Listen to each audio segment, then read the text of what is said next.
This is Audible. Kraken, My Heart, A Sucker for Love Mystery, Book 2. Written by K.L. Hiers. Narrated by John Solo. Chapter 1. Ted Sturm stared up at the spiral staircase that separated him from the dead body awaiting transport upstairs, and he began to have second thoughts about his career in the funeral business. He'd been working at Crosby Ayers for almost 10 years now, and he was tired. He was tired of working all night just to go into work at 8 o'clock the next morning with no sleep. He was tired of seeing horrible things, fighting off bouts of depression and wading through unspeakable fluids. And, most of all, he was so damn tired of stairs. Not that Ted struggled physically. He was a big guy, built like an oak tree, and he didn't even use any magic to work out. His coworkers called him Teddy Bear, and he was everyone's favorite to go on call with, because they all knew how strong he was. Even so, stairs were a bitch. Spiral in particular, because there was no way to get the stretcher up them safely. It simply would not be able to make the tight turns. They would have to carry the deceased man down in their arms. Luckily, the man was quite small, and Ted could have easily carried him down on his own. His partner for the evening, Kitty York, was finishing up speaking to the family while he waited by the front door. Tugging at his tie, Ted sighed audibly. Removals of this kind were always done in a full suit and tie, never mind the physical obstacles ahead of him. It was tradition to show respect for the families and for the person who had passed. As his balls started to sweat and itch from the generous heat flowing through the house, Ted decided he was not a fan of traditions. There wasn't much else he could do until Kitty was done, and it sounded like the family had a lot of questions. If the scent of burning sage wasn't a big enough clue, the giant relief of salgamel over the couch told him the family were almost definitely Sagittarian. The vivid image of the leering tentacle god was startling, and he swore it was staring at him. Ted had been raised Lucian by his parents, but working in the funeral home had given him lots of insight into other religions. He knew that sages always buried their dead after an intimate washing ceremony performed by the family. They wouldn't ever embalm or cremate, and the services would be relatively brief. The celebration of life feast that followed the burial, however, could last days. He'd heard some families kept the party going in their homes for weeks, or at least until a new moon. A lot of the ritual varied, depending on which gods the deceased and their family favored. Unlike Lucians, who only worshipped the Lord of Light, sages had hundreds to choose from. Salgamel, god of dreams and sleep, was a pretty popular one. There was something about him being the first to go to sleep and taking the other gods with him. That was why people said the religion had died out, but Ted wasn't sure. He also saw lots of family photographs with smiling faces and plenty of kids and grandkids. There were vacations and visits to amusement parks, and it seemed like the gentleman who died had led a pretty full life. It made Ted smile, but also sad. He wasn't thinking about the family who was mourning, but selfishly for his own life. If he kicked the bucket right then and there, who would miss him? Maybe his parents, but he barely spoke to them these days, and he hadn't seen his younger brother in years. His last serious relationship had ended miserably. He hadn't had another steady boyfriend in months because of his crazy schedule, and his only friends were co-workers. Well, he reconsidered. His roommate might miss him. He and Jay Tintenfish had met last year at, where else, a funeral. It was for Jay's great-grandmother, and when Jay mentioned that he needed a new place to stay, Ted was happy to offer a spare bedroom. They both liked the same movies, had similar taste in music, and Jay was a wonderful roommate. He was clean, always paid his share of the rent on time, and they got along great. Except for that damn cat. That was the grandkids' first beach trip, an elderly man's voice said, interrupting Ted's lonely thoughts. The tiny one, Macy, she loved it. She was so brave, just charged right into that ocean like she'd been doing it all her life. Ted turned to find the picture he was referring to, seeing a crowd of smiling faces on a sandy beach, except one little boy who was screaming. That's Junior. He was not a fan," the man explained with a fond chuckle.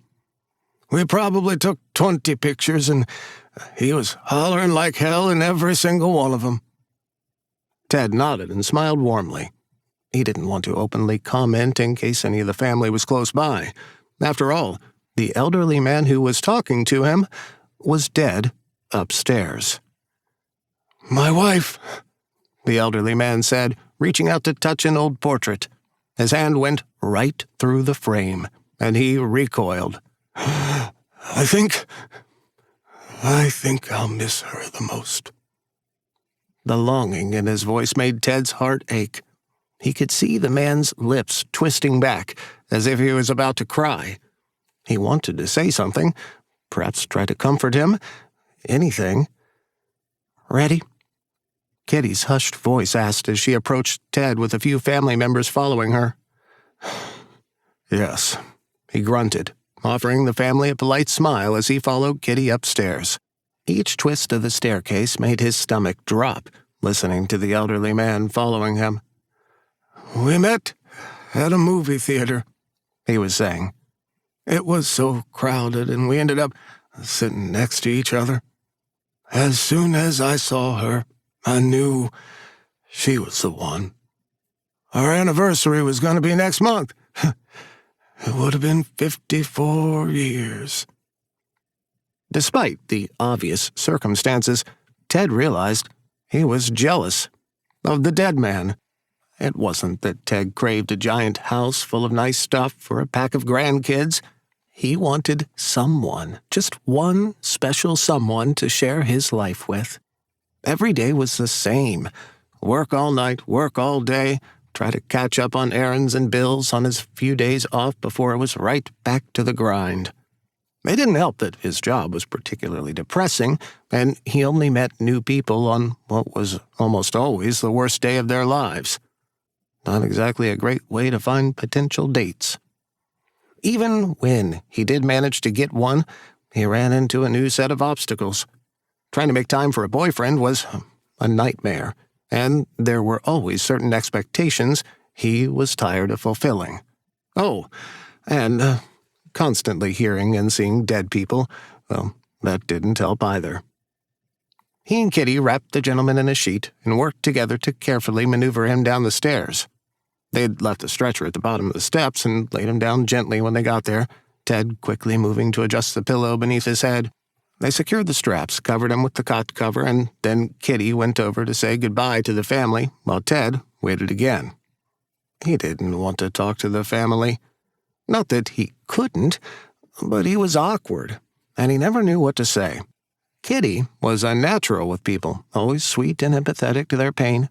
Even with the most belligerent relations, she could keep her cool and calm them down. It also didn't help that Ted usually had to contend with his own unique conversations. Trying to talk to a grieving spouse while their deceased partner screamed at them about picking out the right color socks for their funeral was extremely difficult. Ted and Kitty rolled the gentleman out to their van, and Ted loaded the stretcher into the back. He wasn't sure if the family was watching them, but he made sure to take his time and be as courteous as possible when he shut the door. He glanced back up to where the family was hovering on their front porch. The elderly gentleman was standing with them, and he waved. Ted nodded politely in reply and took his seat behind the wheel, waiting for Kitty to get buckled up before beginning to drive back to the funeral home. "That went well," Kitty chirped. "Nice family." "Yeah," Ted said absently, focusing on the road. It was after midnight, and his thoughts were all over the place. "What's wrong?" Kitty asked. She had always been good at reading people, and Ted was no exception. "You sure you're licensed for earth magic and not some kind of divine mind reading?" Ted joked. Anyone who used magic had to be licensed to practice. It's just like driving a car. There were tests and fees. There were severe consequences for being caught practicing without one. Magic was strictly regulated into 5 schools based on the elements of fire, water, air, earth, and the divine. Divine was arguably the most powerful, as it combined abilities from all the other schools and offered powers considered most unique. There were also those who couldn't use any magic, and they had to register as voids. Sages called them silenced, Ted had heard.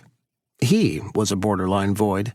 He'd shown only the bare minimum in the School of Air, with inclinations toward the divine, but nothing had ever really manifested. Even with wands or staves, he couldn't cast the simplest spell without it fizzling out. He'd given up on having any magic until he started working for the funeral home. When he encountered his first dead body, he finally learned what his true gift was. "Did someone say hello?" Kitty asked politely. Ted sighed. There was no point in hiding it. He'd worked with Kitty for a few months now, and she knew about his ability. It was hard to hide, considering their line of work. "Yeah," he said, jerking his head back to indicate the deceased gentleman resting behind them. "Someone did." "Was he okay?" "He's fine," Ted replied. "He didn't try to follow me or anything. He stayed there with his family.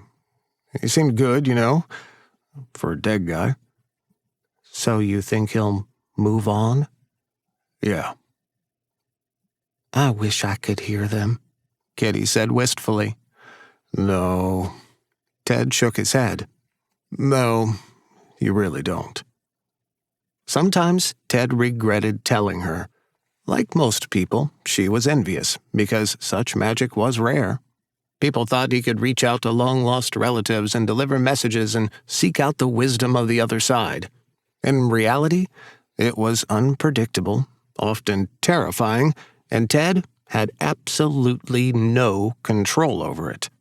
It was seemingly random whether he encountered a spirit or not, much less if they were willing or able to communicate.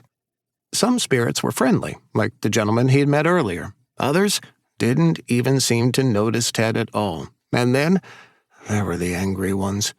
They would scream and curse and try to attack Ted, threatening him with violence and endless torture if he didn't help them. They seemed to be under the impression that they were somehow trapped and didn't realize they were actually dead. Although they were rare, they were also the only ones who would follow Ted home. Well, except that one little boy. "Sorry," Kitty said quickly. "I know it must be awful sometimes. I'm just so curious. I wish I could talk to them, ask them questions." "Like what? What happens when we die?" Ted scoffed. "They don't know any more than we do. Some of them tell me there's a bright light calling them. Some of them say they see some kind of bridge." "Xenon," Kitty said. "Huh?" "The bridge," Kitty explained. "Sages believe that all souls cross a bridge in a place called Xenon to reach the home of the gods." "Right. Off to Zebulon or whatever." He leaned back as they approached a traffic light, sighing to himself. "Look, what I'm trying to say is that talking to them ain't what you think it is. They don't know what's going on. And honestly, I avoid talking to them." "Why?" Kitty asked, a note of hesitation in her voice. "Because, no offense, they're just as bad as the living," Ted replied. "They just want more and more from you. You try to do one nice thing for them, like tell their wife they still love them or make sure they get buried in some special skirt, and it's never enough. They keep asking, and it just, it sucks you dry trying to keep them happy. They will never move on as long as they think they can get you to do shit for them. So fuck it. I just ignore them now." "I'm sorry, I didn't realize it was that bad." "It's usually not," Ted said, flipping on his turn signal as he drove them into the parking lot by the funeral home's garage. "There's only been a few that have harassed me like that, and it was my fault for trying to talk to them in the first damn place." "You ever thought about trying to find a specialist witch?"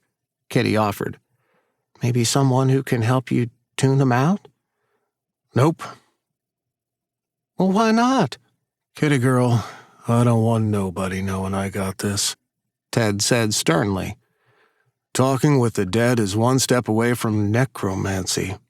And I ain't going to jail because some damn ghosts get bitchy about what stupid shit their families bring to bury them in. Necromancy was forbidden by law and considered extremely taboo. Any information on such forbidden magic had been destroyed and was thought lost to the passage of time. It only seemed to exist in rumors and whispers, but Ted suspected there were still some practitioners working in secret. After all, ghouls were still being raised. By attaching a human soul to a physical copy of their body after death, a person's life could be extended until the body gave out and went rotten. It was very illegal and quite uncommon, though he had seen a few over the years. Communication with the dead, like what Ted had, was even more rare.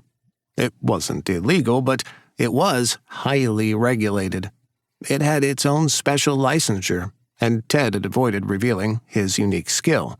He didn't want the attention or the potential headache. "Fair enough," Kitty said, waiting for the van to stop at the garage door of the funeral home before getting out to open it.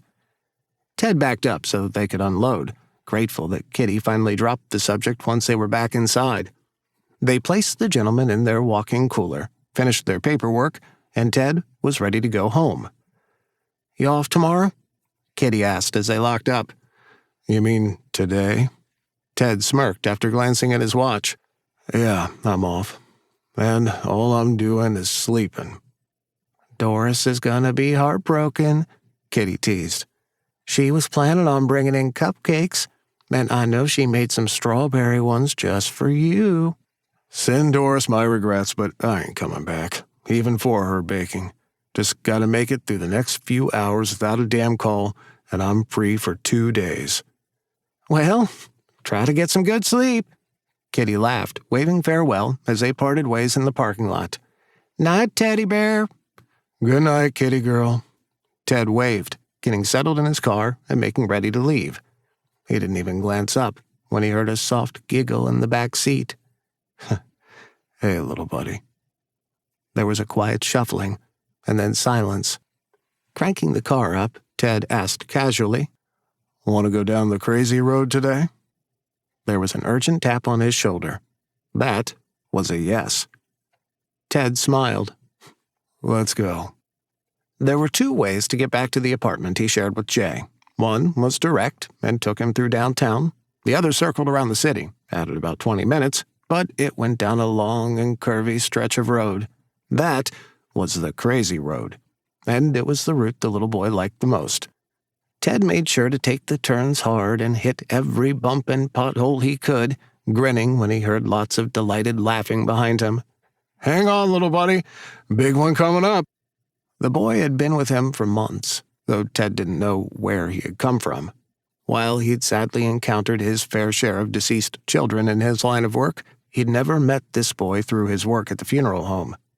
He had shown up in Ted's bedroom, wanting to play one night, and had simply never left. The boy didn't ask for much, and he never let Ted see his face. Ted had only seen glimpses of his small figure, a thick scarf, and he could always hear his voice, especially when he was driving home. Ted was actually quite fond of the little boy. In his loneliest moments, it was nice to have a friend. After long days at work, when he wanted to break down and cry, he would feel a small hand on his shoulder or see a red ball rolling across the floor to him. Sometimes he found colorful drawings or toy cars in his room. Ted figured out what music the little boy liked and played classic rock often, just to hear his little foot tapping. It was nice, although impossible to explain to anyone. Not even Kitty knew about the little boy. By the time Ted parked in front of his apartment, the little boy was gone. He wasn't sure where he went exactly, but he knew he wouldn't stay away too long. Ted crept slowly into his apartment, doing his best to be quiet. It was very early in the morning, and he didn't want to wake his roommate up. All of his senses were on high alert, searching for a certain pesky feline. His life had been difficult enough when he was being tortured by ghosts and struggling with the daily trauma of dealing with death, but he hadn't known true horror until the day Jay brought the cat home. Mr. Twiggs. Mr. Twigs was a fluffy black cat that Jay had rescued and was absolutely obsessed with. Damn thing had followed him home one night, and Jay couldn't refuse him. The feeling was quite mutual between them. Mr. Twigs pranced and purred and adored Jay entirely. Ted was not so fortunate. It wasn't weird enough that the damn feline had shown up with small cat-sized sunglasses that hooked around his little ears and insisted on following Jay everywhere. If Ted so much as tried to give Jay a hug, Mr. Twigs attacked him. When Jay wasn't home, Mr. Twigs was set on making Ted's life a living hell. He tripped him, puked in his shoes, pissed in his closet, and delivered mutilated animals to his pillow. Jay had tried to explain his awful behavior by citing his obvious abandonment and promised to replace anything he messed up, but the undeniable truth remained. Mr. Twigs hated Ted. Ted tiptoed through the apartment with no sign of the fluffy monster. He hoped that the damn thing was in Jay's room asleep, but he saw a shadow dart by his legs and knew he wasn't lucky enough for it to have been a ghost. He got changed into a pair of sweats and felt brave enough to venture back out of his room. He really wanted something to drink, and he was not going to let some crazy cat stop him. He could totally do this. Ted got a can of soda from the fridge, using the light to scan the kitchen and the living room for the cat. He didn't see him and hesitantly shut the door, casting the apartment into darkness. Carefully, like he was navigating through a minefield, he tried to sneak back to his room. Despite his diligent and precise pace, his foot collided with a very large ball of fur just as he walked around the edge of the couch. Mr. Twigs yowled in protest and promptly bit Ted's ankle. "Oh, you stupid cat!" Ted growled in pain, his leg jerking and sending the cat stumbling into the wall. His heart dropped in instant regret, and he hurried to turn on a lamp. "Shit, I'm so sorry. I didn't mean to, little dude. Are you okay?" Mr. Twigs was glaring at Ted over his sunglasses and growled loudly. A portal suddenly opened up in the living room floor with flashing bright lights and whipping winds. Ted froze, staring stupidly at the giant black void in the apartment floor. Being able to create a portal was a very rare skill, and he'd never seen one in person before. "What the—" As if the swirling hole wasn't crazy enough, Mr. Twigs transformed into a very tall, very skinny, and very naked young man. He flashed a smile full of pointed teeth, hissing, "Oh, that's the last time you kick me, asshole!" "I didn't kick you," Ted argued indignantly. "It was a fucking accident." He screamed as Mr. Twigs pushed him and sent him toppling headfirst into the portal. It was like going down a water slide filled with pudding. Ted didn't feel air around him. Not exactly, but it was something thick and suffocating. The light all around him was so bright that he couldn't see, and he thought he had to be dying. His stomach dropped, as if he was falling, but he couldn't see anything to track his descent. He grunted when he smacked into something solid and wet. The wind knocked right out of his lungs. He wheezed, trying to draw in oxygen and staring up at a high, vaulted ceiling. Ted watched the portal close above him, and he weakly lifted his head to see where he was. He was lying in a puddle of something sticky, and the room was reminiscent of an old castle throne room. Big ceilings, lots of stained glass, fancy throne. He was also completely surrounded by monsters. Giant, scaled things with tentacles, humanoids with spiraling horns jutting out of their foreheads, twisted feline creatures with sharp teeth, and fish-like worms were all around him. Ted scrambled to stand up, but he slipped in the sticky mess beneath him. He could feel the goo all over his back and hands, sliding around as he struggled to get out of it. He bumped into something cold and whirled around to find a dead body. It was one of the feline creatures, its eyes lifeless and milky, soaking in a puddle of— oh God, It was blood. "Pardon me coming through," a deep voice growled, echoing throughout the massive chamber. "Stand aside. This is official royal business, so move your ass!"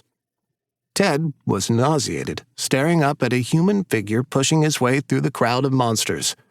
He was short, but broad, thick in stature, and sporting a nasty smile full of pointed teeth. Otherwise, he looked quite normal.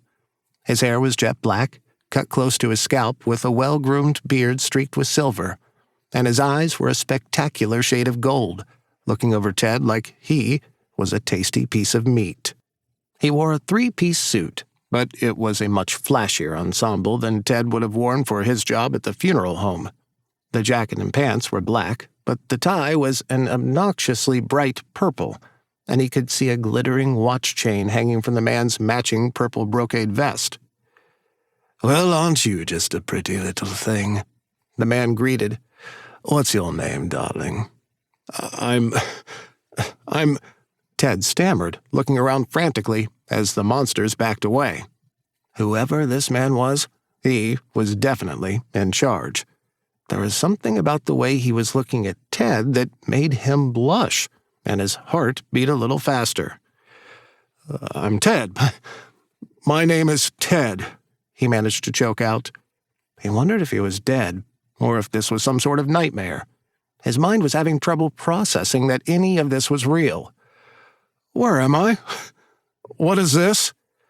"Welcome to Xenon, darling," the man replied. "I'm Thiotzi Grell. I was voted most likely to get detained for illegal activities by my primary class, a very avid Tetris player, and reigning Miss Pretty Petunia pageant champion for the last 200 years. Oh, and King of Xenon, obviously." "Huh?" Ted squeaked. "Would you like something to drink?" Grell offered. "Something strong. Help you calm down. Put some more hair on that luscious chest. Come to terms with the murder charges." "With the what?" Chapter 2. "Murder charges," Grell repeated, gesturing to the blood. "No fucking way!" Ted shouted as he finally climbed to his feet. His toes were squishing in the thickening liquid, and he hastily stepped out of the puddle. "I didn't kill anyone." "You have his blood on your hands," Grell said.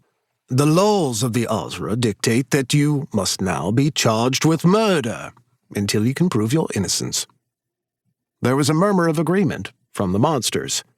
"That's the stupidest thing I've ever heard. You're not pinning this shit on me, you son of a bitch. I just fucking got here." Ted snapped. No one said anything, and several beats of silence ticked by before he demanded helplessly, "And what the fuck is an Ozra?" "He was one," Grell said, pointing at the hideous body next to Ted. "And so am I." He flashed a toothy smile. "I'm wearing my pretty human face, just for you." Ted flushed, stammering. Look, please, just tell me what the fuck is going on." "Are you sure you wouldn't like something to drink?" Grell asked. "You seem a bit upset." "You're charging me with murder and offering me a fucking drink?" Ted scoffed. "Aren't you gonna try, I don't know, aren't you gonna go and lock me up or something?"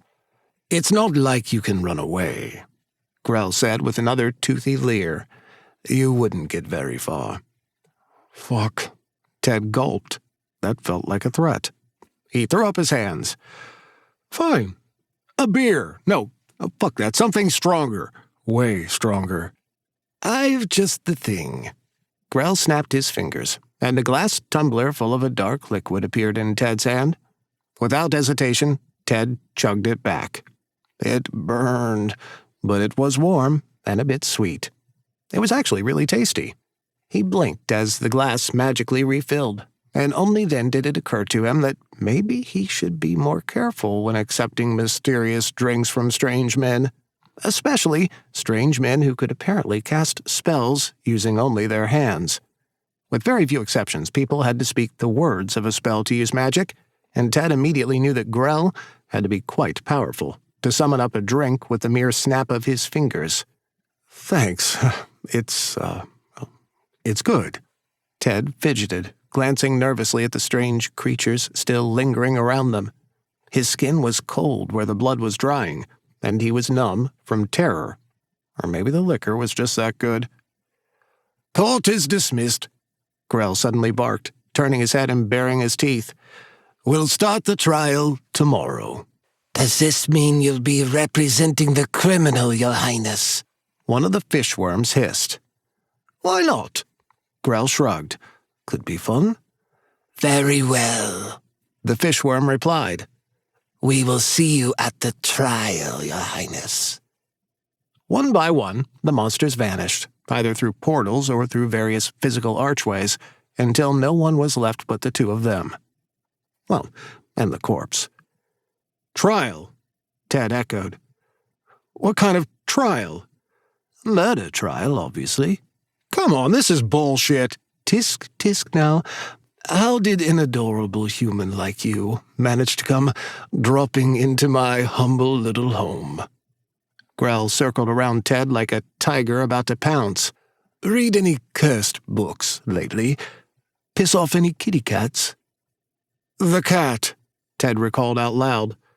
"It was that damn cat. He opened up some kind of fucking portal, but then he wasn't a cat.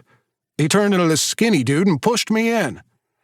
"I thought so," Grell said with a click of his tongue. You don't strike me as much of a reader." "Hey, I fucking read!" Ted glared. "The contents of a bottle of soap while you're having a squat doesn't count." Grell snorted dryly. "Hey, fuck you, asshat!" Ted stood up to his full height and glared down at the short king. "You don't know jack shit about me." You've got quite a mouth on you, don't you?" Grell laughed. "It's so refreshing. And I know plenty. Look at you. Your little jersey pants have more holes than a Volgoran hooker. You reek of too much aftershave and death, and that fear in your eyes." Ted tensed, his heart pounding in his ears and making his stomach churn violently. "You're so afraid, and still trying to put on a brave face," Grell observed, tilting his head with a sly grin. "And it's a very good face, very lovely. 10 out of 10, would definitely shag, but you're still terrified." Ted's mouth opened to bite back, but he couldn't think of anything to say. He clamped his teeth together as heat crawled up his neck. Was this really happening? Ted took a swig of his drink, grunting defiantly. "Eat me. Please let me buy you dinner first," Grell quipped. Ted scoffed, hating how his face continued to flush.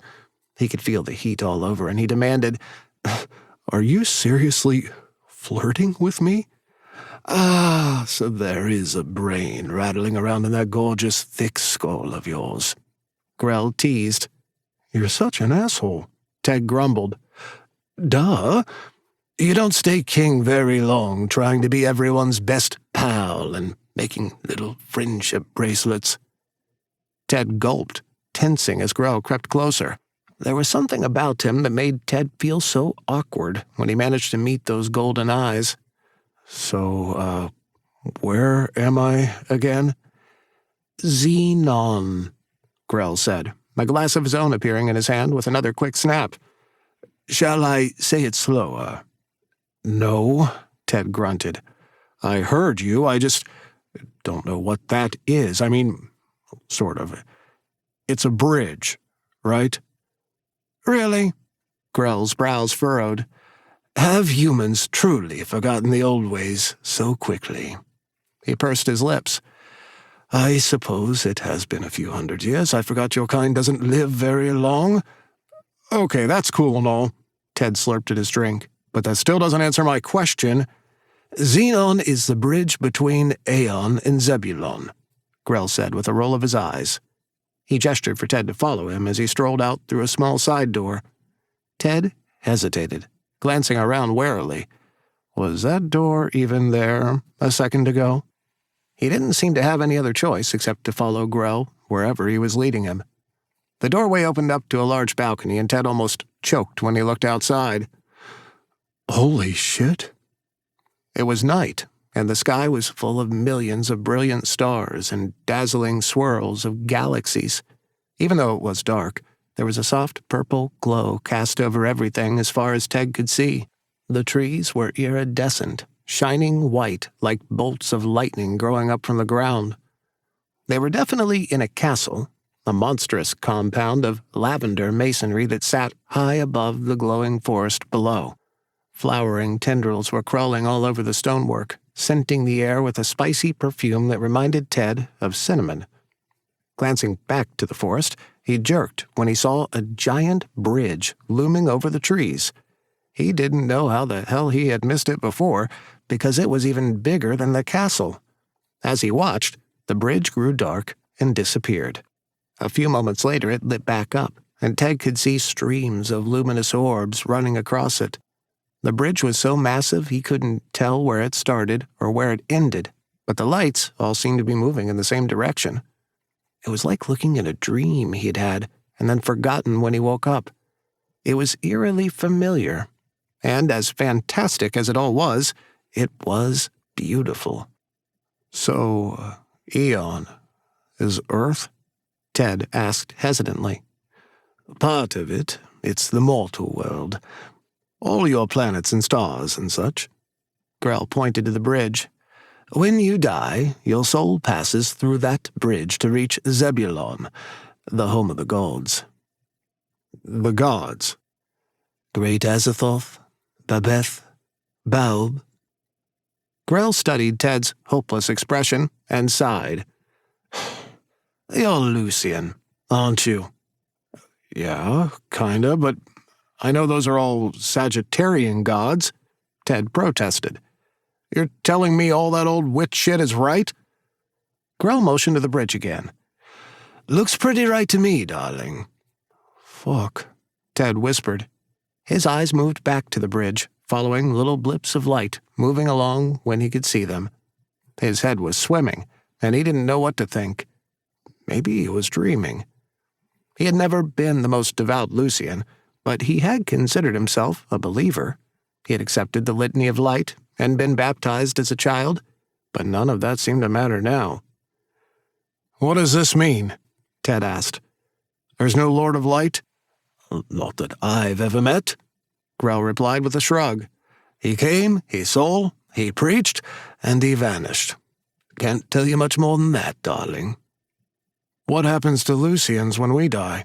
Ted frowned. Do we go somewhere else? All souls pass through the bridge, Grell said, sounding almost soothing. Lucian, Sage, Tori, and even the gods when they die. You've seen a god die.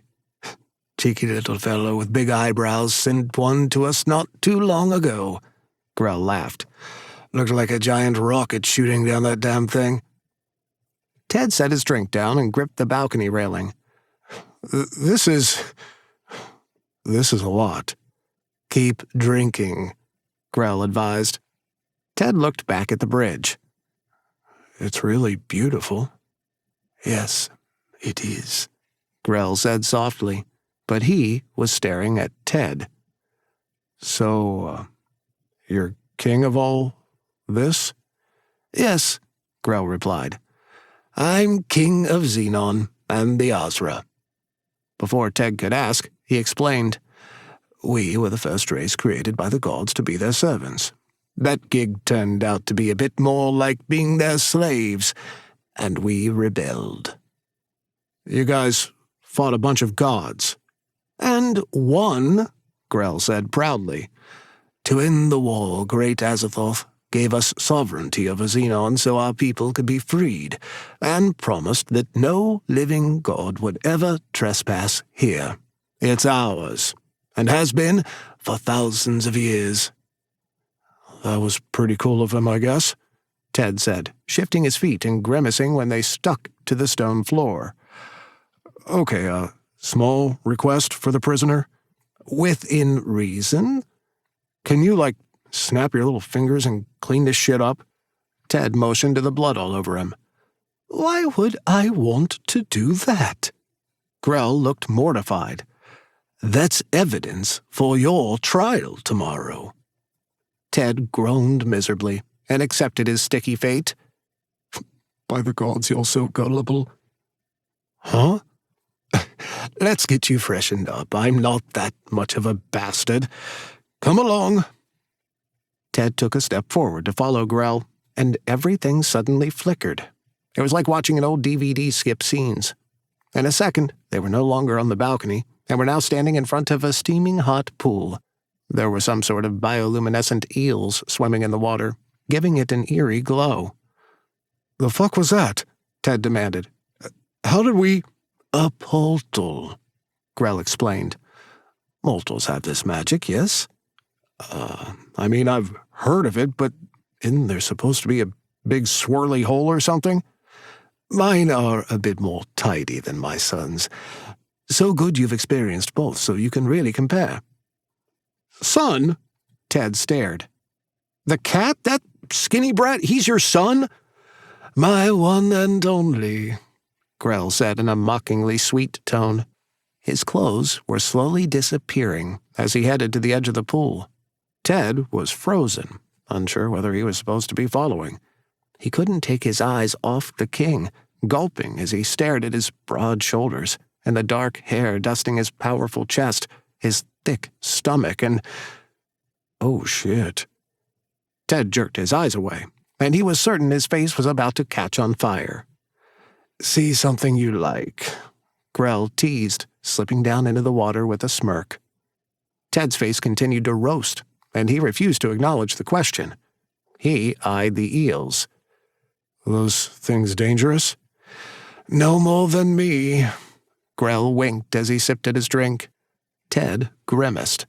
He didn't want to strip in front of a total stranger, opting to keep his sweats on as he timidly stepped into the water.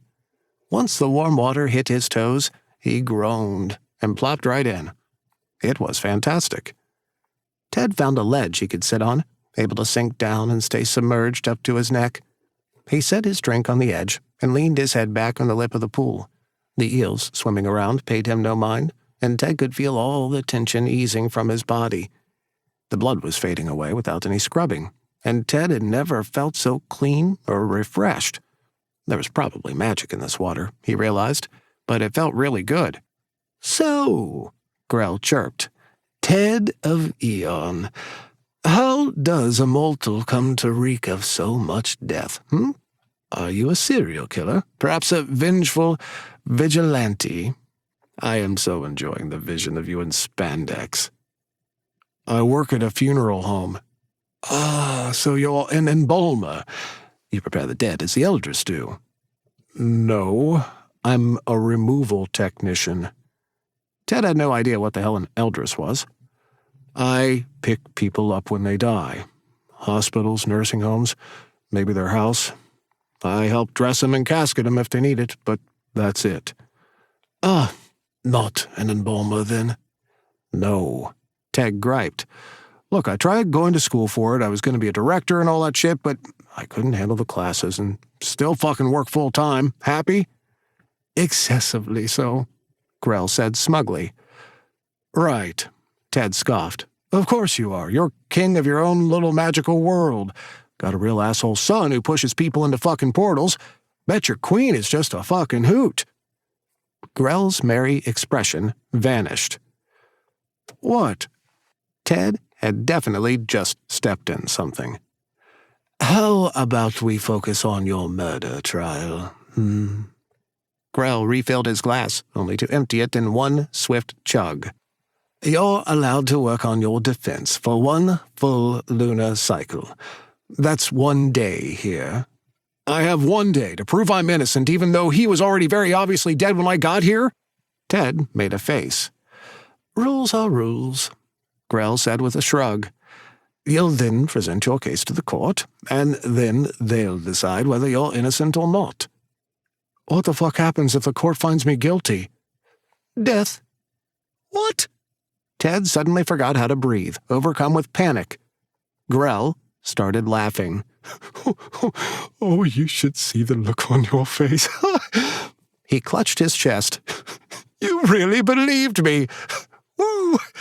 Humans are so barbaric. We wouldn't actually kill you. What the fuck is wrong with you? Ted hissed. He was equally relieved and furious that Grell was screwing with him. A lot. So what would really happen, huh? Eternity in the dungeon. Oh, that's so much better, Ted growled. For fuck's sake. Fine.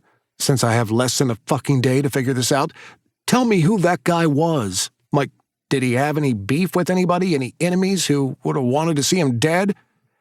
His name was Sergen Meyer, Grell replied. He was my first cousin, and he was a complete twat. You'll find he had many enemies. And he was an Ozra? Yes. Ted thought back to the feline monster's corpse, asking carefully. So, that's what you look like underneath that human suit? Sexy, isn't it? Grell chuckled. We Ozra can change our shapes as we please, but creatures that favor our true form are much easier. Like cats. Huh. They say the first cats of Eon were actually Ozra, who'd gone mad from shrinking themselves and forgot how to change back. Maybe that's why they're all such little assholes and see shit that isn't there. Ted mused. They all used to be portal-hopping jerk-offs like you, huh? Grell laughed and raised his glass in a salute. Guilty. Hey, speaking of fuzzy jerks, why is your son hanging out and pretending to be my roommate's cat? Ted demanded, more than a bit worried about his friend. Is he going to try and shove him off here too? No, Grell assured him. My son is there to protect him. Protect him from what? Ted sat up. If something is going on with Jay, you are not equipped to deal with it. Grell cut in smoothly. Trust that my son, despite his obvious personality defects, will do everything in his power to protect your friend. That really doesn't make me feel any better. You have a trial to worry about, Grell reminded him. So that's it, then. I'm trapped here until I can prove I'm not a murderer? Look at that, Grell gasped. Such quick and sound deduction. You might just get out of this after all. You're a fucking dick, Ted growled. Grell laughed. But I'm the fucking dick who's going to help you. Yeah, you've been real great so far. What? Grell blinked. I've provided you with sustenance and counsel. What more do you want? Answers. To what? Fuck, you're so annoying. Ted swept his fingers through his hair. You always talk like that to kings. You're my first. Ted reached back to retrieve his drink. Okay, this Meyer guy. He's a kitty cat monster like you. You say he's got a lot of enemies. You mated, Ted of Eon. Huh? Ted didn't think he had heard him correctly. Do you have a mate? A companion? No, not for a while. Ted cleared his throat. I'm trying to be serious now. Who found the body? I did, Grell answered. So, single, eh? Yes, but that's not really any of your damn business. Did you hate Meyer like everybody else? Of course I did. He was a righteous little bastard. Grell tilted his head curiously at Ted. Why do you remain unmated? You're not going to drop this, are you? No. You always interrogate the prisoners you're supposed to be helping, huh? Only if they're big, beautiful, bulky hunks of flesh, such as yourself. Grell purred. Ted couldn't help it. He laughed. He wasn't used to anyone flirting with him so aggressively. He usually had to do all the chasing and courting. He was expected to do everything, as a matter of fact, from making the first move to the heavy lifting in the bedroom. Being a guy of his size set up some pretty unfair assumptions, and Grell's advances were weirdly refreshing. You trying to tell me I'm your type? Ted challenged, deciding to turn the questions back on him. Let me see, you're a king, right? You must get tired of ruling all the time. I bet you like a big, strong man to take care of you, let you be a little pillow princess and rock your little world." Grell cackled, something wicked in his smile now as he crooned, "Oh, you precious little human. I rule in every aspect of my life, and if you were ever lucky enough to end up in my bed, it's your precious world that would be rocked." He winked, "Thoroughly, and at least 3 times. Ted's cock flexed in his sweats. "Don't you humans have a cute little saying about assuming?" Grell taunted. "I think you're the one who wants to be a princess. You want someone to take charge and worship you, to chase all those pesky fears away. You're absolutely aching to love someone and have them love you just as you are, without compromise. Being alone, that's your greatest fear, isn't it? Even more terrifying than what might happen to you here. You fear that you'll be alone forever." "Maybe," Ted grumbled, refusing to acknowledge Grell's pinpoint accuracy. Grell smirked. Ted took another swig of his never-ending drink, saying briskly, "Look, it's been a long night. I just got off work, and being accused of murder isn't sitting real well with me. Can I just go to my cell or whatever?" "As you wish. Get some rest, and we'll start fresh when you wake up. We'll have some time yet to work on your defense. The trial won't begin until the Phaedra are shedding their wings and the moonflowers are blooming." "Huh?" Like 10 o'clock. "Oh, okay." Grell grinned slyly. Do you need me to come tuck you in?" "I'm good," Ted replied, mentally commanding his cock to stand down. This was not the time or the place to catch wood, especially not over some crazy cat king. "Your loss," Grell pouted and snapped his fingers. The world moved, and Ted was suddenly sitting on a plush bed. He was completely dry, and his drink was still in his hand with not a drop spilled. He stood up quickly to survey his new surroundings. It was a simple bedroom, with a bed, a nightstand, and one door. Ted opened it to find a small bathroom. He walked all around the glowing walls and realized there was no exit. Trapped. "Fucking great," he muttered, leaving his drink on the nightstand and flopping into bed. The light around him dimmed on its own, as if sensing how tired he was. All he wanted to do was go to sleep, wake up, and find that this had all been a crazy dream. He was worried about Jay. What was going to happen when everyone realized he was missing, and if he would even survive this ridiculous trial? And maybe he was still thinking of bright golden eyes and a wicked smile that made his heart beat a little faster. He brought the budding fantasy to an immediate halt, and he scrubbed his face with his hands. This was definitely not how he had expected his day off to go. Chapter 3. When Ted woke up, the glowing room remained dim. He was grateful for the darkness, finding that his head was pounding. He hadn't slept well, although that was nothing new. He wasn't wearing his sweats anymore, groggily aware that they had been replaced by a set of silk pajamas. He tried to roll over and go back to sleep, not particularly thrilled to find himself still stuck here. So much for it all being a bad dream.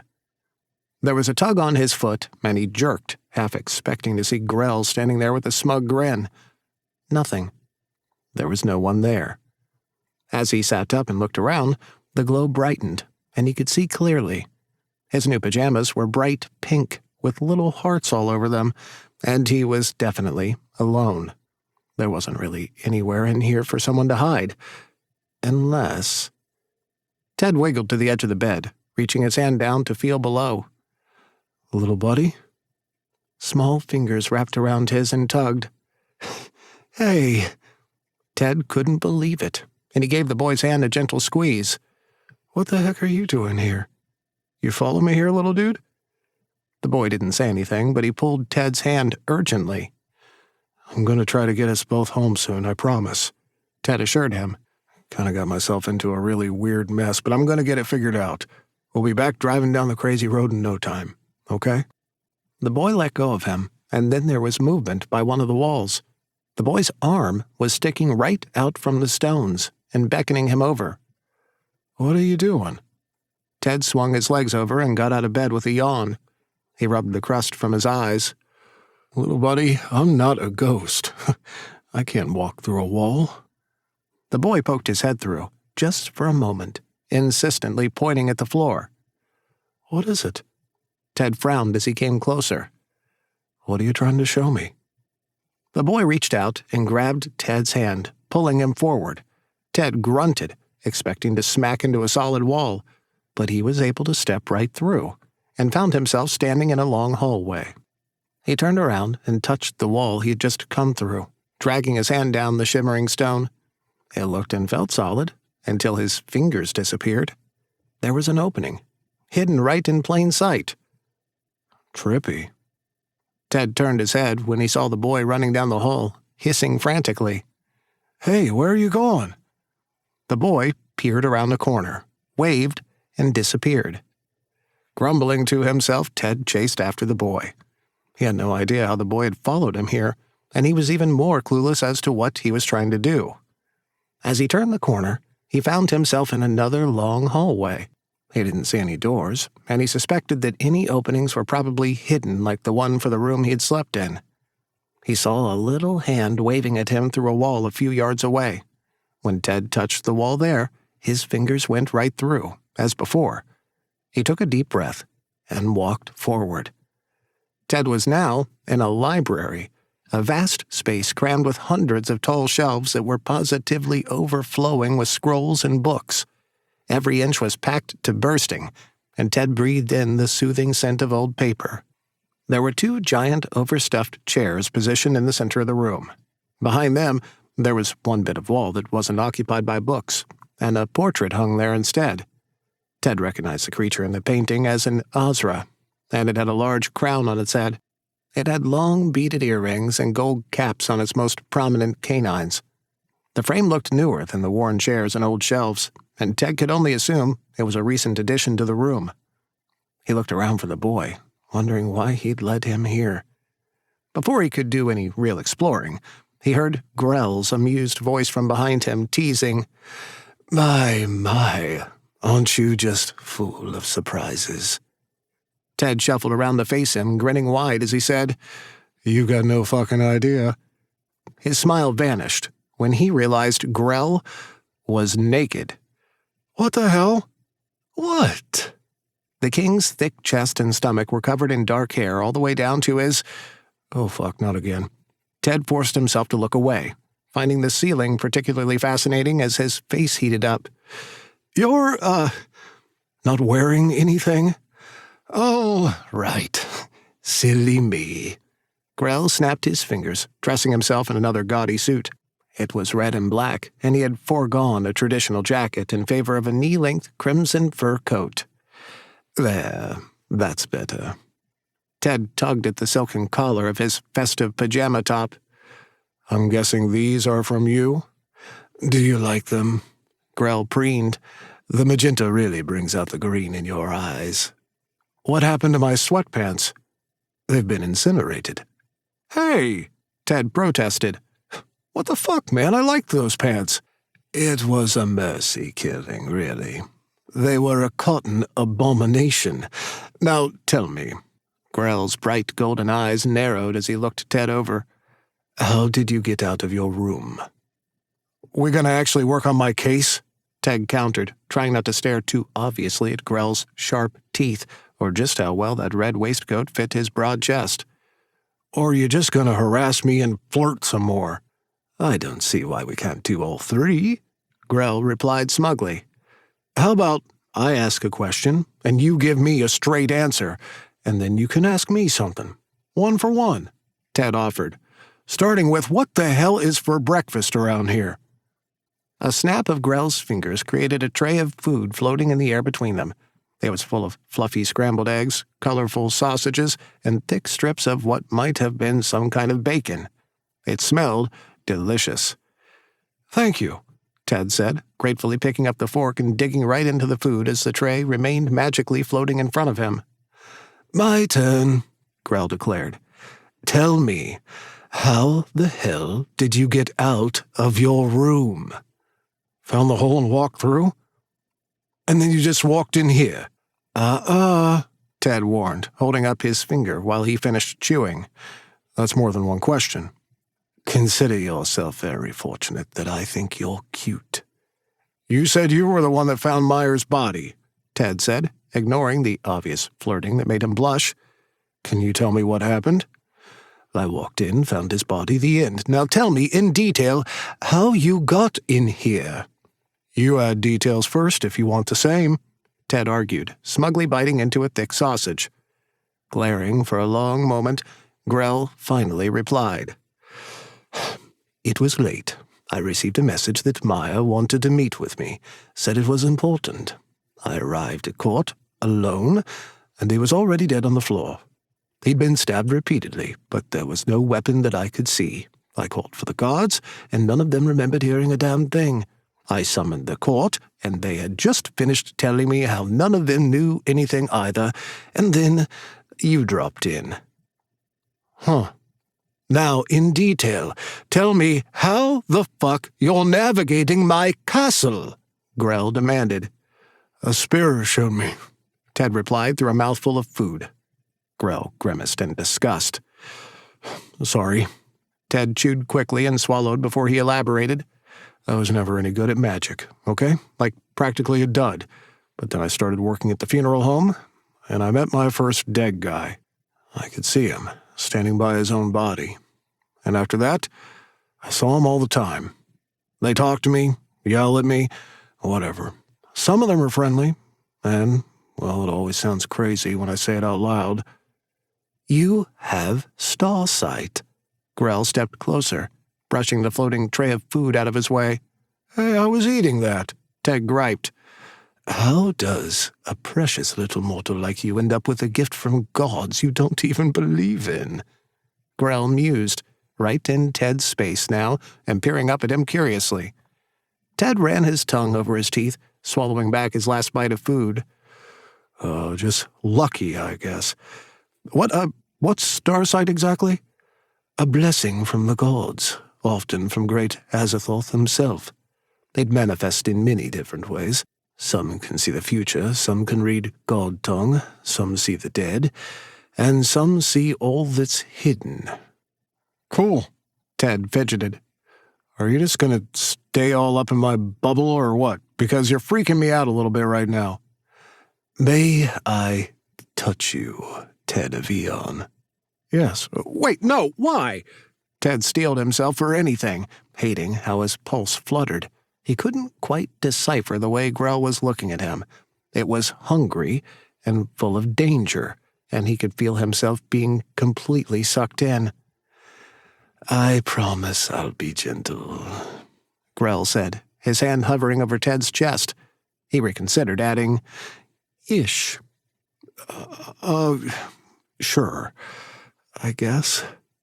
Ted watched the buttons of his pajama top magically open on their own for Grell. Grell pressed his hand against Ted's chest right over his heart. He seemed to be searching for something, but Ted had no idea what. Ted didn't know what to do. Grell's hand was so warm, and it was really nice to be touched. If Grell was taller, they would have been close enough to kiss. As it was, Ted would need to lean down. He tried to escape the ridiculous urge, finding that Grell's expression was becoming worried. He laid his hand over Grell's, asking urgently, "What's wrong?" "What are you, Ted of Eon?" Grell asked quietly, his long fingers reaching up to cradle his face. "What are you, really?" "I'm just Ted," he whispered back, his eyes closing as he leaned into Grell's soft palm. "You truly have no idea how amazing you are."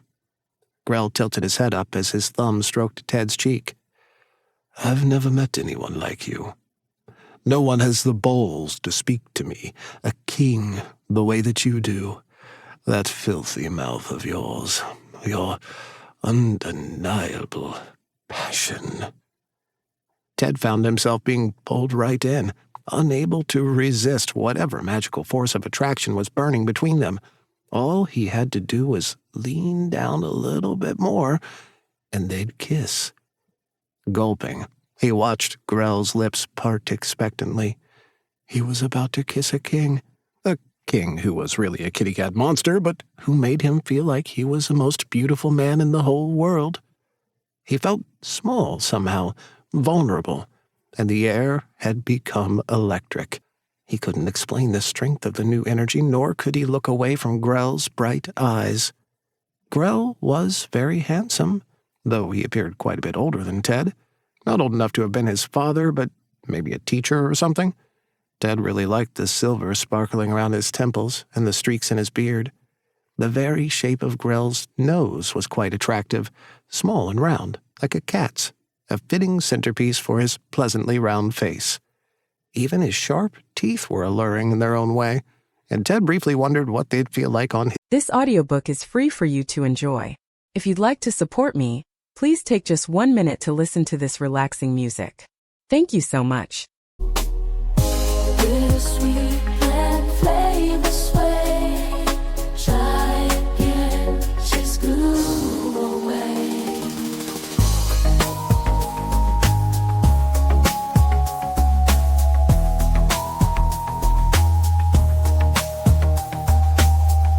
Twist of taste, surprise within. Bitters notes where to begin. Lift your spirit, start anew. Mix it right.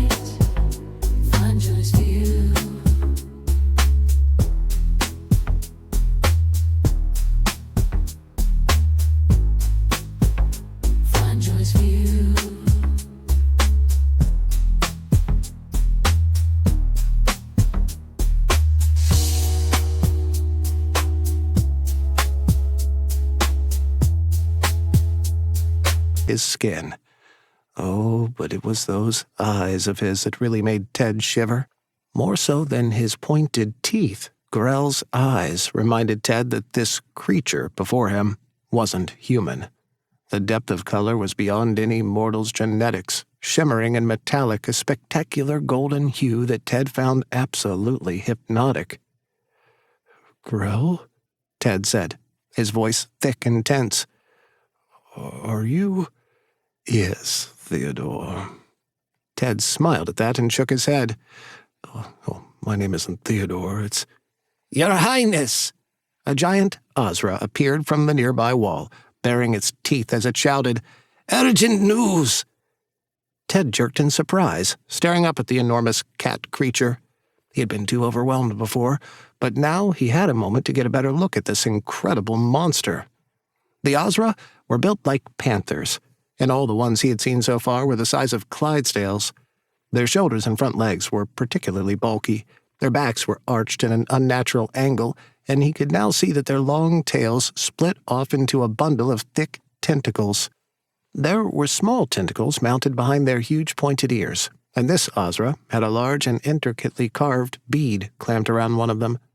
It was then Ted realized what he had mistaken for earrings in the painting were actually these smaller ear tentacles strung with multiple beads.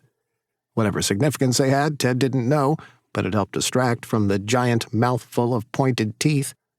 Grell scowled, whirling around to glare at the intruding Ozra. "Oh, this had better be good," he snarled. "I was in the middle of something. No, not even the middle. I was trying to start something, and you've ruined it." Ted flushed, turning his head away. He knew he should have been relieved that nothing had happened, but he was truthfully just as annoyed as Grell. "I'm sorry, Your Highness," the Ozra said hastily. "The court is eager to begin the trial, and humble Visceract is already done completing his witness statements. He sent me to summon you and the prisoner to court at once." Grell grimaced and scrubbed his hands over his face as if trying to calm down. His body was suddenly growing, bigger and bigger, his shoulders stretching and threatening to tear the seams of his crimson fur coat. 13 fucking hours to go, and he dares to send me a summons. You tell that fucking tuna-faced cunt that we're starting when I'm good and fucking ready." The Ozra cowered, tucking its long tail between its legs. "And just for being such an overreaching little anal canker sore, you can inform him that the trial will not begin until the moon hangs in the sky at a most splendid apex and the most tasteless have taken their last drink of ambrosia." "So, midnight?" the Ozra squeaked. "Yes, midnight." Grell took a deep breath and roared, "Now go! Before I decide to eat you from the inside out." "Yes, Your Highness," the Ozra yelped as it retreated. Grell's fury didn't fade until the Ozra vanished back through the wall. He took another deep breath, his body slowly returning to its former proportions. "Well, shit." Ted had a vague memory of a fish monster with big black eyes and a long body, asking, "This Visser-whatever guy, was he in court yesterday?" "Yes," Grell replied, smoothing out his coat. "He's of Algoran. I believe there's still a large company of them that live in your Mariana Trench." "Wait," Ted scoffed. "You're telling me that there's a bunch of fish monsters living in the ocean?" Think about how stupid your question sounds. Wait a moment, and then ask me something else. "You're a dick," Ted growled, instantly annoyed. "Fuck, I'm so glad you didn't kiss me." "Pardon?" Grell turned around with a short laugh. "Oh, I'm sorry, but it was you who was about to kiss me." "Bullshit," Ted snapped. Mr. Getting all mad because you were trying to start something? You were feeling up on me. And you were totally begging for a damn kiss. I did no such thing." "Are you kidding me, jerk-off?" "I'm sorry that you misunderstood the situation." Grell batted his eyes. "I'll let you down easy, darling. While I'm sure you'd have a splendid time letting me pound your brains out, I'm simply not ready for a new relationship." "A new relationship? What about your queen?" Ted demanded, hating how Grell's rejection stung. "Is she gonna come try to whoop my ass over this shit? Maybe tack on some more murder charges? Or is she hanging out in a trench somewhere, too?" "My queen is dead," Grell replied flatly. "What?" All of Ted's fight evaporated. "Dead?" Grell pointed to the portrait on the wall. "He died over 300 years ago. Ozra are everlasting, but not immortal. We can still get sick, become injured." He trailed off quietly. "I'm sorry," Ted said, recognizing the pain of mourning he'd seen thousands of times. His apologies felt hollow, probably because he had said them so often at work. He didn't know what else to say, and he hated how more questions were trying to sneak out of his mouth. "Your queen was a dude?" "We are Ozra," Grell replied with a tired smile. "Although we mate in pairs, any one of us has the ability to give life or to carry it. Humans have such a limited concept of gender, eh? We are whatever we want to be. Some of us are he, some are she, and some are they." I don't mean to offend." Ted frowned, watching Grell's expression continue to sag. "I'm just trying to understand." He looked at the painting. "So, a queen is really just whoever is married to the king, no matter what they choose their gender to be? Now you're getting it." "How do you know what people want to be called?" Ted asked worriedly. "Usually, I find it's easiest to open your mouth and ask if you're unsure," Grell said in a loud whisper. "What about you? You look like a man, but does that mean you like being referred to as male?" "I do, but good question. Not many Ozra take on human forms, but it is still wise not to assume based on appearances. When we're in our natural state, we wear jewelry that explains who we are." "That little doodle bobber on the ear thingy?" Ted asked, recalling the one he'd seen on the Ozra earlier, and the long strands on the Ozra in the painting. "Yes, the very first bead on the right side tells you all that you need to know." "Well, it doesn't really help me if I can't fucking read it. It just looks like a bunch of swirly lines." "I can teach you, if you'd like." Grell slowly wandered back into Ted's personal space. yeah, I guess that could be cool. Ted gulped, buttoning his shirt up. We should probably get back to work. On the case, Ted said urgently. We only have until fucking midnight, and Viscerass sounds pretty serious about convicting me like fucking yesterday. Visceract, Grell corrected.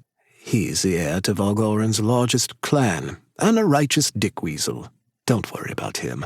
Only I can call for the trial to begin, kingly perks and all that, and, oh, I'm also your defense. Lucky you.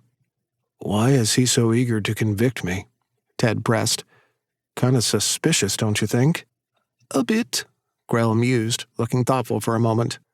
You said you got a message that night telling you to meet Meyer. Who delivered the message? Was it him? No, it was theologian Silas. What the fuck is with your names? Ted muttered as he reached for the floating tray of food. Why are they all so weird? You're one to talk, Grell sneered. Human names make absolutely no sense. How the hell do you get Ted from Theodore? Jim from James? It's madness. Dick from Richard? Ted snorted. Oh, that's easy. Grell teased. You buy Richard dinner, show him a lovely time, and bring flowers. Ted rolled his eyes as he finished up his breakfast. So, where is this Silas? She lives off by herself in the forest outside the castle. Grell removed the emptied tray with another snap. Ted looked down and saw that he was now dressed in a fresh t-shirt and jeans. Thanks. He ran his hands on the denim, noting they were just a smidge too tight. He glared at Grell expectantly. Grell smiled sweetly, shamelessly, admiring the fit. You gonna fix this? Fix what? My pants, Ted snapped. Is there a problem? Grell asked with the little bat of his eyes.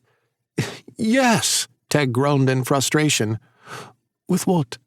My fucking pants are too damn tight. What's too tight? Ted could see this was a losing battle and decided to ignore the snug state of his pants and move on. So, can we just snap on over there? We'll have to get Vizia Gulk to take us, Grell said. Silas doesn't like unexpected guests. She's very likely to eat us on sight if we don't let Gulk escort us. But she's the one who brought you Meyer's message. Ted scratched his head. Right? I thought it was strange, too. She swore it was important, but wouldn't say what it was. No. The library vanished, and Ted found himself back in the castle court. There were a few Ozra, a Volgoran fish thing, and other monsters Ted still couldn't identify. He stayed close to Grell, trying to use the smaller man as a shield. Meyer's body was still present in its black pool of blood, and it was starting to smell. He noticed then that Meyer had a lot of the same beads on his ear tentacles that Ted now recognized as Ozran jewelry. There was a gap in the line on one side, and Ted only noticed it because an oddly bright shimmer of violet caught his eye. He didn't want to get too close because of all the blood, but he could see that it wasn't a full bead, but a shard where one used to be. Perhaps it had been broken during a struggle prior to Meyer's death? Why is that human not in the dungeon? A large beast with huge tusks demanded, glaring at Ted hatefully. Will there be no justice for our beloved Meyer? The Volgoran cried as it slithered toward him. Must we drag him down there ourselves?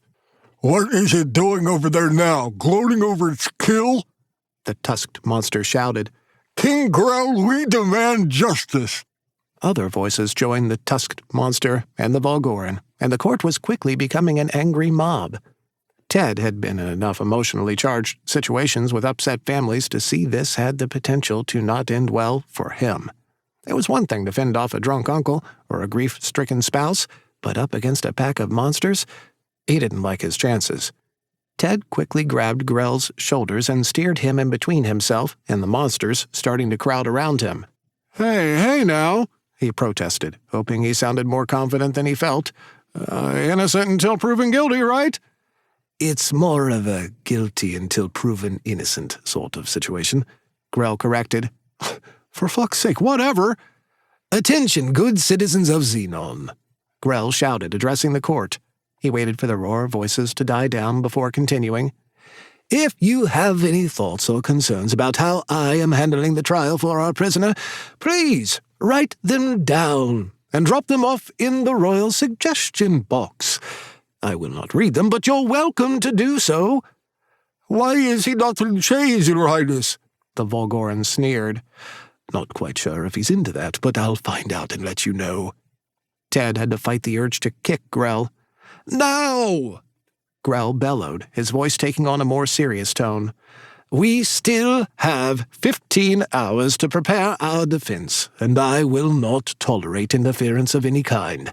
Everyone has the right to a fair trial in Xenon, and I do mean everyone. You want justice? So do I. But we need the proper time to conduct an investigation and prepare for the trial in accordance with our laws. I swear to you that if this mortal is responsible for Sergen Meyer's death, I will drag him down to the dungeon myself."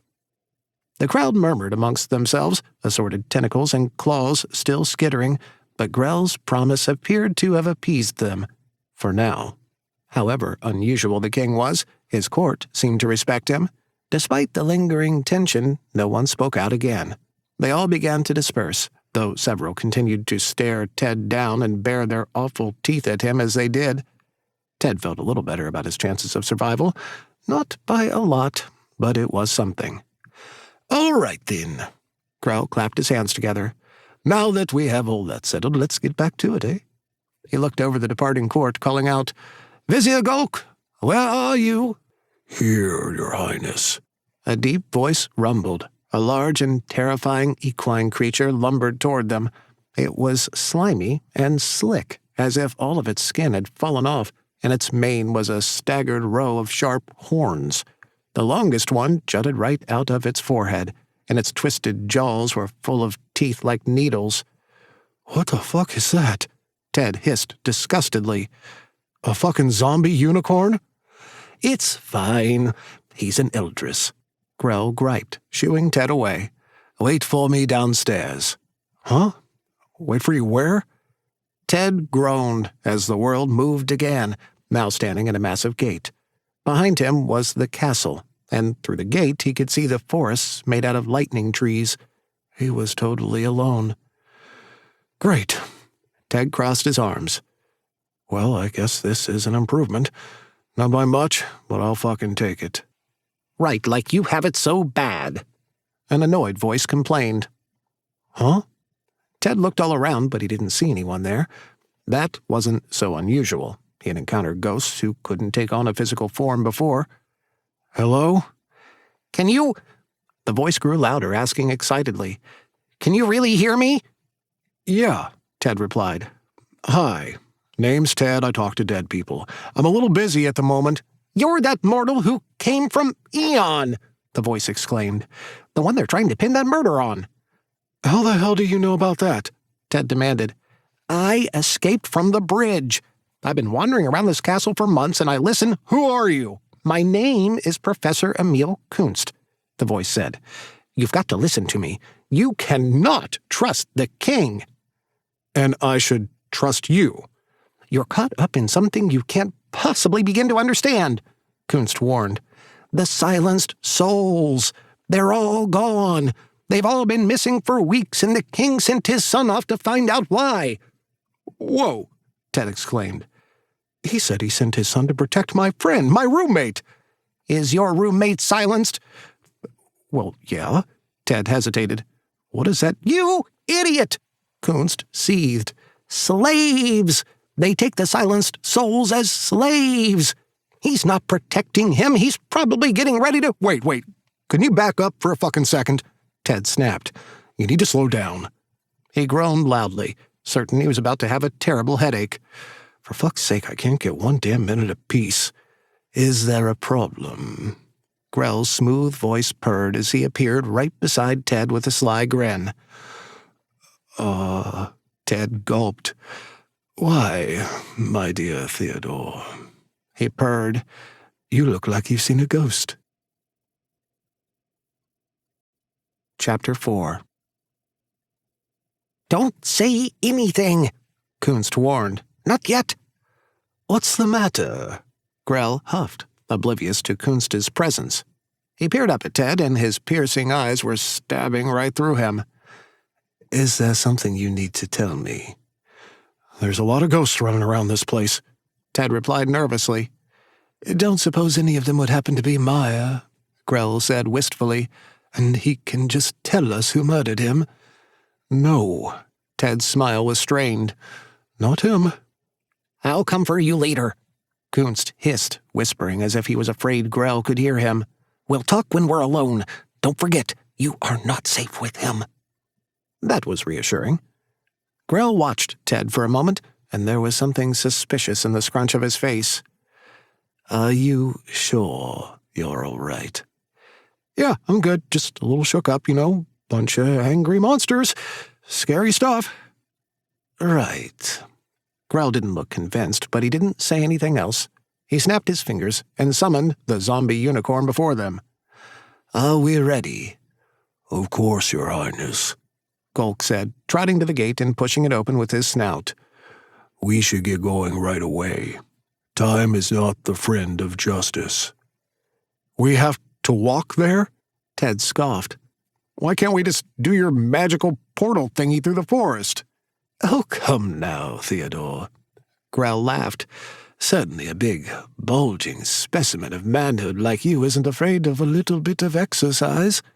No, I just don't understand why we can't poof through the damn freaky little woods. Because the freaky little woods disrupt portal energy, Grell replied dryly. If we try to poof through, as you so eloquently put it, half of you might end up back at the castle and the other half might land up on the bridge. Ow? Precisely. We should be most cautious, Gulk said. Silas doesn't like visitors as it is, but she especially detests those who call on her so early. Glancing up to the night sky, Ted wondered how they kept time here. It seemed to always be dark, and he hesitantly fell into step beside Grell as they entered the forest. He didn't hear Kunst again, and he assumed he was still lurking behind him at the castle. He wished he'd paid more attention to Sagittarian lore now. He knew there was something different about how silenced souls crossed the bridge into that Zebulon place, but he couldn't remember. As they walked deeper into the forest, Ted was mesmerized by the alien beauty. The trees flickered, if they happened to brush by them, and the luminous forest floor darkened wherever their feet landed. It left a trail of black footprints in their wake, but each depression slowly lit back up until it was impossible to tell which way they had come from. It was easy enough to navigate, though. All Ted had to do was look up, and he could see the massive castle towering into the sky behind them. Did your new ghost friend say anything interesting? Grell asked casually, his eyes brighter in the shimmering glow of the trees. Just something about getting off the bridge, Ted replied. It's always weird when I meet ghosts who actually know they're dead. Oh? Yeah. Ted ducked to avoid a low branch. There's so many of them that just don't get it. They think it's a joke or some kind of trick. I used to try and help them, but it never ended real well. Trust me, Grell smirked. They all figure it out eventually. You some kind of soul expert? Something like that. You see, Xenon calls to them and pulls them all here. A pesky few resist, stick around to haunt the living and what have you, and there are some rare bastards that make it here and then escape the bridge. Little pricks run around the damn castle making a stink until they finally get with the program and poof off. Screaming, moaning, knocking things over, rearranging cupboards, the full poltergeist wheelhouse. There was one stubborn ass who wouldn't stop singing the stupid song about some bastard and his wives. We can't have a chat with our little ghosty friends like you can, so we had to exercise his ass to get him back on course. So, Ted began, trying to frame his question carefully. Is it possible for souls to leave Xenon? Oh, no. Once they're here, they're stuck here. Grell laughed to himself. There's no way they can ever leave this plane unless it's on that big old bridge taking their merry dead asses off to Zebulon. Even if someone took them? What a curious question. Grell paused to eye Ted again with a scowl. Something specific on your mind, Ted of Eon? My friend, Ted replied immediately. There's a ghost, a little boy who followed me here. I want to make sure he leaves with me when I go. Oh, he'll be fine. How can you be so sure? I told you I know souls. That soul is bound to you. Bound to me? Ted frowned. What do you mean? The same way that souls can be bound to objects like ghouls. Your ghost boy was bound to you, Grell explained. Usually a soul can't be attached to a living person. Any traumatic accidents or daring heroics that you can recall partaking in recently? No. Ted didn't understand what Grell was trying to imply. I have no idea who that kid is. He just showed up one day. You really believe that, don't you? Grell looked intrigued. Of course, it's the fucking truth. Ted barked, his temper starting to boil. He was so far out of his element, and he hated feeling this frustrated. If you know something, Mr. Soul Expert, why don't you tell me? I can't tell you what you don't remember, Grell countered. You little fucking prick, Ted growled. Look, that ghost at the castle, you really want to know what he said? He told me not to fucking trust you. Oh. Grell's eyes narrowed. What else did he say? He also said I should tell you to suck my fucking dick, you fucking douche. Well, while I highly doubt that, I suppose I could be persuaded. Hey! I want some straight fucking answers. Ted stepped forward and got right in the king's face. Right now. Grell hummed, not budging, and smiling coyly up at Ted. The way you're coming on doesn't feel like you want anything straight from me. Oh, don't you get that shit going again. What shit? Grell asked innocently. Gulk glanced back over his shoulder, sighed deeply as if suffering greatly, and kept walking on without them. You know what shit? Ted towered over Grell. That flirting bullshit. I'm trying to work on a fucking murder case that I'm mixed up in because of your stupid laws. We're running out of fucking time and you're fucking with me. I have no idea what you're talking about. For just 5 fucking seconds, Ted groaned. Can you please just... Here, Gulk hissed, nodding his great head at a large hole in the forest floor. Silas's lair is here. To be continued. Grell purred, tapping Ted's chin with a wink. Ted watched Grell strut by him to join Gulk, and he was so angry he couldn't even speak. He straightened himself out, took a deep breath, and grumbled a long string of curse words. Come along, Theodore, Grell called back. You wanted to work on your case, didn't you? I'm fucking coming, Ted grunted, joining them at the edge of the hole. Looking down, he could see a steep path leading deep beneath the ground and a low light flickering from below. His foot moved a little too close to the edge and knocked some of the glowing soil loose. It crumbled down into the hole, and an inhuman scream roared up from the tunnel. It shook the ground under their feet, and the glow of the surrounding trees dimmed briefly. The fuck is that? Ted hissed, hating how quickly he jumped back to Grell's side. Grell reached out to take Ted's arm. It's all right. You're safe. Ted wanted to believe him, and allowed himself to be pulled in a little closer. Hello? Gulk called down. Silas, it's me, Vizier Gulk. The roar that replied made Ted's teeth chatter. Silas, Gulk implored. Please, it's Gulk. I'm your friend. Can we please talk? The ground trembled again from another low roar, but a snarling voice then shouted, Enter! Quickly now, Gulk said, ducking down into the hole and vanishing out of sight. Yup, Ted said with a click of his tongue. This is my life now. Following a zombie unicorn down a fucking scary hole to go talk to some other weird monster. Great. This is just swell. At least it's not raining, Grell said cheerfully, giving Ted's arm a friendly squeeze before sliding gracefully down behind Gulk. At least it's not raining, Ted mimicked loudly, gritting his teeth together and trying to lower himself into the hole. It was hard to move with such tight pants on, and he lost his footing. He fell face first, stumbled miserably down to the bottom, and tried to get to his feet. Grell's strong hands grabbed him and helped him stand. Are you all right? Fucking peachy. The hole was actually a small tunnel that led into a large cave. The light from the glowing soil above them cast pale shadows all over the walls. There was only a single candle flickering, and Ted had to squint to see anything. You brought some foolish human here, Silas snarled in disgust. And the king. Silas, please. Gulk was begging. They need to speak with you. Silas reared back, and Ted recognized her as an Ozra.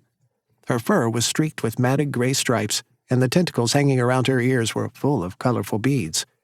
Even in the low light, Ted could see that the top bead on Silas's left ear was a brilliant and luminous purple. It reminded him of Mother of Pearl, but it had its own light, shining in the darkness. It was beautiful and familiar, but Ted couldn't immediately place where he had seen it before. No, Silas barked, her twisted spine arching up. I have nothing to say to them. You tricked me, you— Please, Ted shouted. I need your help. Silas hissed, her long, tentacled tail flailing like a whip. The sides of the cave shook violently, sending dust down on their heads. Ted pushed his way in front of Grell and Gulk, gritting his teeth as he begged. Hey, listen to me, please. Yes, I'm some dumb human, but I'm currently facing fucking charges over this Meyer guy. You didn't kill Meyer, Silas spat. I would have smelled your wretched filth on him. You're innocent. Thanks for that, Ted said with a nervous smile. I'm really desperate for some help, okay? Pretty please? Silas sat down on her hind legs, regarding Ted with a toothy scowl. What do you want, human? Why did Meyer want to see the king? A very urgent matter. And exactly what would that matter be? An urgent one. Okay, not so helpful. Ted rubbed his forehead. It's why he sent me to the king. There was no one else Meyer could trust. So Meyer was killed so he wouldn't tell the king about the very urgent thing? Ted tried. Yes. Silas looked pleased. Why couldn't he just go to the king himself? Too many eyes, Silas said with a snap of her teeth. Too many watching. Do you know who killed Meyer? Ted demanded, hoping a direct question would yield better results. I know it wasn't you, Silas replied. But soon it won't matter. Oh? Can't have a murder trial without a corpse. Silas purred mysteriously. The hell are you on about?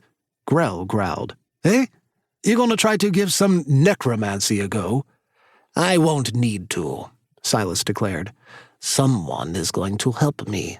They're going to get what I need, and then none of this will matter.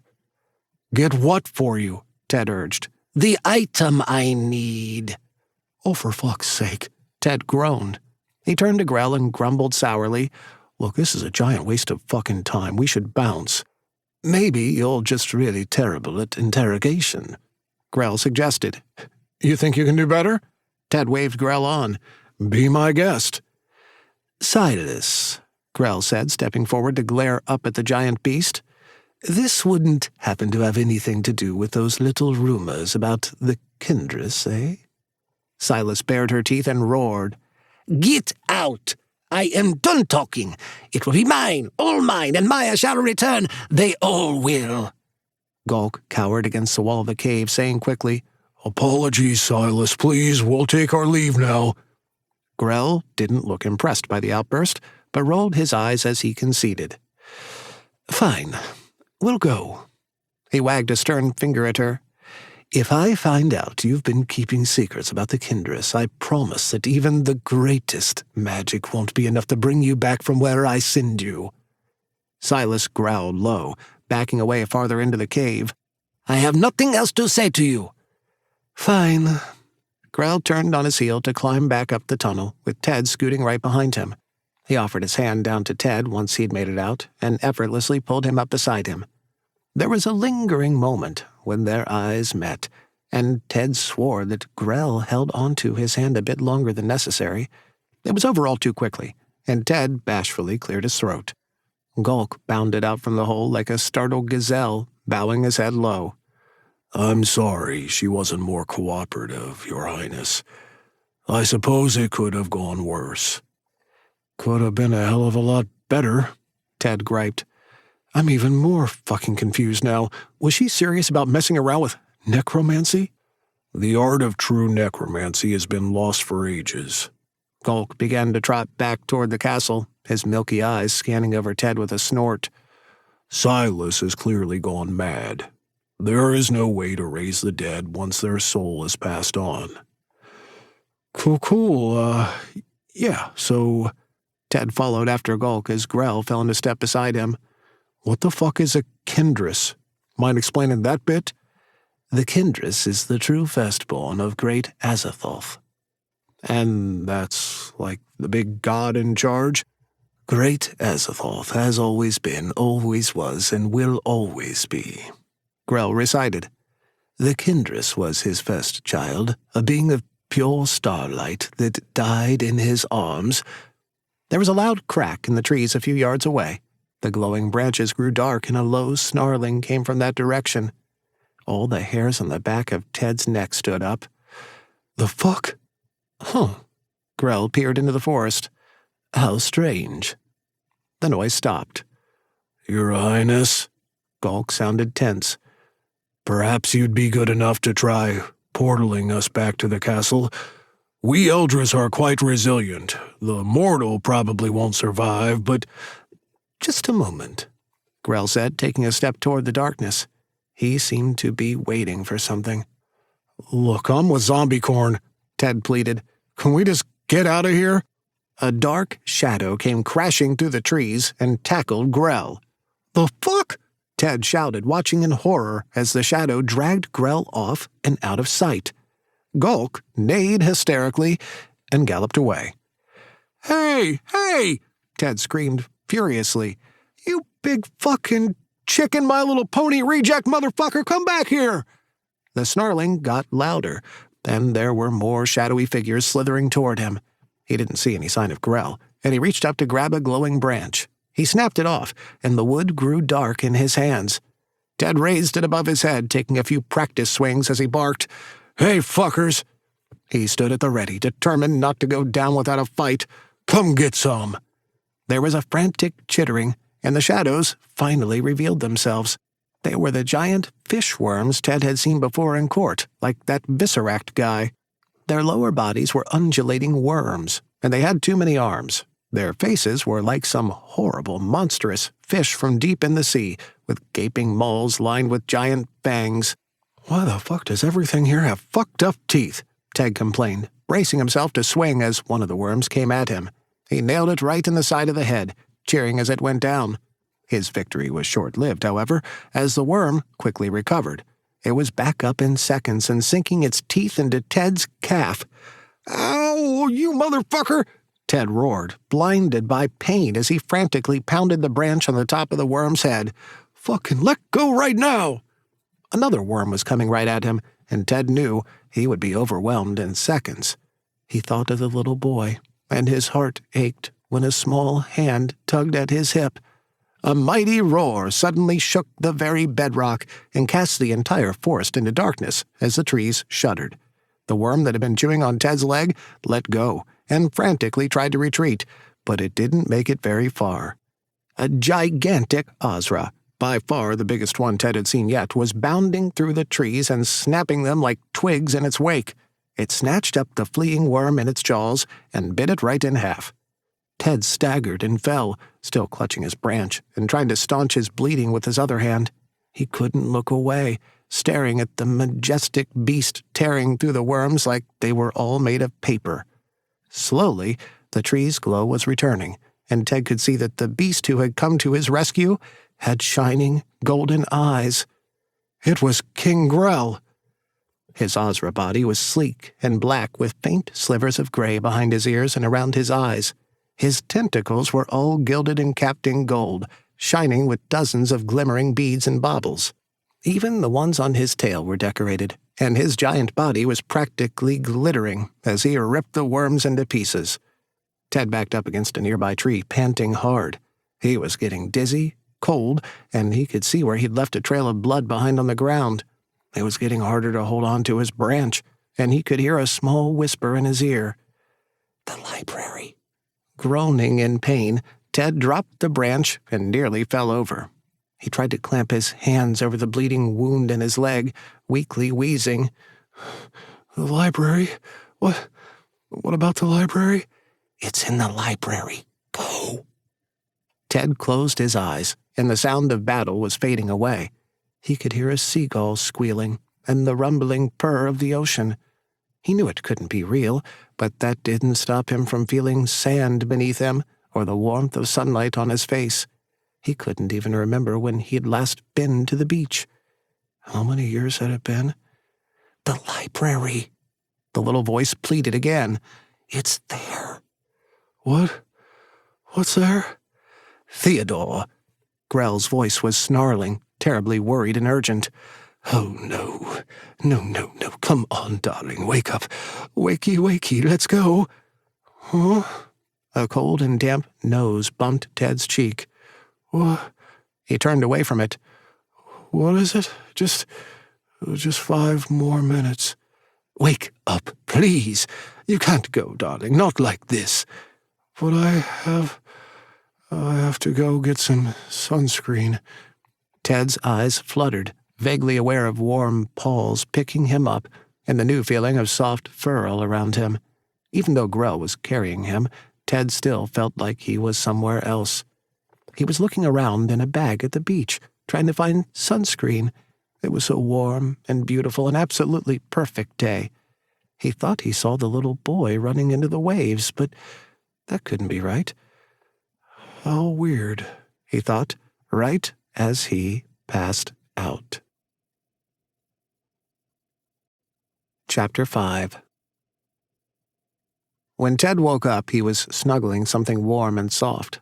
He wondered if he was dreaming. It was so cozy and comfortable, and he didn't want to move. He held on to it, his fingers gliding through silky, sleek fur. "Hello, darling." Grell's voice greeted softly. "Hope you slept well." Ted tried to jerk away and instantly regretted it, his entire body racked with a wave of pain when he tried to move. "Oh, fuck." "Easy," Grell soothed. "You're safe. It's all right now." Judging by the familiar purple glow and the lack of doors, they were somewhere back in the castle. They were lying in a massive bed together, and Grell was still in his feline Ozra body. Ted had been curled up in his front paws with his head against his broad chest, and he weakly fell back into that position. He wanted to blame the pain and exhaustion, but it was also so good to be held. He looked down and saw his leg was bandaged, blushing when he realized he was wearing a long tunic and nothing else. "Oh, thank you, for saving me and all that." "My pleasure." Grell nudged Ted's shoulder with his nose. "You've been asleep for almost an entire day. I was getting worried." "Shit," Ted gasped frantically. "The trial! No, fuck, what time is it? Is it moon whatever o'clock?" "Calm down," Grell soothed. "The court granted an extension for the trial due to the circumstances. We now have until midnight, 2 days from now." He tilted his head. "Although yesterday is now technically today, I suppose, so, oh yes, midnight tomorrow. Again." "Okay, that's good. I mean, it's not good that I'm still being charged with this bullshit, but okay, awesome. Seeing as how it's 1 o'clock in the morning, that gives you nearly a full 48 hours. Grell paused. Well, 47, technically." "It's seriously that late?" Ted peered up at Grell curiously. Have you been watching over me all this time?" "In a perfectly normal, mostly non-creepy way, yes." "Aw," Ted cooed, unable to resist teasing and laughing when Grell scrunched up his face. Big old tough kitty is a softy. The Volgora are quite venomous, Grell said stubbornly, ignoring Ted's taunts. Your leg should heal in a few hours, but the venom will take more time to work its way out of your system. That's what those things were? Volgora? Yes. Too bad Golk didn't stick around to find out. The damn coward. Grell scowled. Would have loved to see them take a bite out of his ass. Why did the Volgorans attack us? Ted demanded, a lick of fear making his pulse flutter. Were they trying to fucking kill us? Calm down, Grell said, his long tail curling around Ted. They were definitely trying to kill us, but I don't know why. This is tied to Maya's death somehow, I'm sure of it. Did you, leave any of them alive to interrogate them? No, I ate them. You what? I ate them. You ate them. Grell lifted his big head and looked all around. Is there an echo in here? You actually ate the worm guys? Ted scoffed in disgust. Is that a thing here, eating people? How the fuck is that a thing? He narrowed his eyes. Wait, no, better question. Why aren't you on fucking trial for totally murdering the crap out of those guys? It was obviously self-defense, Grell replied. They attacked us first. Wait a second. Ted felt a spark of hope. Couldn't I just say that Meyer attacked me and I had to kill him? Could that get me off? That's preposterous, Grell snorted. He was clearly already dead when you got here, so that won't work. That's why I'm innocent, Ted groaned as his hope fizzled and his head throbbed. Now, as far as getting you off is concerned... Grell flashed his teeth in a sly smile. Ted ignored him. I can't fucking believe you ate all those guys. That's fucking gross. And weird. And it sure would have been nice to ask who fucking sent them.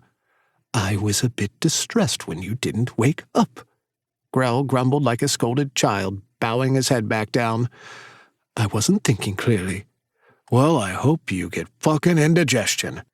Ted tried to roll over and winced as another flash of pain shot through his body. Oh, fuck.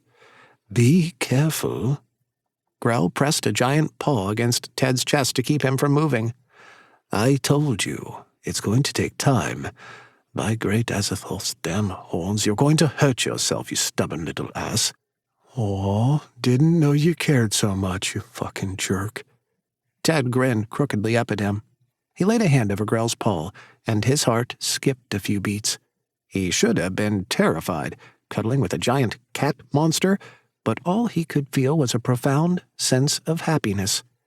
He didn't have to worry about his phone ringing at 4 o'clock in the morning to haul some poor deceased soul out of his bathroom and deal with a raging family who wasn't expecting their loved one to die. There were no ghosts here harassing him for answers he didn't have, and he couldn't honestly remember the last time he'd slept so well.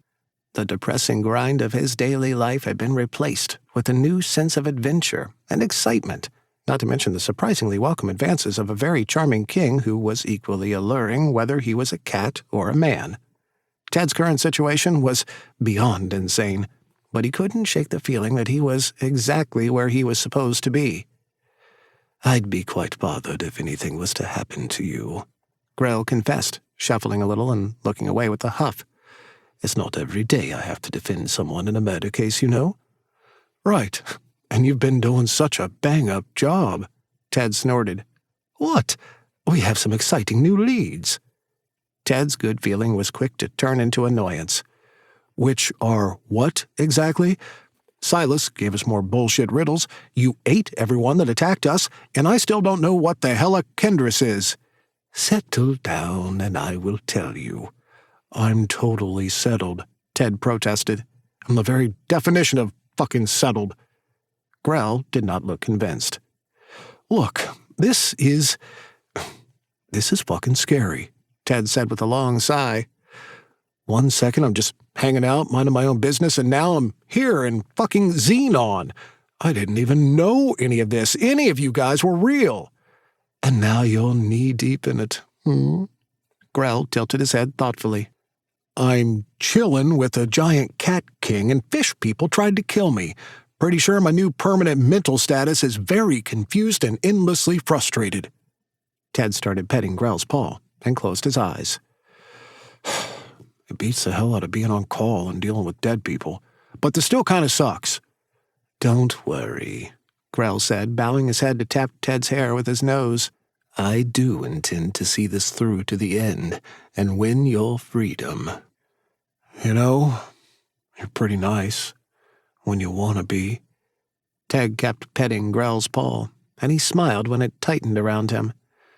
Kind of makes up for you eating all those fish guys. "Don't tell anyone," Grell whispered. "I have a reputation to uphold." Ted leaned his head back. So, the Kindress. What was Silas talking about? "All right, my darling Lucian friend. Do you understand who Great Azathoth is?" Big head honcho god? "Precisely," Grell replied. "Most of the faithful believe that his first children were Etheril and Zerapharos, twins that propagated the entire pantheon of gods." But it was actually this Kindress? Ted tried his best to follow along. "Yes, the true firstborn of Great Azathoth was a child of pure starlight, but it died in his arms before it could take its first breath." Well, that blows. Azathoth wasn't too happy about it either. His grief was endless, and his tears threatened to drown the universe. A special fountain was built to contain them, hidden away in a secret place.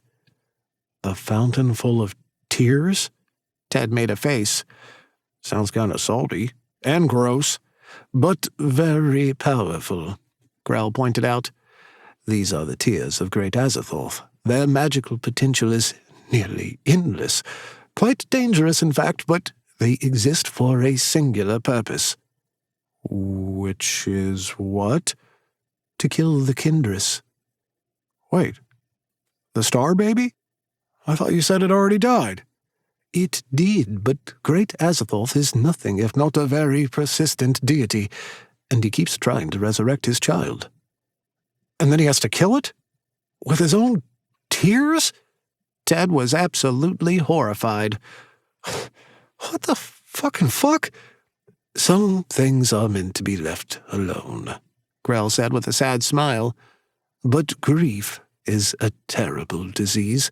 Great Azathoth brings back his child to ease his mourning, but his pain corrupts the starlight inside it. It changes the child into a monster. The Kindress becomes unstable, dangerous, and is born again only to die by its father's hand before it can destroy the universe." "That's the most fucking depressing story I've ever heard," Ted grumbled. "And I work at a funeral home. I know fucking depressing shit." "Yes, it's a real downer," Grell agreed. "More importantly, it's true. Sages get all bent out of shape when you start talking about the little star child, but it's not a legend. It's not some myth." "And Silas is after it?" "Most likely. Amongst the Kindress's many magical powers, it's said that it can return life to the dead. Conversely, it also takes life from what's already alive. Real fun." "So she thinks she can use it to bring back Meyer," Ted mused. "Mm-hmm. "Where is this damn thing at?" "Last one should have popped up almost 20 years ago," Grell replied, rolling his broad shoulders in a shrug. "Haven't seen any trace of it. Could be hiding, could already be dead, who knows?" "But you said something about there being rumors," Ted accused. "What do you know?" Grell drew his lips back and bared his fangs, chiding. "Clever little imp, aren't you?" "Not really that clever since you said it right in front of me," Ted scoffed. "Come on, give." "Fine." Grell's tail whipped in annoyance. "The Kindress is like Great Azathoth. Always was, always is, and always will be. Its cycle of birth and death is absolutely endless and impossible to predict, but it seems to especially love dying right after a big old fancy celestial event. We never know when it's actually alive and bopping about, you see, but we do know when it dies. Unlike other gods, the Kindress's soul completely blacks out that bridge when it passes through. Takes months for it to light back up. Now, there was a pretty impressive celestial event 19 years ago. Perfect time for the Kindress to get itself murdered, but nothing happened. Another magnificent celestial event occurred last year, with absolutely nada. And yet, there are still some very strange things going down. Things that haven't happened in centuries. Gods are waking up and walking Eon again. By both of Great Azathoth's curly horns, gods are even being killed. Not to mention all the damn souls missing from the bridge. Souls missing? Ted frowned, his mind tracking back to what Kunst had told him. It was too easy to get caught up in Grell, especially when he was being so kind, and Ted had nearly forgotten the warning. It made the current snuggling awkward, and he tried to pull away from Grell's hold. Not that he had any reason to trust Kunst over Grell, but he'd never known a ghost to lie. His attempt to move sent a fresh wave of agony throughout his body, and he groaned. "Oh, fuck. What's wrong?" Grell asked, clearly concerned and nosing at Ted's shoulder. Nothing. Fuck, that fucking hurts like hell. Ted fussed, struggling to get comfortable as Grell wrapped him back up between his paws to keep him from moving. Okay, can we cut back on kitty cuddles? You need to stop moving, Grell scolded. I'll quit fucking moving if you just stop aggressively snuggling me with your big giant paws. Could you, be like a dude again, maybe? Fine, Grell said, his body shrinking down and his sleek fur melting away until he was back in his human form. Ted was now perched on Grell's broad chest, and moving was definitely the last thing on his mind. He could feel the heat of Grell's body against his own, and the gentle way Grell's strong hands settled on his back made his face heat up. Is this better? Grell asked, his usual swagger replaced by genuine concern. This is good. Ted didn't dare look down, because he already knew Grell was naked, and he couldn't stand to make this situation any more awkward for himself. Except, it really wasn't that strange. He felt safe, and there was something about the way Grell was looking at him that made him want to stay right here forever. I thought you wanted to move. Grell quirked a brow. I'm good. Ted cleared his throat. So, about these missing souls, what about them? Oh, don't start that stupid crap again. Ted narrowed his eyes. We were having such a nice fucking chat, and there you go, answering questions with questions again. Ask the right questions, and you shall receive the answers you seek, Grell said smugly. Are these souls silenced? Ted challenged, pleased when the smug smile dropped right off Grell's face. Now, how would you know that? Grell scowled. Don't suppose it would be your little ghost friend who told me to suck your dick? Hearing those words spoken so casually made them even more obscene, and Ted gulped. He licked his lips, countering, I don't know, maybe. Why? You thinking about it? Thinking about what? Sucking your dick. Grell's smile only grew as Ted blushed, flashing his teeth. Can't even say it out loud, can you? Maybe I just don't want to, Ted argued. Maybe I would rather talk about those silenced souls and what your crazy-ass son is really doing with my roommate. Oh, this was a very chatty little ghost indeed. Grell laughed, his fingers dragging up Ted's spine. Well, I suppose if you insist that we discuss it. I do, Ted confirmed. Then I must tell you that I'd like to take you to dinner before we explore any carnal pleasures, Grell said seriously. Oh, for fuck's sake! Ted tried to roll away and cried out in pain as his muscles screamed their protests. Oh, fuck! Oh, my darling Theodore! Grell cackled and pulled Ted back into his arms. Easy now, I'm sorry, I couldn't resist. You're such a douche. Ted found himself even closer to Grell now, practically on top of him. Guilty. Grell beamed, stroking Ted's back warmly. Ted was exhausted from the simple tussle and had to lay back down. His head found Grell's shoulder and he flopped in surrender. I give. So, dinner then? Huh? You'll let me take you to dinner? Grell asked without missing a beat. We can continue discussing souls, monsters, gods. What else? Grell. Ted hesitated. We don't exactly have a whole lot of time. I don't know. Oh, and the tempting proposition of fellatio, of course. Seriously? Kunst's voice drawled in disgust. I tried to give you some sincere advice and you're in bed with him? Ted's face caught on fire, and he wasn't sure how to defend himself to a ghost. He chose to ignore Kunst for now, but got back on track by asking, Why are silenced souls so important? Their steps power the bridge, Kunst grumbled impatiently. They're the source of power that keeps the bridge running, Grell replied at almost precisely the same time. Now is that a yes to dinner?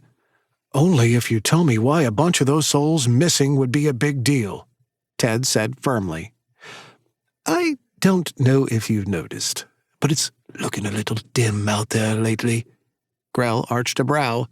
It's not so much that the souls are missing in the sense that they've been taken, but missing in that none of them are coming here.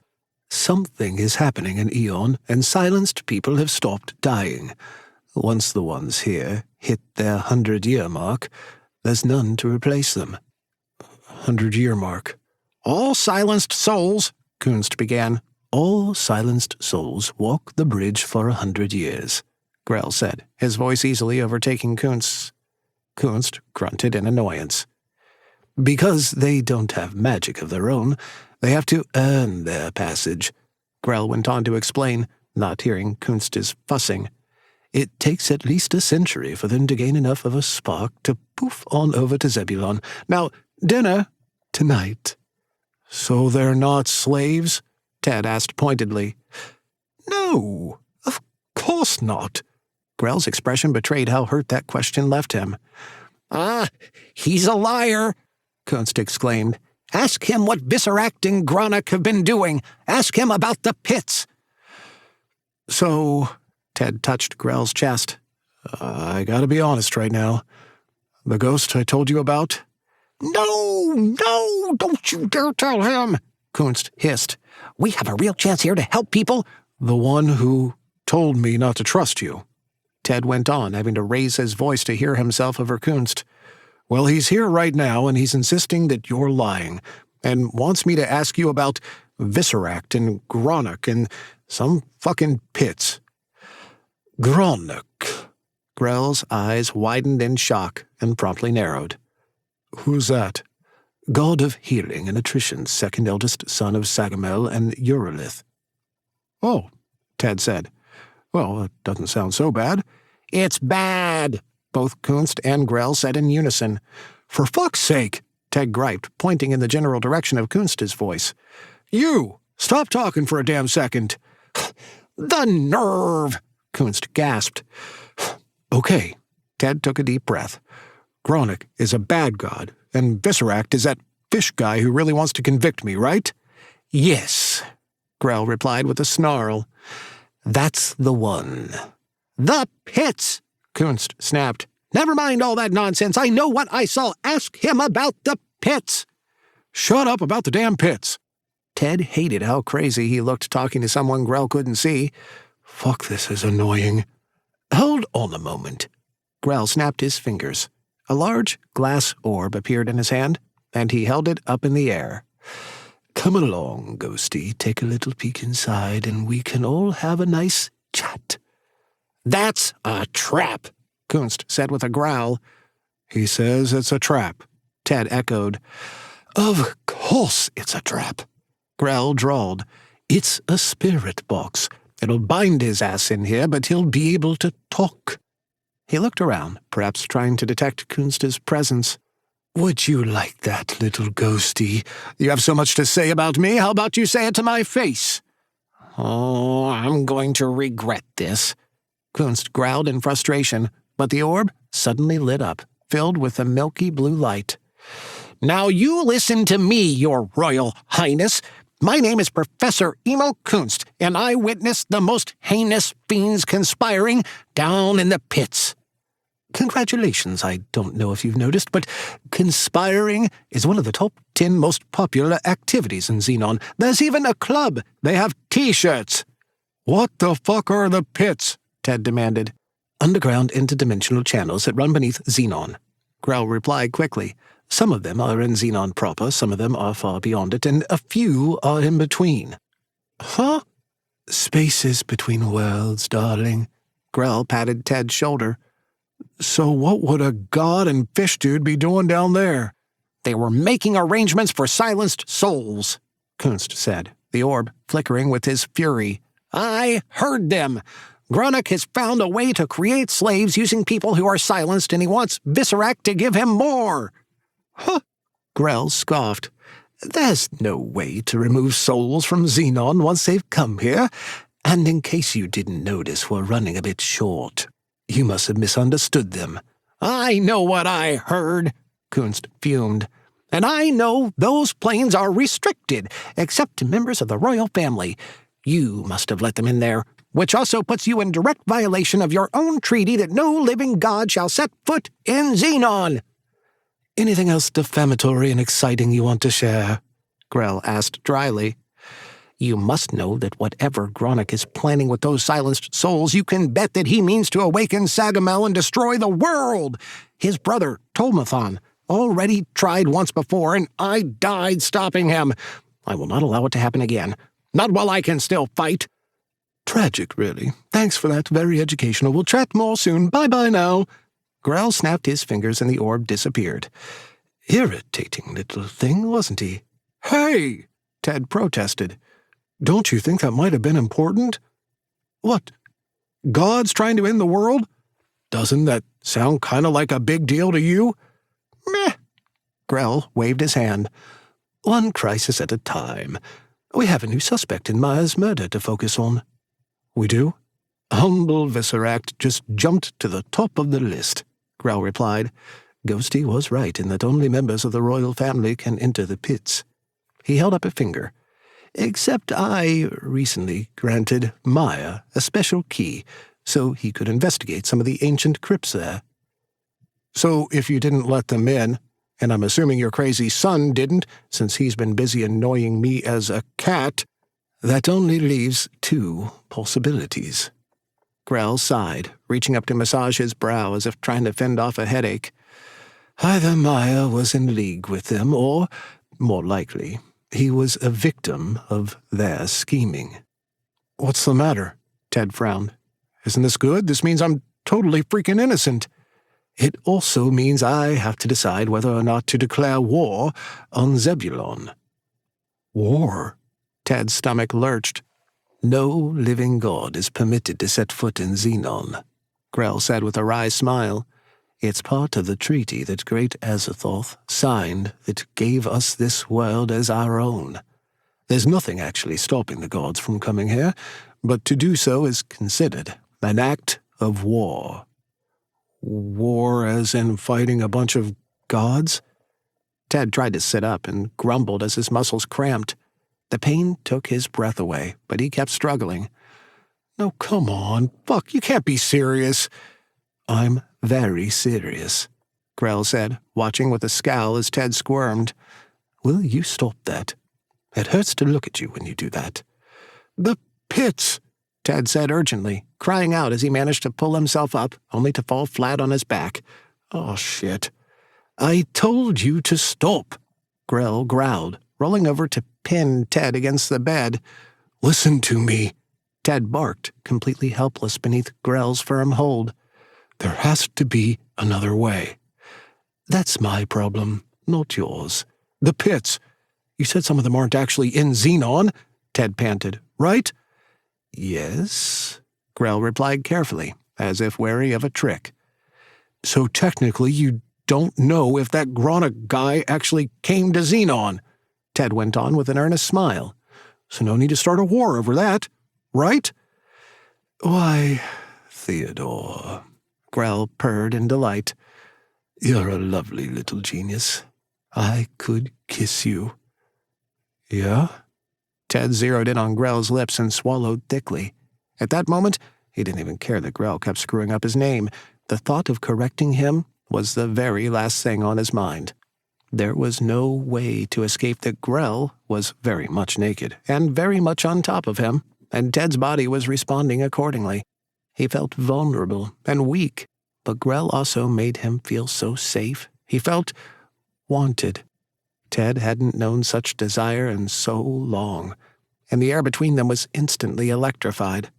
Grell's eyes were moving over his body as if seeing Ted for the first time, and he was leaning in, only stopping when he was a breath away from Ted's lips. "Yeah," Grell echoed, his nose lightly bumping Ted's. "I could kiss you. If you wanted me to, of course." "Well, only if you really want me to want you to," Ted replied, inhaling shakily. "I mean, did you brush your teeth after eating all those fish dudes?" "Flossed, too." Grell's mouth hovered over his, neither retreating nor advancing, and the torment made Ted's insides clench. They had been here before, so close to kissing, and yet worlds away, and Ted didn't know if this was a wise decision. Considering he'd almost died and had just talked Grell out of starting a war, perhaps a kiss was another unnecessary risk. Grell hummed, licking his lips so Ted could feel the briefest swipe of his tongue. "I suppose I only want you to want me to want you to do it if you truly want to." "Oh, fuck it." Fighting back the brief flash of pain, Ted surged upward to connect their lips in a passionate kiss. Chapter 6. Grell's responding kiss was fierce. He pushed Ted down into the plush pillows, owning every inch of his mouth with a long swipe of his rough tongue. Grell's tongue was barbed, like a cat's, slick and scratchy, and it was hotter than Ted could have ever dreamed of. He would be replaying this moment in his mind for years to come. A few days ago, he'd been caught in the soul-sucking grind of a depressing job, quite literally haunted by ghosts, and left longing for any lowly scrap of affection. Now, he was kissing a handsome king in a glowing castle floating out amongst the stars. Sure, he was still fighting asinine murder charges, and the king could turn into a giant cat monster, but it was still an improvement. Ted moaned, reaching up to grab Grell's shoulders. He loved the rough texture of Grell's tongue sliding against his own. He couldn't get over the softness of his lips, or how strong his hands were as they explored the broad lines of his body. Ted wanted to wrap himself all around Grell and... Ow, right. Still full of nasty fish people venom. "Fuck," Ted growled, his muscles seizing up in pain and forcing him to break the kiss. "I'm sorry." "Don't be," Grell said softly, smiling with such a warmth that he seemed decades younger. He gently nuzzled Ted's cheek, placing a tender kiss there as he said, Just relax, and try not to move." What are you doing?" Ted asked nervously. "Taking care of you," Grell replied, his golden eyes shining brightly as he glanced down over Ted's thick chest. His hand slid over the thin fabric of his tunic, finding his nipple and petting it slowly. Ted groaned, shivering and twitching, his cock growing hard with absolutely nowhere to hide. He couldn't relax, feeling the urge to move and take over, to take control. "Grell, shouldn't I?" "Theodore," Grell said firmly, tilting his head back down for a sweet kiss. "If you want me to stop, then tell me now. Otherwise, lay back, relax, and let me rock your little mortal world." Okay, Ted said, his hands unclenching by his sides. "I can do that. Totally. The constant expectation to take control has left you feeling inadequate when you're put in this position, Grell gently dragged a single finger down Ted's chest to his hip, the tunic magically fading away. You want someone else to take over, and yet it's been so long that you don't know how. Fuck. Ted watched his chest tremble as Grell started to kiss his way down to his stomach. His cock flexed, and he whimpered, secretly thrilled that he couldn't move. It made it easier to give in and let Grell do what he wanted, and Ted whispered, Yes, it's all right. Grell promised, lavishing the crest of Ted's hip bone with wet smooches. I've got you. I'll take care of everything. What are you doing? Ted asked, excited and curious. All this talk about sucking dick has given me the most lovely idea, Grell teased slyly. He ran his hands over Ted's muscular thighs, getting settled between them as he licked his lips. I think I may, in fact, he dropped his voice to a sultry whisper, suck your dick. Ted could not look away from Grell's tongue. Flicking it out like that over his lower lip wasn't so unusual, but Ted had never noticed before just how long it was. It had several inches on a normal human's, and it looked even bigger. Grell noticed Ted staring and stuck out his tongue with a lecherous wink. Yup, definitely long, thick, and absolutely made for sinful things. Oh, fuck, Ted gasped without meaning to. Oh, yes. Grell eyed Ted's cock and bowed his head. He nuzzled against his hard shaft, breathing him in with a luxurious sigh. I just know you're going to taste fantastic. Fuck, that's hot, Ted panted. He couldn't even finish the thought, faltering for a conclusion that didn't sound lame. Just what? Be gentle?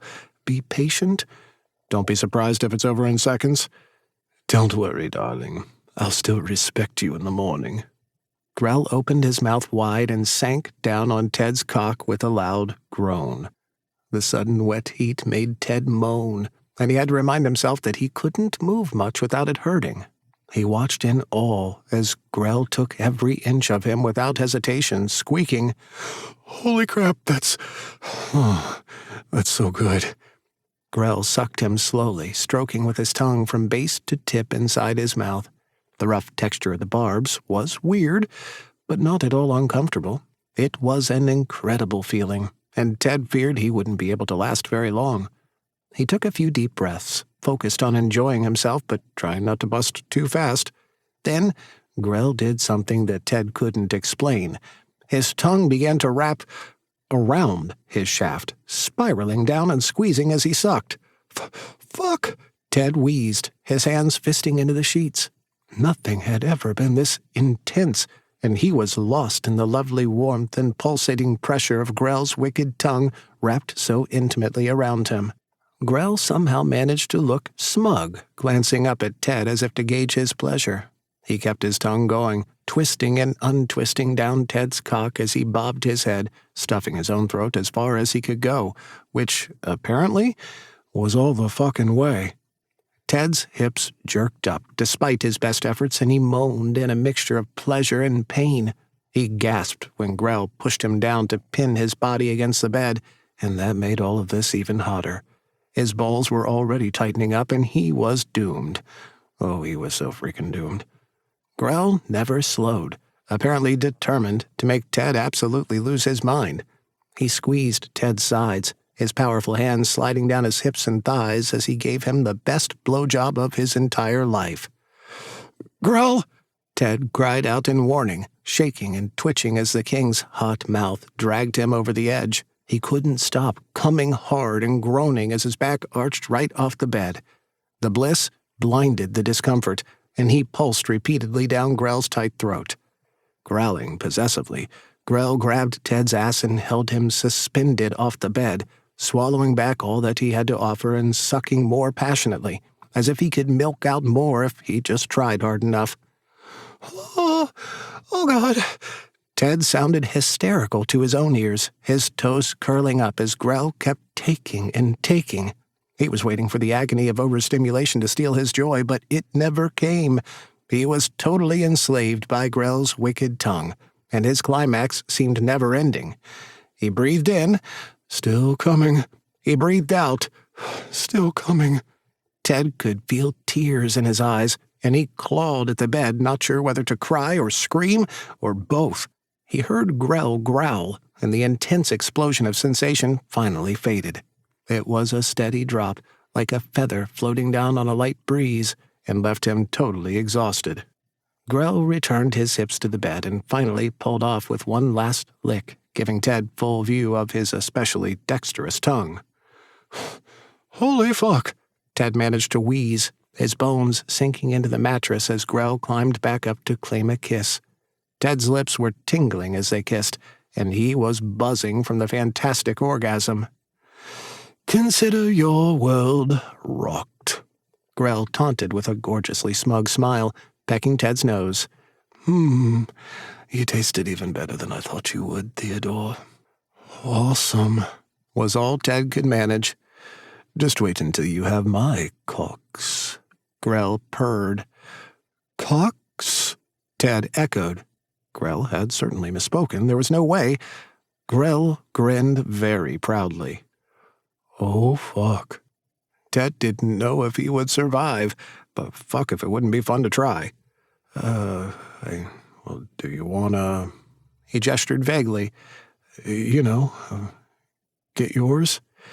I don't think you could handle me in your current state. Grell chuckled as he rolled off beside Ted. I really don't mind, darling. I enjoyed myself thoroughly.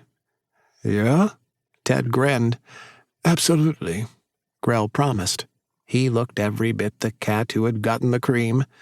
Feeling good, love? Uh-huh. Ted carefully shuffled onto his side with minimal discomfort, his face still hot from the thrill of climax. You were not kidding, huh? Because, damn, Your Royal Highness. Oh, it was nothing, Grell said, clearly very pleased. He snapped his fingers and summoned a glass of liquor to his hand. Any time. It's, been a while for me, Ted confessed. He didn't know if the Osra were big into pillow talk, but he was uncertain as to where this left them. Maybe it was nothing. Maybe it was something. It's also been a long time for me, Grell said, snapping his fingers to summon a second glass for Ted. Despite my dashing charisma, it's not often I find myself desired by others, not unless they want something for themselves. You mean because you're king? Ted supplied, cringing as he tried to sit up to take a sip. Precisely. Grell wiggled his nose, and a long looped straw appeared so Ted could drink without moving. Thanks. Why has it been so long, Grell eyed Ted curiously. You're a gorgeous specimen. You don't smell particularly bad. You're even tolerable to talk to. Just keep pouring on the compliments. I'm serious. Look, I've had some dates, you know. Ted frowned, slurping at his drink through the swirly straw. I had a really bad breakup last year, and since then, it's just been hard to get serious with anyone. What happened? Did they break your precious heart? Carry on a torrid love affair? No. He proposed. Ted grimaced. Grell scoffed. Huh? Your relationship ended because your partner offered you marriage. I wasn't ready, Ted explained hastily. We'd only been dating for a year. A year? Isn't that a pretty significant chunk of lifespan for humans? Don't you only live for half a century or so? Hey, we can live for 80 years. Ted was flustered, trying to explain himself. Look, it was very significant. I really loved him, but I wasn't ready for all of that. I got scared, and when I told him no, well, he dumped me. Ouch. Ted sucked hard on the straw, gulping back the booze and groaning. Look, I've had plenty of time to beat myself up over it. Pretty sure that was my one shot at a happily ever after, and I fucked it up. What makes you say that? Grell frowned. I can't meet anybody new, Ted replied sadly. And on the actual freak occasion I do meet someone, Trying to make time for a date around my schedule is almost impossible. Guys get tired of waiting around and, well, they just move on. I can't stop thinking, what if I had just said yes? I wouldn't be alone right now. I wouldn't be so fucking miserable watching everybody else around me hanging out with their happy families and shit. I mean, my job would still suck ass, but at least I'd be going home to someone. Well, Grell said thoughtfully, I'm rather thankful you didn't get married. oh, why? If you had accepted the proposal, you wouldn't very likely have the roommate that you do now, Grell replied. You wouldn't have been around to annoy my son, and he wouldn't have sent you through the portal. In essence, we wouldn't have ever met. Shit. A blush crept up Ted's neck. Yeah, I guess not. He took another sip of his drink. What about you? What? Grell blinked. I work all the fucking time, and the smell of formaldehyde isn't a big turn-on for most people. That's why I'm still single. So what about you? I also work all the time, and because no one could ever compare to my mate, I suppose, Grell said with a bittersweet smile. After he died, I was angry. For all my power, I couldn't save him. Even though it hurt, Ted moved his arm to take Grell's hand. Grell laced their fingers together as he went on. It was a plague that took him. Hundreds of our people were sick and dying, and his stubborn ass insisted on going to help. He laughed bitterly. Caught it himself, that dumb bastard. I'm sorry, Ted said, wishing the words didn't sound so hollow. He was my light. Grell smiled sadly. The whole kingdom was a little less bright after he died. He drained his glass. Our son didn't take it particularly well either. So, Ted said carefully, he wasn't always such a brat? Grell actually laughed. No, he definitely was, but it got worse after Vale died. That was his name? Mm-hmm. Grell's thumb brushed over Ted's knuckles. Vale Krim. We were together for 656 years.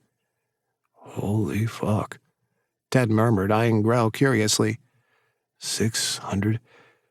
How old are you? A lady never discusses her age. Grell batted his eyes. You Ozra really lived for a while, huh? Indeed, Grell said. And as long as I've lived, I've never met anyone else like Vale. He smirked. Well, until I met you, of course. Me? Ted was flattered. I really remind you of your husband? Yes, Grell said. You're both hopelessly stubborn bastards. Sweet talker. And you make me laugh, Grell said more sincerely, leaning in to kiss Ted. It's been a very long time since I've laughed like this. It's been a long time since I've felt, well, anything like this. Thank you for that. Yeah, Ted murmured, his chest flooded with a new warmth as he gazed over at Grell. No problem. Grell was smiling at him so sweetly, and Ted melted as he came back in for another kiss. He shifted his body, aching to be closer, and winced when he felt another stab of pain. Oh, fuck. Perhaps we should exercise a bit of patience with regards to more exciting carnal activities. Grell backed off with a departing kiss.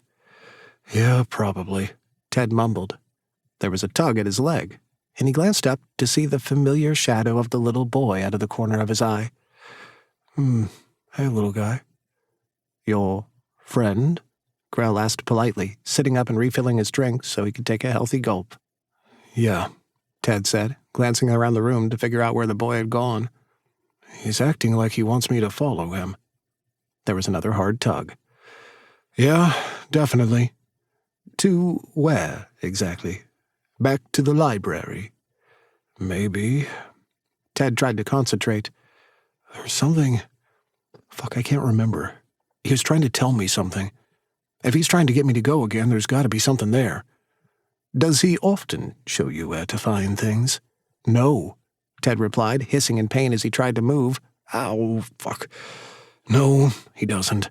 But it's just this feeling I have. Like it's really important. Well, Grell tutted, whatever it is, it can wait until you're feeling better. Oh, come on. Nope. Grell shook his head. You're staying right here until I deem you well enough to continue investigating. I'm fine, Ted argued. Really? Grell grinned, smacking Ted's shoulder. Go on, then.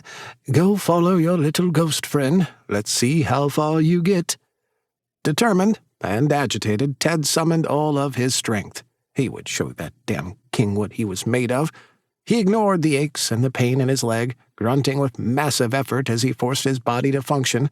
He was sitting up, yes, almost there. He rolled flat onto his face and couldn't get back up. So, how'd that work out for you? Grell cooed with syrupy sweetness. Fuck off, Ted mumbled into the sheets. Grell helped roll him back over and tucked the blankets around him, fussing. You're staying here until that nasty venom wears off. Yes, dear, Ted griped, smiling as Grell brought him up on his chest to cuddle. Fine, I'll be good. He glanced out in the room. Sorry, little guy, gotta wait. Although Ted couldn't be sure, he thought he heard a small, frustrated sigh. Hey, what was all that stuff you said before? Ted asked. I say a lot of stuff. Grell ran his fingers through Ted's hair.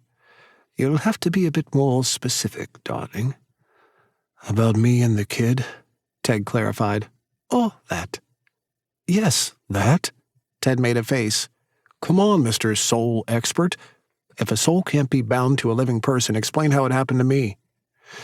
The simplest explanation would be that you're not alive, Grell replied with a wry smile. Sorry, last time I checked, very much with the living. And you don't recall any accidents? Grell's hand moved over Ted's chest. Stubbed your toe and fell off a cliff? Took a shower during a lightning storm? Pumped some gas while on your cell phone? No, nothing at all? No, Ted insisted, frowning as he watched Grell's hand pause over his heart. What is it? I got a heartbeat, don't I? Of course. Then why do you keep asking about accidents and shit? Ted laughed nervously. You're really starting to freak me out. Short of great Azathoth himself, I only know of 2 ways for souls to bind with the living, Grell said solemnly. One involves a silenced vessel, which you are not. The other, well, the living bit is quite optional. Okay, Ted's brow furrowed. What do you mean by optional? Death, Grell replied without hesitation. Ted started to laugh, waiting for Grell to give in and tell him it was a joke. It didn't happen. He scoffed at Grell's flat expression, arguing passionately, But I'm not dead. Not right now, Grell pointed out. At least, I'm pretty sure. He booped Ted's nose and watched him flinch. No, right. Sorry, just checking. You're alive. I think I would remember if I freaking died, Ted snapped. Maybe you would, Grell said, gently taking Ted's hand and laying it over his own on Ted's chest. But then again, maybe you wouldn't. Ted felt a rush of heat and a faint pulse. As the sensation grew, he realized it was his own. It thumped a little faster than what was probably normal, and he blamed Grell's touch and the strange conversation for its rapid pitter-patter. Listen, Grell implored, his golden eyes shining as he held Ted's hand firmly in place. Ted tried, closing his eyes to focus on the rhythm. Faster and faster it went, and then another beat. It was a second heartbeat thumping alongside his own. It was faint, weak, but definitely a unique rhythm. I don't understand, Ted whispered, his fingers tightening around Grell's. What does this fucking mean? Something that I can't explain, Grell said quietly. Some miraculous incident, certainly mired in tragedy, brought you and your little friend together. You died with him. Both of you died. At the same time, all right? But I'm still alive? Ted's stomach turned anxiously. That's not possible. I'm not fucking dead. I know, Grell soothed. And that's because someone or something brought you back. What? So, Grell said with a click of his tongue, now that we got all that weirdness out of the way, is that going to be a yes for dinner? Chapter 7. I think I'm going to throw up, Ted whispered in horror. I'll hold your hair, Grell said with a friendly smile. You're being serious, Ted said, searching Grell's face for any sign that this was a terrible prank, and finding none. You really think I died and someone resurrected me? Oh, I know they did, Grell said, nodding down to where their joined hands still rested on Ted's chest. I've been around for a long time, love. I remember what real necromancy costs. Which is what? Sacrifice, Grell replied. Life for life. Ted jerked his hand away, nauseated as he tried to sort out the full ramifications of what Grell was telling him. Someone died? For me? Only a tiny bit, Grell said, petting Ted's hair. Someone gave part of their life for you. Isn't that what people do with ghouls? No, Grell said. A ghoul is a bookmark in a story that's already ended. And me? Your story got a sequel. Fuck, Ted whispered shakily. That's some heavy shit. Your parents into magic by chance? Perhaps any of your friends dabble in ancient forbidden spells? Grell asked. Any of your little ghost buddies decide to tell you the secrets of necromancy? No. Ted shook his head and loudly slurped on the swirly straw. My life is so fucking boring. I work some more. I come home, I work, call my parents sometimes. Lots of gross and depressing shit in between, that's it. Really? Up until coming here and shacking up with the hot king? Yeah, not a whole lot going on, Ted said with a shy grin, trying to be braver than he felt. So I take it you're going to accept my dinner invitation? Grell preened.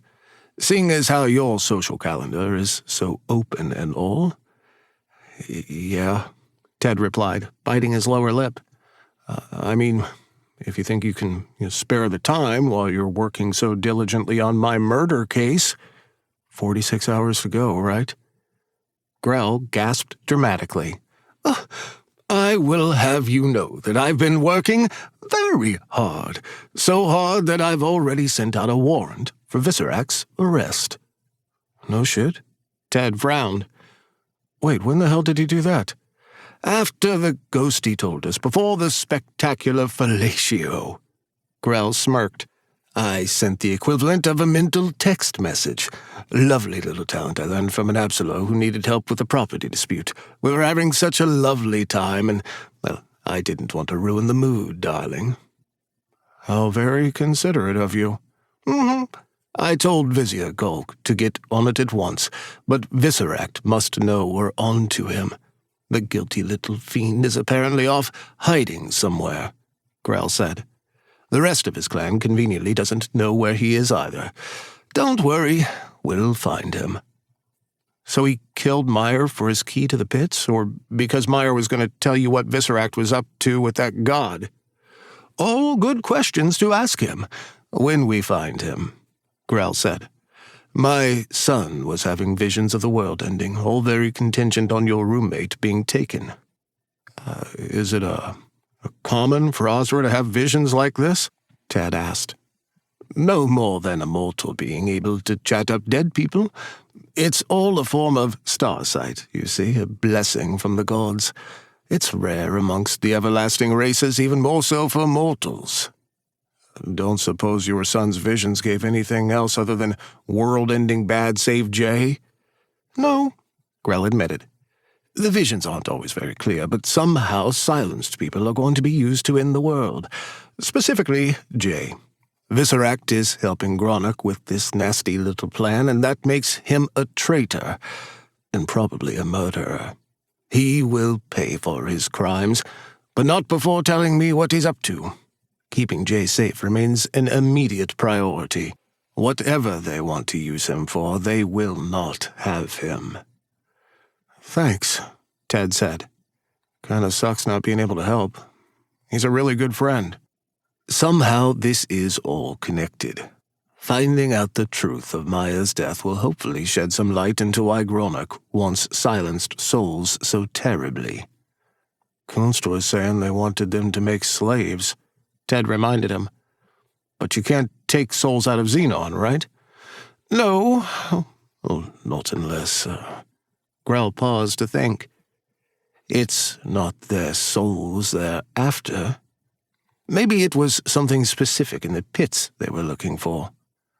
What all is down there? Well, graves, ancient royal artifacts, some old books, Grell replied. Nothing of any significance that I can think of. Nothing that a god should be after. Shouldn't we go down there and see? Ted slurped at his drink. Gronach and Visceract didn't risk a war just to hang out and talk down there. Worth a look, Grell agreed. But rest now. We can go exploring after dinner. It'll be fun. Still set on whining and dining me, huh? Ted grinned, laughing at Grell's stubborn pout. What? Grell snapped their drinks away. I can't have a little romance. It's sweet, Ted said, his eyes starting to close as he fought back a yawn. You're absolutely crazy, but it's still sweet. Maybe later I'll find out about those two cocks. If you're lucky, Grell taunted, kissing Ted's cheek. Now, sleep. The moment Grell spoke those words, Ted passed right out. He could sense warmth, someone holding him, and he was completely at peace. He was certainly dreaming again because he could hear the roar of the ocean and feel sand beneath him. He was back at the beach, but he didn't know who he was with. Ted could tell that he was upset, his stomach caught in the sensation of falling, and he was nauseated. He was trying to find sunscreen, and he couldn't find it in his bag, but that wasn't why he was so upset. There was something wrong. He saw the little boy playing by the shore, but he was suddenly afraid. In a flash, the boy was gone, and all Ted could hear was someone screaming. Ted woke up with a sharp gasp, his limbs jerking as if he was still falling. Or sinking. Theodore? Grell's voice was right beside him, his strong hands pulling him into a tight hold. Grell? Ted gasped, shocked to find that he was shaking all over. Bad dreams? Grell asked, his face wrinkled with concern. I don't know. Ted found that he could move without pain and surged up from the bed to embrace Grell. He smothered himself against his chest, panting. I can't remember. I've got you, love. Grell soothed, stroking his back and kissing his hair. Ted's pulse fluttered when Grell called him that. Love. He should have been running straight for the hills. All of this was happening way too fast, but he couldn't stop himself from enjoying the rush. He tried finding happiness in all the normal ways and failed spectacularly. Maybe a bit of abnormal was exactly what he needed. Like a cat monster king with bright eyes and a mouthful of sharp teeth who had given him the best blowjob ever. Nothing will harm you, not as long as I'm around, Grell continued. I promise. Hey, you'll just eat them, right? Ted tried to smile. Naturally. What do you do with your enemies? Ted laughed, pulling away with a smile. Thanks, sorry for all of that. Emotions don't frighten me, Grell promised, petting Ted's cheek and urging him to stay close. Only people who don't cover their coughs and don't match their socks. Good to know. What time is it? Almost 4 o'clock in the afternoon. Don't give me that look. You needed to rest. How's your leg? Good, I think. Ted flexed his leg, reaching down to check the bandage. It disappeared when he touched it and revealed perfectly healed skin. Yeah, good. Thank you. So, anything else exciting going on other than only having 30-something fucking hours left? Murder, drama, all about the same. Gulk is still crying over almost getting eaten by those Volgorans. Oh, speaking of Volgorans, our dear trusty old humble Visceract has remained mysteriously absent. That screams fucking guilty. Probably. Grell stroked Ted's hair, kissing his lips softly and letting it linger. Sighing deeply, Ted relaxed into the kiss. He should have been more focused on his pending trial, but he was definitely distracted.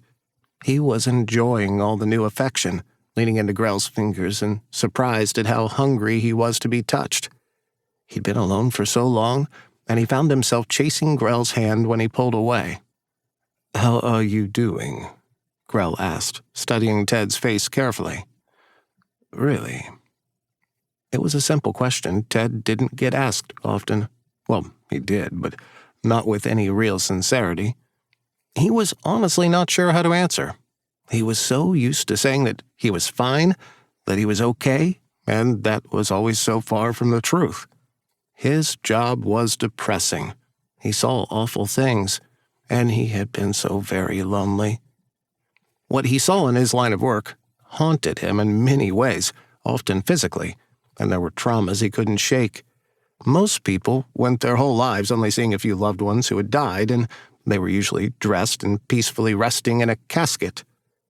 Ted had probably seen thousands, and there was nothing serene or pleasant about pulling someone off a toilet who'd expired a week previously. He had removed decedents from cramped hallways, living room floors, and even a department store dressing room once. It had been years of constant death with no outlet, and his unusual ability certainly hadn't helped. Despite the horror, there were some sweet moments, but they were impossible to describe to another person without sounding insane. The giggle of a family sending a leopard print thong for their grandmother to wear beneath her demure pantsuit. The smile of a man being buried with his beloved taxidermied rooster, or the bittersweet honor of dressing a young child in his favorite superhero costume.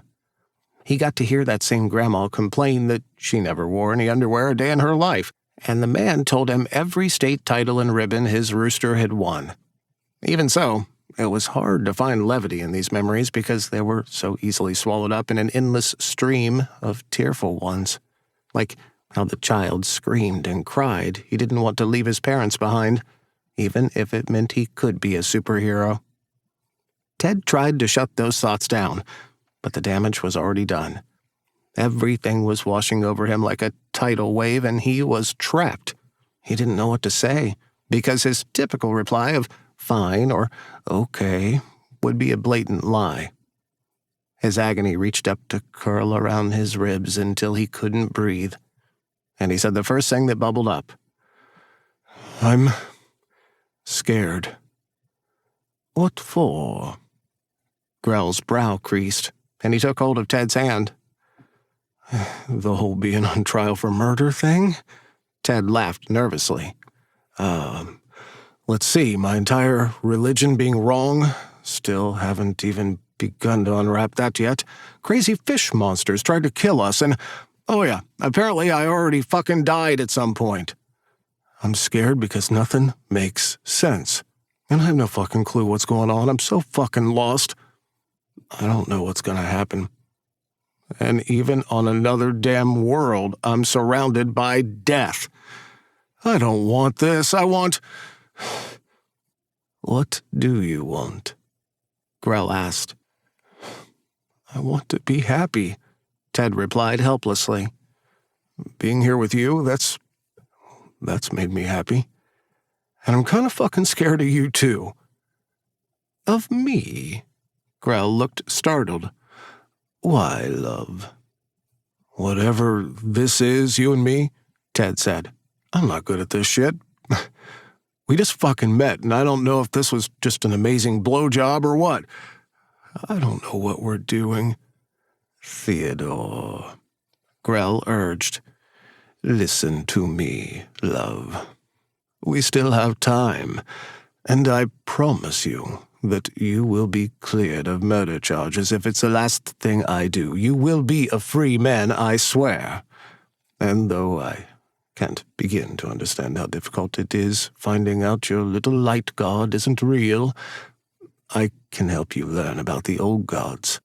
I can teach you the ways of the sages if you'd like. I'll teach you how to speak in God's tongue if it will make you feel better. You really mean all that, don't you? Ted whispered as his heart clenched, his anger fading in the wake of Grell's sincerity. You'd really do all of that? For me? Yes, Grell promised. He cleared his throat and went on. As for the amazing blowjob, I'm hoping it was the start of something great. I like you, all right? I'm not sure what the protocols are for a king dating a mortal, but sod it, I'll make some up. Dating? Ted's face was getting hot. That's not such a bad idea, is it? Grell smirked. Thought you weren't ready for a new relationship. Ted reminded him. I'm not prepared to take on another queen, but I think I can handle a boyfriend. Grell said carefully. You know what I mean. Going steady, being exclusive, updating our status on social media. Wow. Ted laughed without meaning to, and kissed Grell firmly on his lips. You really are insane. Quite a bit, Grell agreed. As much fun as it would be to ruin your lush, fuzzy body for any other lover and ship you back off to Eon after the trial, I'm afraid that I would miss you. Well, we can't have that, can we? Ted grinned. Certainly not. Grell snorted, raising Ted's hand to kiss it. We will figure this all out together. The trial, your death, whether or not you can handle 2 cocks. Yeah, I've got some questions about that. And, I'll let you wear my varsity jacket. I'll even save you a spot at lunch. Okay, wait, how the hell do you know all this human stuff? You're like a pop culture trash compactor. I'll take that as a compliment. And it's because of television. You have fucking television? Duh. With a snap of Grell's fingers, a giant flat screen appeared floating at the foot of the bed. Don't tell anyone, but I'm stealing my cable. Hey, you even got Food Network. Ted laughed as the channels magically flipped. He grinned from ear to ear and teased. You seriously are crazy. But thank you, really, for listening and for actually giving a shit, you know? Giving a shit just happens to be one of my many immeasurable talents, Grell said proudly. I'm also very good at Mario Kart, amigurumi crochet, and Battleship. I can't believe I agreed to date you, Ted groaned playfully. Don't worry. I'll write you letters in prison if we fail to exonerate you. Conjugal visits will be a must. Wow. I guess I've finally lost my mind. Does that mean you're ready for dinner? Grell batted his eyes. It's a tad early, but you definitely look like you need some... He licked his lips ever so slowly. Sustenance. Yes, please. The mere mention of food made Ted's stomach growl, and he didn't even mind the innuendo. Another snap of Grell's fingers brought them into a cozy dining room. They were seated across from each other within arm's reach, at an elaborately carved table next to a roaring fireplace. They were both wearing fresh suits, and Ted swore that somewhere between the snap and being seated, that Grell had grabbed his butt. Grell's ensemble was a loud purple and gray 3-piece suit with a silk rose corsage on its lapel. Ted's suit was, thankfully, a much more modest outfit, simple and black with a dark green tie. You look lovely. Grell beamed and reached for his hand. Well, you clean up pretty good, too, Ted replied, smiling bashfully. He loved the flood of butterflies invading his chest and making every breath feel light. So, what are we having? That's up to you, love. Grell waved his fingers and empty plates appeared before them. We can have whatever you'd like. I'm not picky. No? Ted thought it over for a moment before he said, How about a steak? That's it. Just a steak. I want a really big steak. Very amused, Grell snapped his fingers and a giant sirloin strip appeared on Ted's plate. Hope medium is okay. Oh, perfect. Ted sighed, dreamily staring down at the steak. He noted that Grell had given himself filet mignon, a baked potato, and asparagus. Should have known he'd be a filet guy. I like my meat very tender, Grell said with a wink. Can I have something to... With a quick snap, a full glass of red wine and a cup of ice water appeared. Thanks. Ted cut his steak, scrambling to think of something to say. He felt a little awkward after just pouring his heart out, and he didn't know what to talk about now. So, Grell said, easily breaking the brief silence, tell me everything there is to know about you. Me? Ted blinked. Hi, my name is Ted. I work with dead people. I don't know. I feel like I've already said so much. He picked at the piece of steak he'd cut. Where do I start? We have all night. Grell picked up his wine and took a leisurely sip. Not much else we can do until they find Visceract. No, we still gotta go to the library, remember? Yes, I remember, Grell huffed. After dinner, I promise we will do your little ghost friend's bidding and go to the library, but right now I would like... well, as silly as it sounds, I would like to enjoy our meal. Ted wanted to argue, but he found that he agreed. He hadn't been on a date in months, and he didn't want to rush through what could very well be his last meal as a free man. He made up his mind to enjoy this and ignore the ticking clock. Okay, deal. No trial stuff until after we've had dessert. He held up his fork. I mean it. No more screwing around. This is fucking serious, okay? Deal. Grell grinned. So, you have family, Tell me about them. Parents were normal? Happy? Lucian? Ted replied, pausing to nibble at his steak. It was unbelievably delicious and rich, and he groaned. Oh, that's good. I'm glad. Any brothers or sisters? Just one. I have a younger brother. He's adopted. Literally dropped off on our doorstep. My parents were always super protective of him.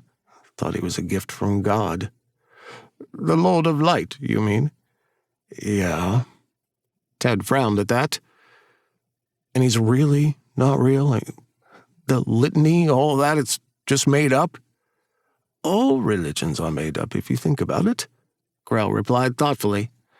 The sages had the advantage that their rituals and such were made up by actual gods. The Lord of Light was some bastard who popped out of nowhere, delivered his one little litany for everyone to follow without question, and then he just buggers off. But he performed miracles, Ted argued. He was the one true God who came to Earth to share the litany with mankind. Oh, he claimed to have performed miracles.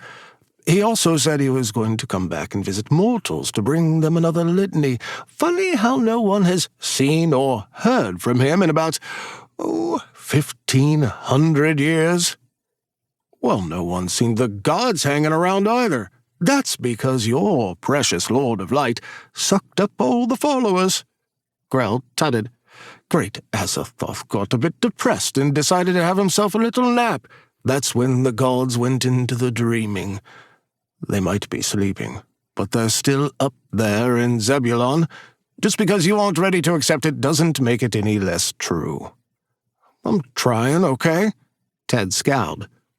It's still kind of crazy that everything I believed in is apparently fucking fake, so I'm taking some fucking time to adjust. He took a sip of wine. So, who was he really? Who? The Lord of Light. I don't know. Maybe he's made up, too. Some uppity modals may have written the litany themselves and just claimed they got it from a brand-new god no one had ever heard of. My parents are going to be wrecked if they find out, Ted said glumly. Following the litany is everything to them. Like with my brother, Eliam, they really thought he was this holy gift. Wait, they thought he was a holy gift, and they named him Eliam? Grell scoffed. What kind of name is that? Your name is freaking Thiazi, Ted argued. What kind of name is that? It's Osron, and it means proud warrior, thank you. Grell laughed. Come now, Eliam is a bit strange for a human, isn't it? Huh! Ted triumphantly chomped down on his next bite of steak. Just wait until I tell you mine. Grell paused. Isn't it Theodore? Tedward, Ted replied with a sly smile. Fuck off! Grell stared and burst out laughing. Come on. You're shitting me. Nope, Ted grinned. My full name is Tedward Boseph Sturm, and my brother is Eliam Jamantha Sturm. Your parents are sick individuals. Grell cackled. Is that a rare Lucian tradition I didn't know about, giving old children ridiculous names? By all the gods, those are awful. What about you? Huh? Ted countered. What's your full name? Tiazzi Detsu Grell Tirana Diago Taza Mondet. Holy fuck, that's a mouthful. What the fuck does all that mean? It's a family line, Grell explained. Tiazzi is the name my parents gave me. And the rest? The surnames of the generations before mine, going all the way back to the Mondet Revolution against the gods. We pass on names based on which parent carried the child. After all, they did all the real work, eh? It's kind of beautiful, Ted admitted. I mean, I'll never remember all that, but it's nice. Thank you, Tedward. Why don't people call you King Thiazi? We, Azra, are a bit funny about our names unless it's being used by a member of our own family. We refer to one another by our surnames to avoid appearing too familiar with others we aren't related to. But if you had a brother or something, wouldn't they be called Grell too? And your mom, right? Because she would have been a Grell. I didn't say it couldn't be confusing. Well, you got any siblings? Thiazi Day Soup, whatever your name is? Only child, I'm afraid. Ended up spoiled rotten. No shit, Ted laughed. The Desu part of my name actually means single child. If my parents had had more children, I would be Thiazi Asu Grell, because I would be the oldest out of many. My younger siblings would use Mesu, Lesu, and so on to indicate their order of birth. Is that the sort of personal stuff that's on your ear doodle bobbers? Indeed, Grell replied. It's a good thing I didn't have any brothers or sisters, you know. I don't do well with sharing. I never would have thought. You get on with your little brother? Are you close? We used to be. Ted took another big bite of steak. My parents got weird when he got older. Treated him like he was a bubble kid or something. Kept him cooped up in his room all the time. Why? Was he, sickly? No. I figured it was because he was found, you know. Ted shrugged. They were fucking obsessed with keeping him safe. Meanwhile, hey, I was out partying and getting into trouble. When the cat's away overparenting, the rebellious older son will play, Grell teased. Well, yeah, maybe I was a little jealous, Ted confessed. I did try to kill him one time. Am I dining with an attempted murderer? Grell raised his brows. Yeah, I guess you are. Ted grinned sheepishly. Certainly don't tell the court that. You're already on trial for one murder. It was an accident. You know, sort of. When he was like 6, I may have tried to smother him with some stuffed animals. And how old were you, my darling little psycho Sally? 10 or 11, I think, Ted said. I was unsuccessful, obviously. Good to know. Grell laughed, raising his glass in a toast. What about you? Ted asked as he took another big bite of steak.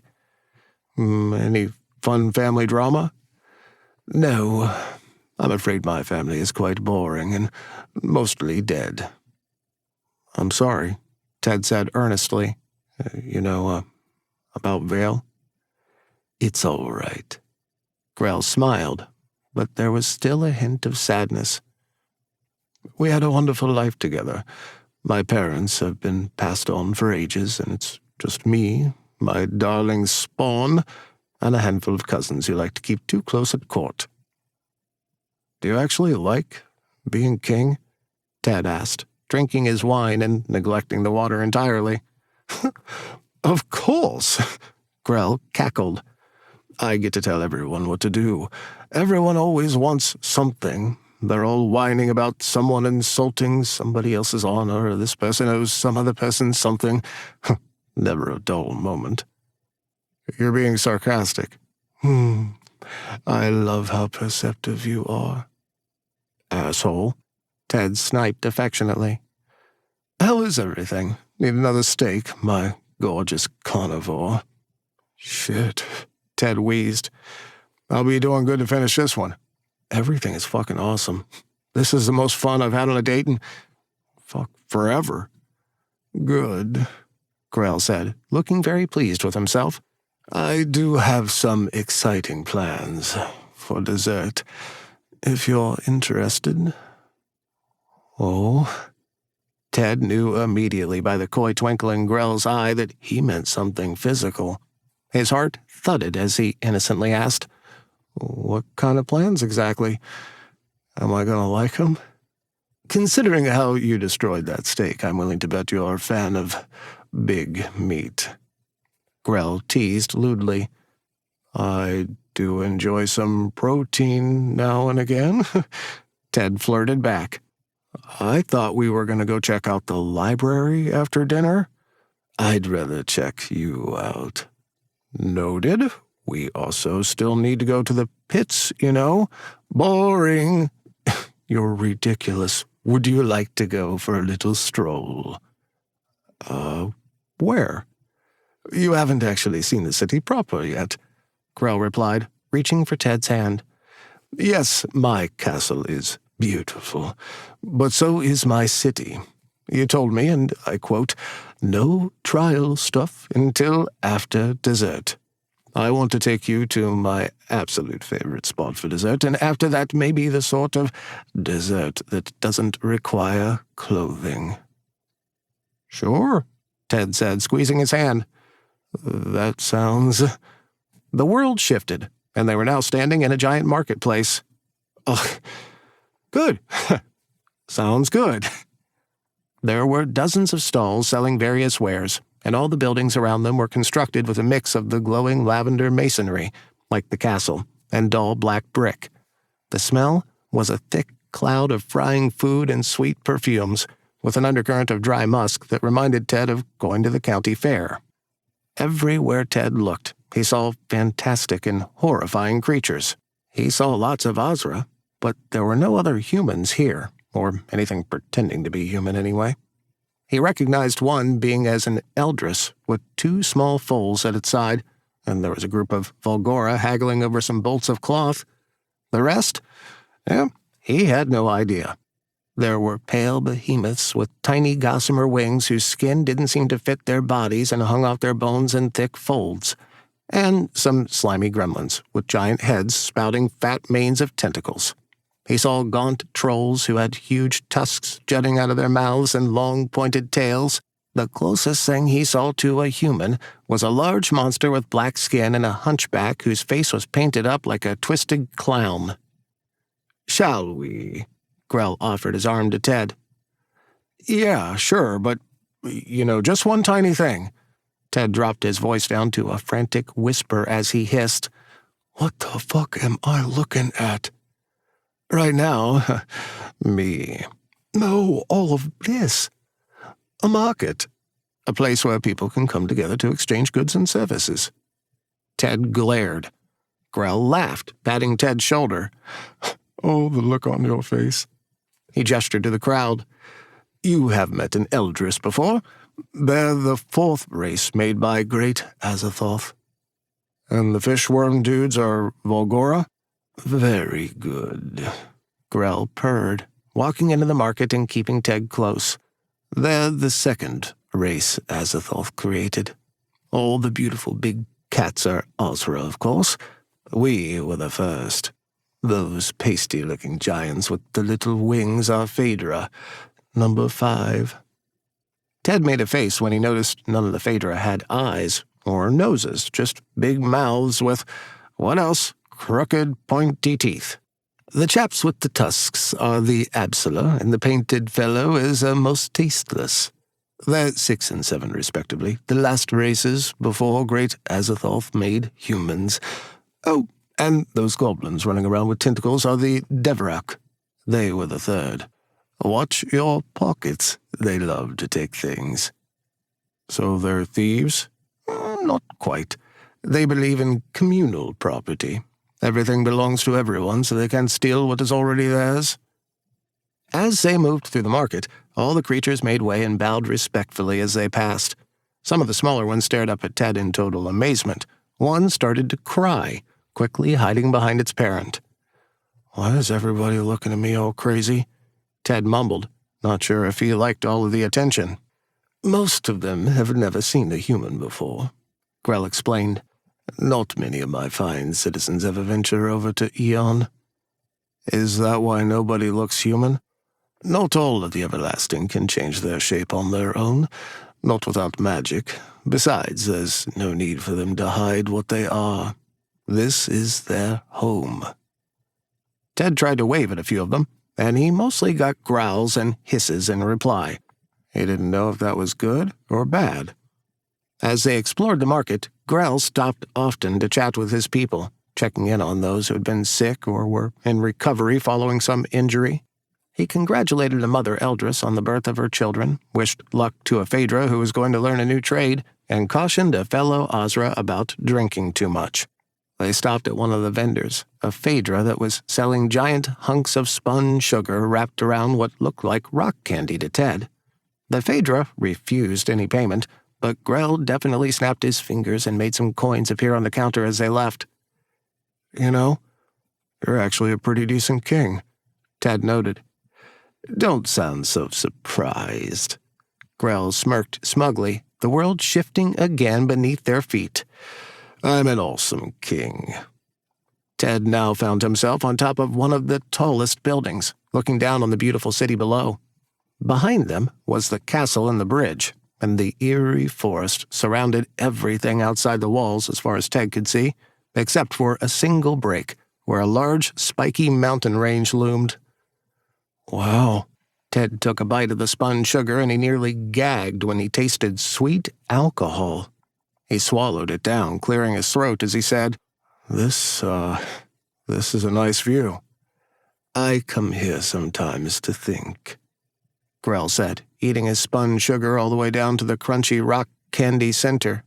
Keeps me humble, relaxes me, reminds me of what I must protect. It's pretty badass, Ted said. But maybe you should hang out here more often. Is that so? Because you are so not fucking humble. Ted snickered.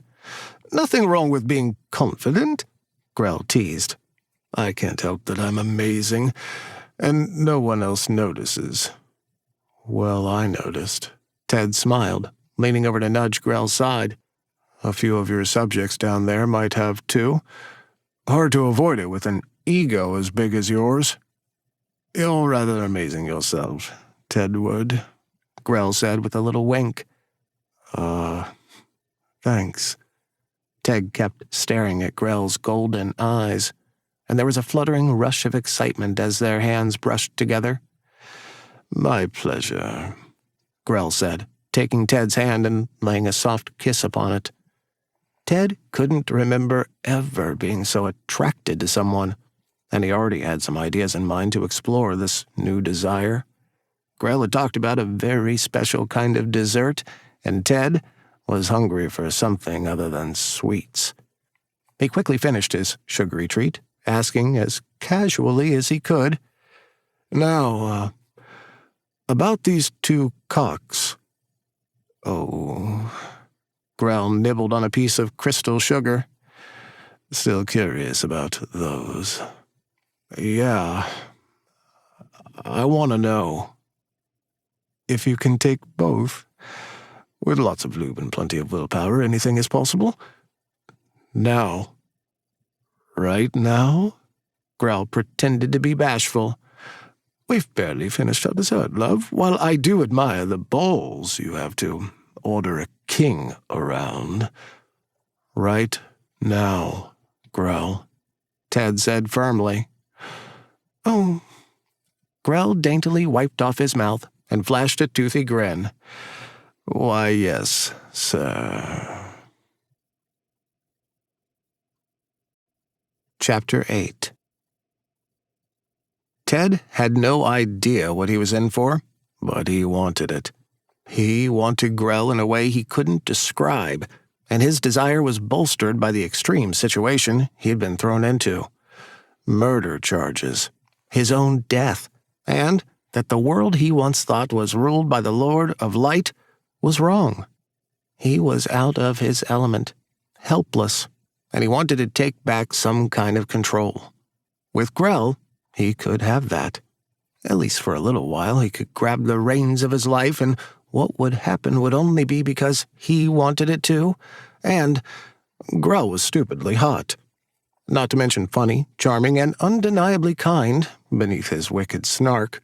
As Ted found himself back in Grell's lavish bedroom, he let himself fully admire the king's handsome face. Though Grell was much shorter than Ted, his arms were thick and strong as they wrapped around him. "We can do as much or as little as you'd like," Grell said, rubbing Ted's back and leaning up for a kiss. "All of it. I want all of it." Ted kissed him back passionately, surrendering himself to Grell's tongue and hot lips. "Come along, then," Grell said breathlessly, "and I'll take care of you." Ted's head spun as Grell teleported them both into bed, and he grunted when Grell pushed him down onto his back. Grell was completely taking charge, and Ted loved it.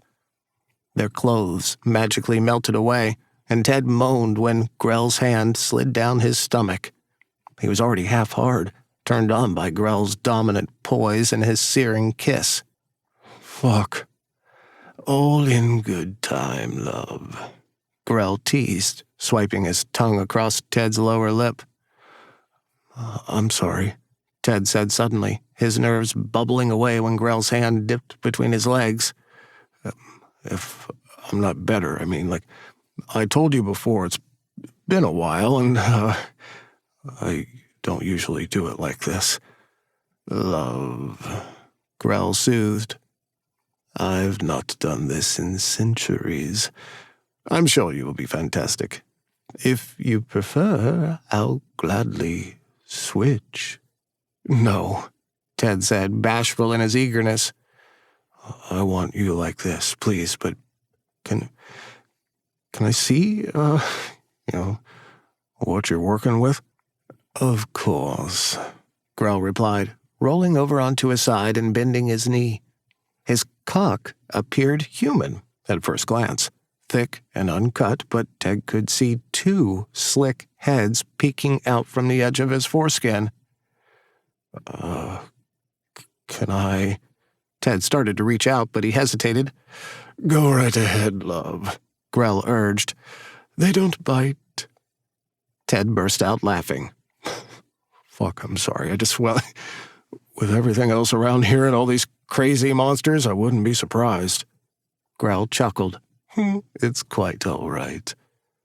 Ted kissed Grell, still chuckling and letting his hand slide down Grell's broad chest. He swept over Grell's stomach and finally reached his destination. He grabbed hold of Grell's cocks, unable to wrap his fingers around his full girth. Wow. Uh-huh, Grell said with a cheeky grin.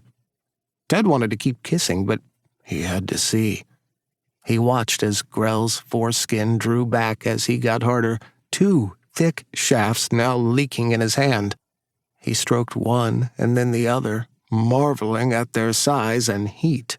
His cheeks were burning at the idea of taking just one of these monsters, and thinking about both made his loins clench with lust.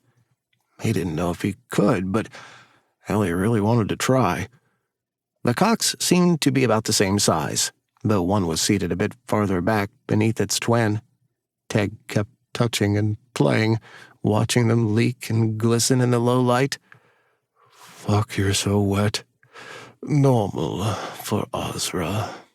Grell reached down to grab hold of Ted's cock and give him a firm squeeze.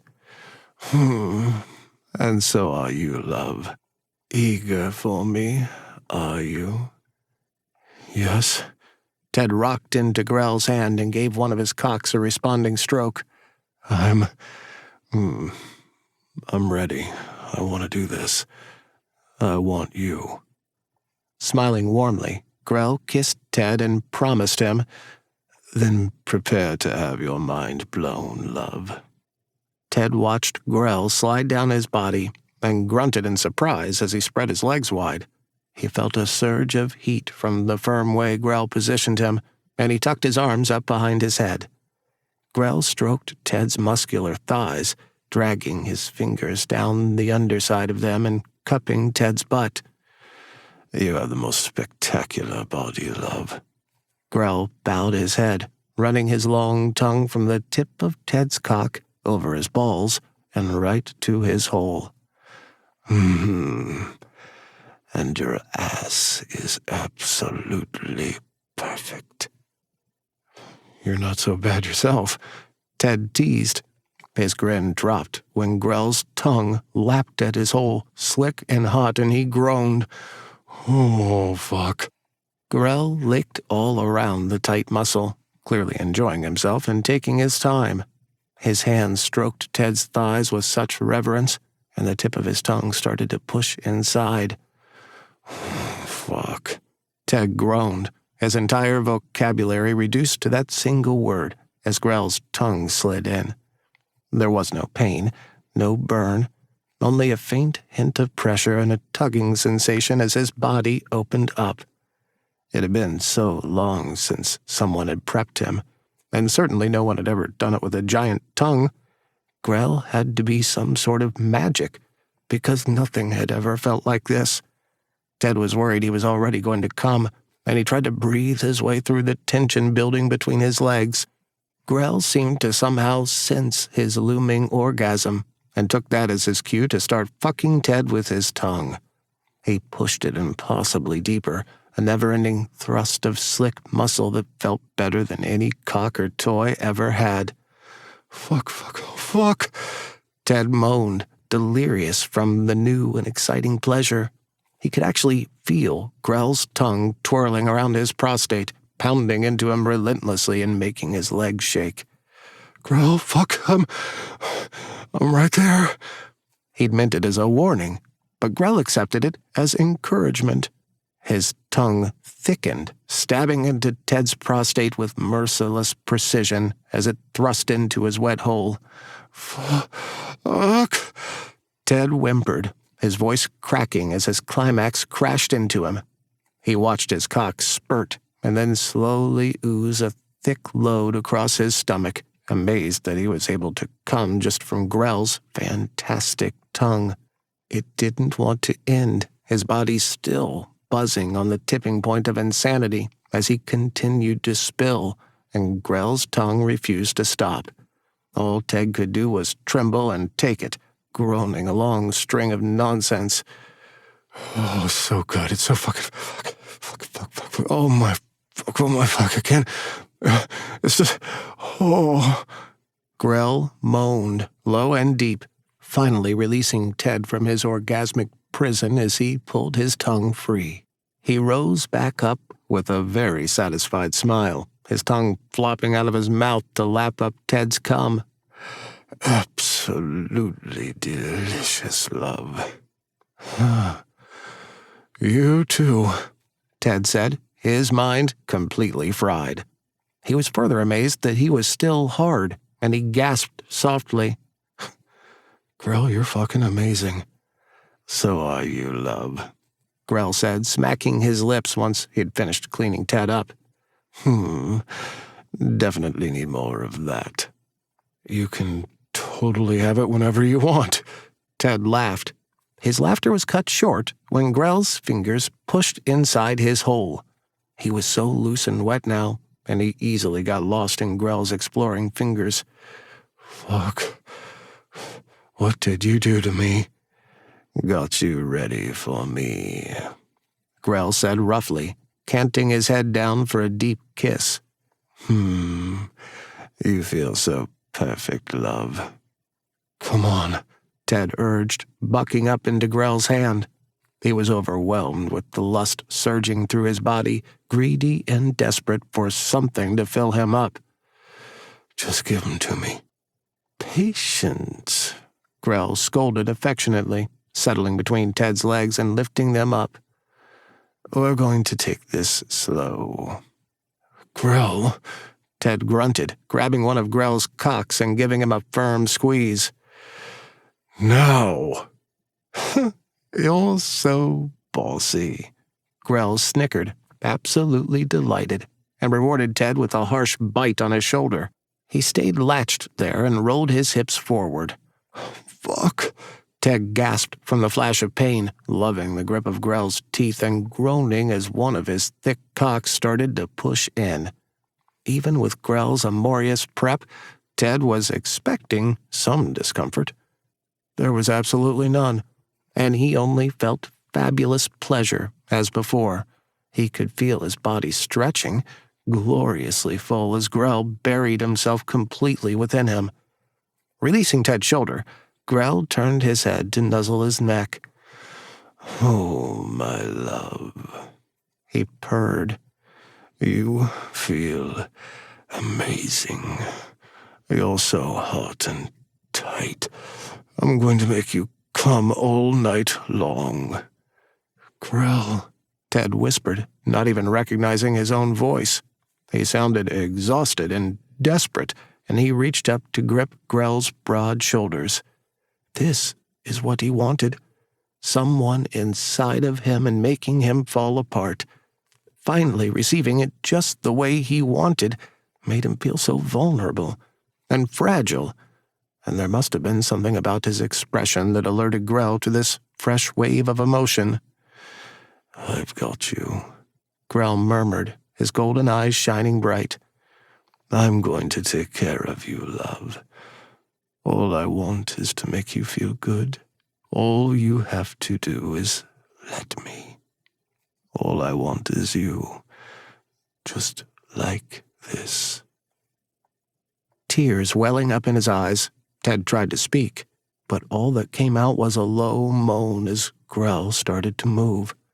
Only short thrusts at first, but soon they were deep and hard, and Ted couldn't believe how he was sobbing. Nothing could possibly compare to Grell fucking him, leaving Ted a blubbering mess of sensation and bliss. Every thrust was positively perfect, filling him beyond anything he'd ever had before, and he was stunned when Grell suddenly got even bigger. He could feel the tension twisting up in his body as Grell's cock swelled inside of him, pushing impossibly deeper and making him ache in his very core. He thought briefly that Grell had slipped in his other cock, but that one he could feel rubbing between his cheeks. He didn't understand what was happening, except it was fantastic, and he dragged his nails up Grell's shoulders with a groan. Oh, fuck that. Keep fucking doing that, Ted pleaded, crying out when Grell gave him a fierce slam. He thought his stomach might have moved, and he threw his head back on the pillows. Fuck! Grell! Grell was letting out low growls and greedy groans, sounding more animal than man as he pounded Ted's tight ass. He was exuberant and quite vocal, whispering the filthiest things in Ted's ear. My love, I'm going to fuck you until you can't even move. Yes, Ted whimpered. I'm going to pump your sweet little body with my cum until you're dripping. I want to hear you screaming my name while I'm filling you up. Yes, fuck, yes. Ted groaned as Grell grabbed his legs and forced them against his chest, starting to hammer away at him with a new intensity. All Ted could do was hang on and moan, the new angle making his head spin and his entire body buzz with pleasure. He was going to come. He could feel it building, and Grell showed no signs of stopping. He grabbed the back of Grell's neck and dragged him into a hot kiss. Come on, your fucking highness. Make me fucking come. Snarling ferociously, Grell bared his jagged teeth and fucked Ted until he was screaming. Grell was absolutely unhinged, and his teeth snapped down on Ted's shoulder, biting hard. Ted howled excitedly and immediately came. Fuck, how? He was only half hard, and yet he was coming, and his stomach dropped as if he was falling. It was the most beautiful feeling, and Grell hadn't stopped slamming into him. His orgasm was still going, and Ted wrapped his arms around Grell's neck to anchor himself. He groaned as Grell's load filled him up, leaving him throbbing and still climaxing until he couldn't breathe. It was too much, too good, and he was crying. Grell's lips pressed all over his face, kissing him sweetly as he gushed. Oh, my love, Ted, you were perfect. Ted's legs fell down around Grell's waist, and he kept clinging to Grell's neck. He could feel Grell pulsing inside of him, and thick cum was gushing out from his hole. The final tremors of his mind-shattering orgasm were fading, and he was still shaking and sweating. Holy fuck, Ted whispered, gazing up at Grell in amazement. He didn't know what else to say. No one had ever made him feel like this, and he kissed Grell with everything he had. He put what he couldn't find the words to express into that kiss, sliding his hands through Grell's hair. Grell's returning kiss was just as passionate, his thick arms curling beneath Ted's back to hold him close. He was smiling, appearing so youthful and happy, breathless, as he said, So, I think that went well, eh? Ted laughed, wiping at his eyes with the heel of his hand. You fucking smartass. That was great. It was amazing. You were pretty lovely, too. Grell teased, settling down on Ted's chest and kissing the tip of his nose. Need a moment? A moment for what?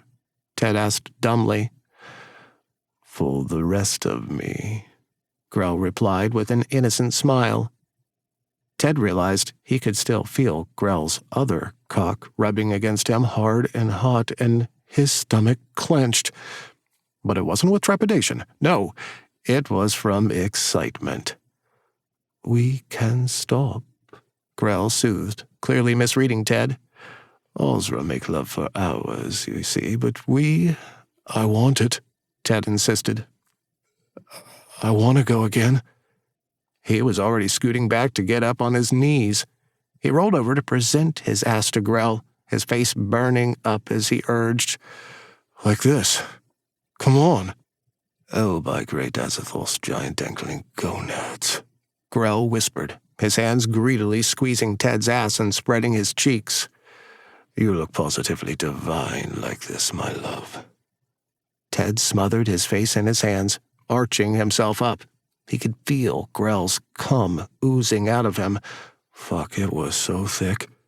And he whispered, Just go slow, okay? I will, Grell assured him, shifting closer and pushing the tip of his second cock inside. Ted gasped as he was penetrated again, amazed at how soft and wet his hole was. There was no resistance, and his body eagerly swallowed up every thick inch of Grell's cock. It was a little weird to feel himself being stuffed with one cock while the other was sliding limply against his tailbone, but he didn't mind.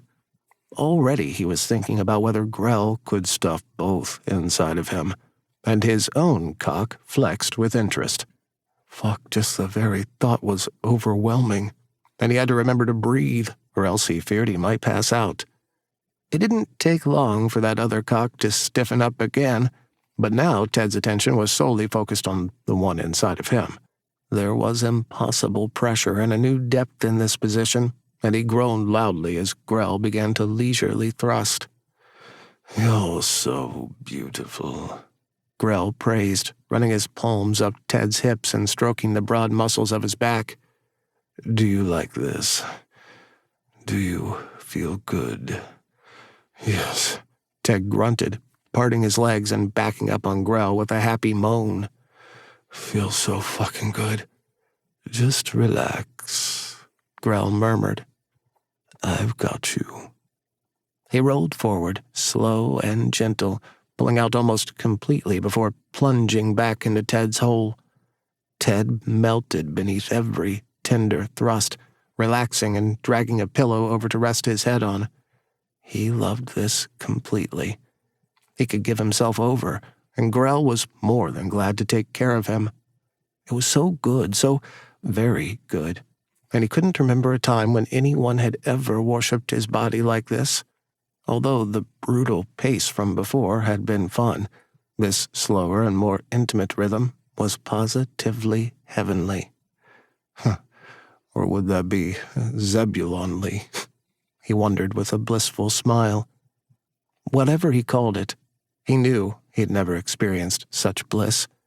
He could feel a lick of fire moving down his spine, and the urge for release was building once more. He gasped more urgently, and he moaned when Grell moved faster. Soon, the force of Grell's hips pressed Ted flat against the bed, and Grell teased his fangs along the back of Ted's neck. Ted shivered, squeezing his pillow and moaning pitifully, savoring the sound of their bodies slapping together. Grell slammed in deep, holding himself inside and rolling his hips in wide circles. "Oh, my love, your little body is going to make me come again. You're so damn good I can hardly stand it. Grell!" Ted was rendered speechless, all of the pressure inside of him winding up tight and making him cry out. "Come, love," Grell growled. "Let me take you with me. Come on." Ted didn't know how it was happening, but each delicious grind was sending him closer to another climax. His muscles were weird and heavy, and he didn't think he could. Grell's cock moved inside him with impossible dexterity, and there was new pressure against his prostate. His mouth opened to moan, but all he could do was suck in oxygen and try not to scream. Another twitch of Grell's cock, and he was coming again, suddenly wailing into his pillows. Ted's orgasm continued to rock every inch of his body, and he shook all over. He didn't think he could form a single word, his muscles turning to goo, and he let out a desperate moan when he felt Grell stuttering and coming inside of him. For a moment, they were totally in sync. Every throb of Grell's cock pulsing in his ass made Ted ache, and he swore their hearts were beating as one. The ecstasy left him whimpering, his skin numb and tingling down to the tips of his fingers. Grell's unrelenting stamina finally seemed to falter, and he collapsed lazily against Ted's back, kissing the bite marks he had left behind on his shoulder. Tedward of Eon, you continue to be spectacular." Ted gave him a thumbs up. Grell laughed, snuggling close and nuzzling Ted with a very satisfied sigh. "Need a breather, love?" "Uh-huh," Ted said, amazed that he had even been able to say that. His body was heavy and tired, but so very warm and content. No one had ever left him feeling so ruined and equally revered. He groaned when Grell pulled out, then rolled over onto his side to face him. Grell pressed their lips together in a brief kiss, asking sincerely, "Are you all right, love? Did I hurt you?" "No," Ted said quickly, clearing his throat and trying to get his mouth working properly again. "I'm so good. So fucking good." He stretched his shoulders back and winced when the bite burned a little. "Might be feeling that later, though." "I'll heal you," Grell promised. "But right now I'm enjoying looking at you. Marked, I mean. As if you're mine." "I am yours," Ted said, meeting Grell's eyes with a little smile. "Dating, right? We're a thing now." He stretched again and groaned at the lingering ache in his bones. "Pretty sure after what we just did, more than a piece of me is yours, because you just fucking owned me." "Good," Grell said with a very pleased grin. They kissed again, reaching out their arms to embrace and cuddle. "Oh, very good, because I shall like to do that again soon." "Very soon?" "Oh, very much so." Ted was still trying to sort out his thoughts from what had just happened, but he couldn't resist a big smile. Grell's eager appetite was infectious, and he snickered.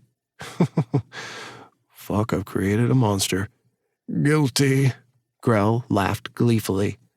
"Oh, you just wait," Ted taunted.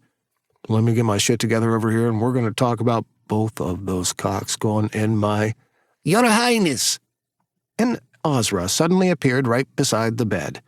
Ted jumped, embarrassed and cursing. "Fuck, I hate that shit so much." "What is it?" Grell demanded, pulling the blankets over Ted with a snap of his fingers and glaring at the Ozra. "I said that I didn't want to be disturbed. As you can see, we've been working very hard on the prisoner's defense." "Vizier Gulk wishes to speak with you," the Ozra said worriedly. "Says he has urgent news for the trial, and he must see you at once." "Fine," Grell grunted. "Tell him to meet me in court in 10 minutes. "Right away, Your Highness," the Ozra confirmed, bowing his head and vanishing. "This should be fun," Grell said grumpily. "So much for round 2 of dessert," Ted mumbled. "Or was it 3? "Oh, don't you worry, love," Grell assured him. "Round 3 is still guaranteed." "You sure about that?" Ted grinned, pushing himself up for a kiss. "As much as I am dying for some more of that dick." "Don't you mean dicks?" Grell snickered. "Yeah, them too. As much as I want them." "You swore we'd get back to the case as soon as dessert was over." "Are you sure that was me?" Grell frowned. Doesn't sound like me." "Yes." "Well, as soon as you're a free man, Tedward of Eon, I'm going to spend entire days satisfying every juicy inch of your body." "Promise?" "Pinky promise." Chapter 9. Gulk looked like he was practically shaking with excitement when Ted and Grell teleported into court before him.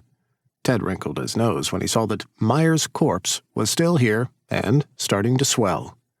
Probably why it was just the 3 of them in there now, he mused to himself. No one else wanted to deal with the stench. He and Grell had gotten dressed, but even with magic, it hadn't been easy. They'd barely been able to keep their hands off each other and almost ended up back in bed. Definitely would have been nicer than standing here staring at Gulk, but Ted knew they still had a case to solve. The hours were flying by in a wonderful rush of excitement and passion, but soon they were going to run out. Gulk's hooves clapped against the floor as he bowed down, exclaiming, "Your Highness, thank you so much for meeting me. I have news about Humble Visceract." "Did he write a signed confession and throw himself in the dungeon?" Grell asked wistfully. "What?" Gulk was aghast, shaking his giant head. "No, Your Highness. I think I've discovered his motives for murdering your beloved cousin. I've been listening to rumors from court, and he learned that you had given Meyer your key. Yes, to the pits, Grell said briskly. We already know that. Gulk was alarmed. You do? Uh-huh, Ted chimed in. Well, Gulk tittered for a moment and suddenly jumped. Ha! Well, I've got more news, Your Highness. Did you know he was in league with Gronik, the god of healing and attrition? Yep, Grell said, emphasizing the P with a loud pop of his lips. He crossed his arms, clearly unimpressed. Next, you're going to tell me that this means war because Visceract met with Gronik down in the pits, aren't you? Gulk's milky eyes widened and his head dropped with a disappointed huff. Yes, Your Highness. Ted grinned, pleased that his information from Kunst was coming in handy. Making Gulk look like an idiot was an unexpected bonus. Too bad. Grell winked at Ted. A handsome and deliciously thick suspect has already graciously pointed out that since we don't know exactly where they met, and considering most of the pits are technically outside of Xenon, there is no solid evidence of the treaty having been violated. So, no declaring war on Zebulon, I'm afraid. Smiling bashfully, Ted allowed himself to feel a small tickle of pride. But, Your Highness, Gulk pleaded. I can't believe that I missed out on prime post-coitus cuddling time for this, Grell groaned. Please shut up. Shutting up appeared to be the last thing on Gulk's mind, and he continued to argue with Grell. Ted wandered a few feet away to give them some space. He found himself drawn to Meyer's swelling corpse, and was pleasantly surprised to see that decomposition was unchanged from what he knew outside of Xenon. Somehow, that was comforting. Meyer's eyes had dehydrated and sunk into his skull, and his belly had puffed up as his corpse prepared to putrefy. A sparkle by Meyer's ear caught Ted's attention, something catching the light that he thought maybe he'd noticed before. There was a small tug on Ted's arm, and he knew the touch immediately. Hey, little buddy. Another insistent tug. Ted looked around quickly. He saw the shadow of the little boy hovering in the corner, and he was waving urgently. The library. He didn't know how he knew, but he did. He turned back to where Grell and Gulk were still arguing, clearing his throat. Hey, Your Highness, we need to go. What is it? Grell asked, holding up his palm in Gulk's face to quiet him. What's wrong? Little buddy is telling me to come on, Ted replied. Good enough for me, Grell said, clearly tired of Gulk's flapping mouth. Now, while I appreciate your efforts to assist in finding humble Visceract, try harder, because you suck. Take care, Gulk. Leaving Gulk pouting behind them, Grell marched over to take Ted's hand and started walking. Their first step together landed on the library floor as Grell seamlessly teleported them over. Let's see what your little friend is up to, eh? Grell looked around curiously. Can you see him? Not yet, but I'm pretty sure he's here somewhere, Ted said, starting to walk up to one of the aisles of books. Gulk seems really eager to help, huh? He's one of the many who doesn't like Visceract. He also didn't like my cousin, either. Fuck, does anybody get along here? No, it's government. Grell slid his hand along the books. No one actually likes each other. We just pretend to occasionally. Sounds like my world. Ted snorted, glancing back at Grell. He watched as the king gazed over his books with a fond smile, prompting him to ask, You and Vale hung out here a lot? It was his favorite place in the castle. We'd spend days in here reading together. It's why I hung his picture over there. I figured this is where he'd want to be remembered. Ted reached back for Grell's hand. Grell squeezed, asking politely, Do you like to read, Ted?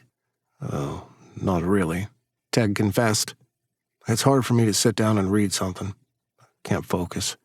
Probably why I couldn't handle school. Too many fucking books. Oh. Grell quickly tried to hide his disappointment. Maybe, you could read to me instead. Ted offered.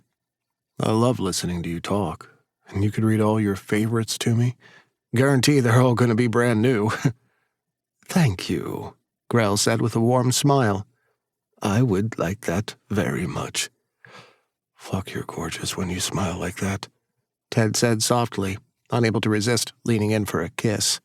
He worried only after their lips touched that this might be inappropriate, but Grell kissed him back just as sweetly. Come along, Grell urged.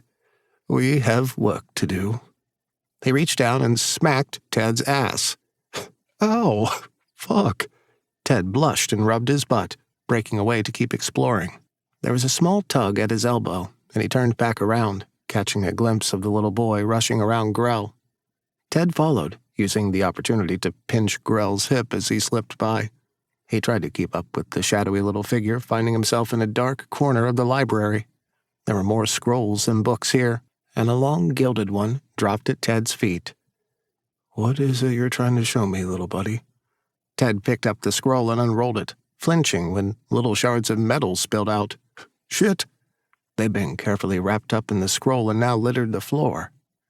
Grell snapped his fingers, and all the pieces rose up into the air for his inspection. He turned them this way and that, slowly bringing them together like the pieces of a puzzle to create a small, luminous, purple band. Hey, is that one of your ear thingies? Ted said, squinting at the detailed designs. Yes, it's someone's mating band. It starts off as one large piece, specially forged for the couple, and then it's split in half during the wedding ceremony, one for each of them. Can you tell who it belonged to? No, Grell said, turning the band to show a crack where a few fragments were still missing. I can't read it. The bit I need is gone, of course. He scowled. Some great help your little friend was. Hey, he knows what he's doing, Ted argued. I think he does. He rubbed his forehead. If he wanted us to find this damn thing, it has to be important. Humph. Well, I don't see you coming up with anything, Ted snapped, looking back at the band. The purple color was so damned familiar, and he swore he was having déjà vu. I'm sorry. I've been a little busy banging your brains out for the last few hours, Grell growled. I'm trying to think. Think harder. And hey, I still really want to fucking cuddle later. Me too, Grell bit back. Down, a soft voice whispered. You have to go down. Ted turned when he heard the voice, trying to figure out where it was coming from. Little buddy, is that you? Oh, him again. Grell rolled his eyes. Maybe he'll show us a picture of someone's foot and tell us, here's the killer. Very helpful he is. Shush, Ted hissed, moving out to the sitting area with the giant chairs. He could see the little boy hovering behind one, and he took a knee. Hey there, little dude, what's up? What are you trying to tell me? You have to go down, the little boy whispered, peering around the chair. Down in the pits. You have to see why. The pits, Ted repeated his words out loud. We have to go down into the pits to see why. Why what? Grell frowned. Why Meyer was killed, maybe. Why Visceract was down there. Maybe all of it. Ted stood up. Can we go there? We can, but what is it? You're going to see things that you may not understand, and perhaps will even upset you, Grell cautioned. I realize that you're quite familiar with human funeral rites, but we Ozra practice things much differently than your kind. What the hell does that mean? Ted gulped. Come, Grell said, offering his hand, and I'll show you. Ted trusted Grell, but his nerves were on edge as he took his hand.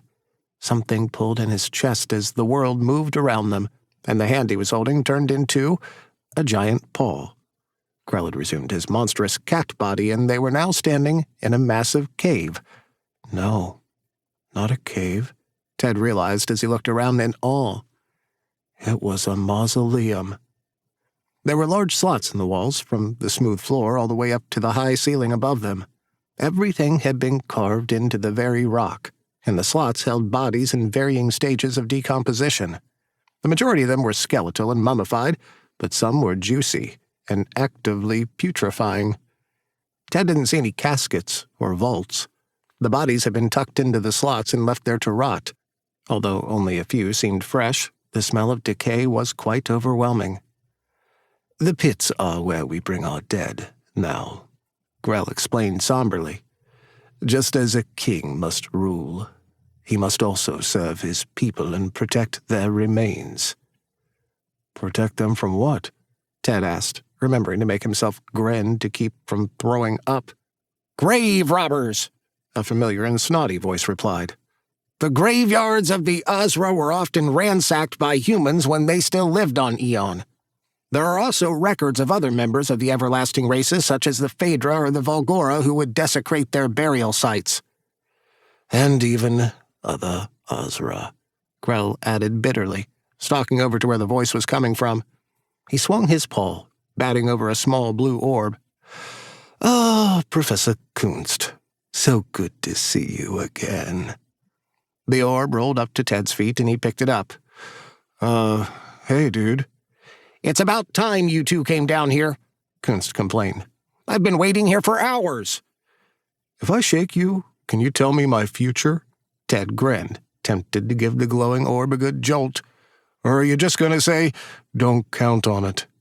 "I will certainly not," Kunst snarled.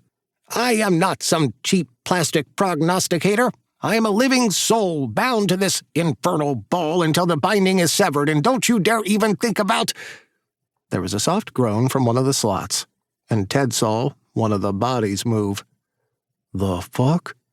"It's nothing to worry about," Grell said, patting back to Ted's side. "Pay no attention to it." "Grell, that body moved." Ted clung to Kunst's orb. Are they not all dead?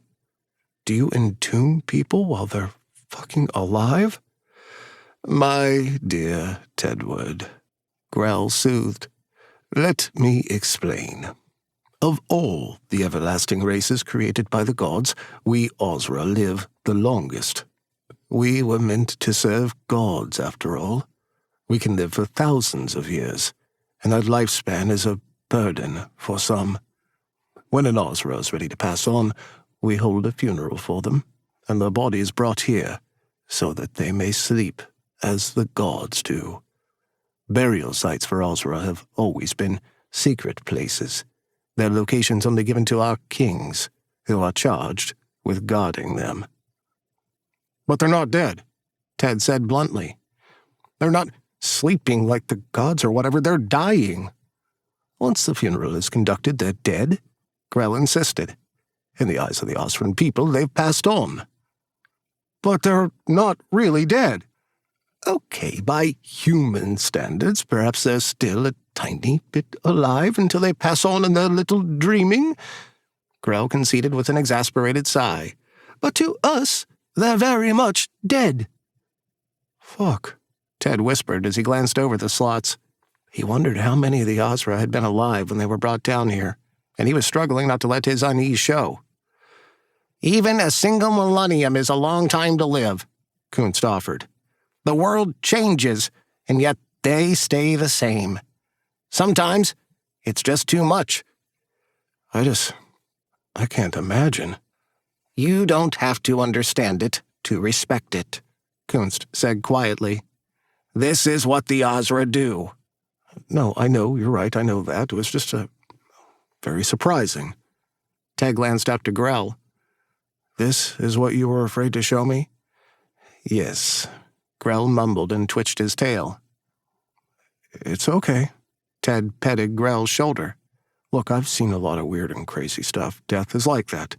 It can be gross and scary, but it can also be beautiful." Grell perked up. "You do this for all your people when they die?" Ted asked. "You bring them here and take care of them?" "Yes," Grell replied.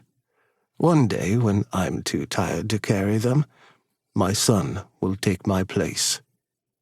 "See, that's beautiful," Ted insisted. "It's a family thing. That's really cool." He was honestly trying not to be creeped out, especially when his eyes drifted back to the body he had seen move before. So, why would people want to rob Osran graves? The bones, both Grell and Kunst replied at the same time. Oh, go ahead, Grell scoffed. Please, I'll let the dead human tell the other human all about it. Thank you, Your Highness, Kunst said, managing to sound quite huffy despite being trapped in the orb and ignoring Grell's obvious sarcasm. There was a time before the gods went into the dreaming when all of great Azathoth's children lived on Eon together. The Ozra were already in Xenon, Grell interjected. At least, most of us.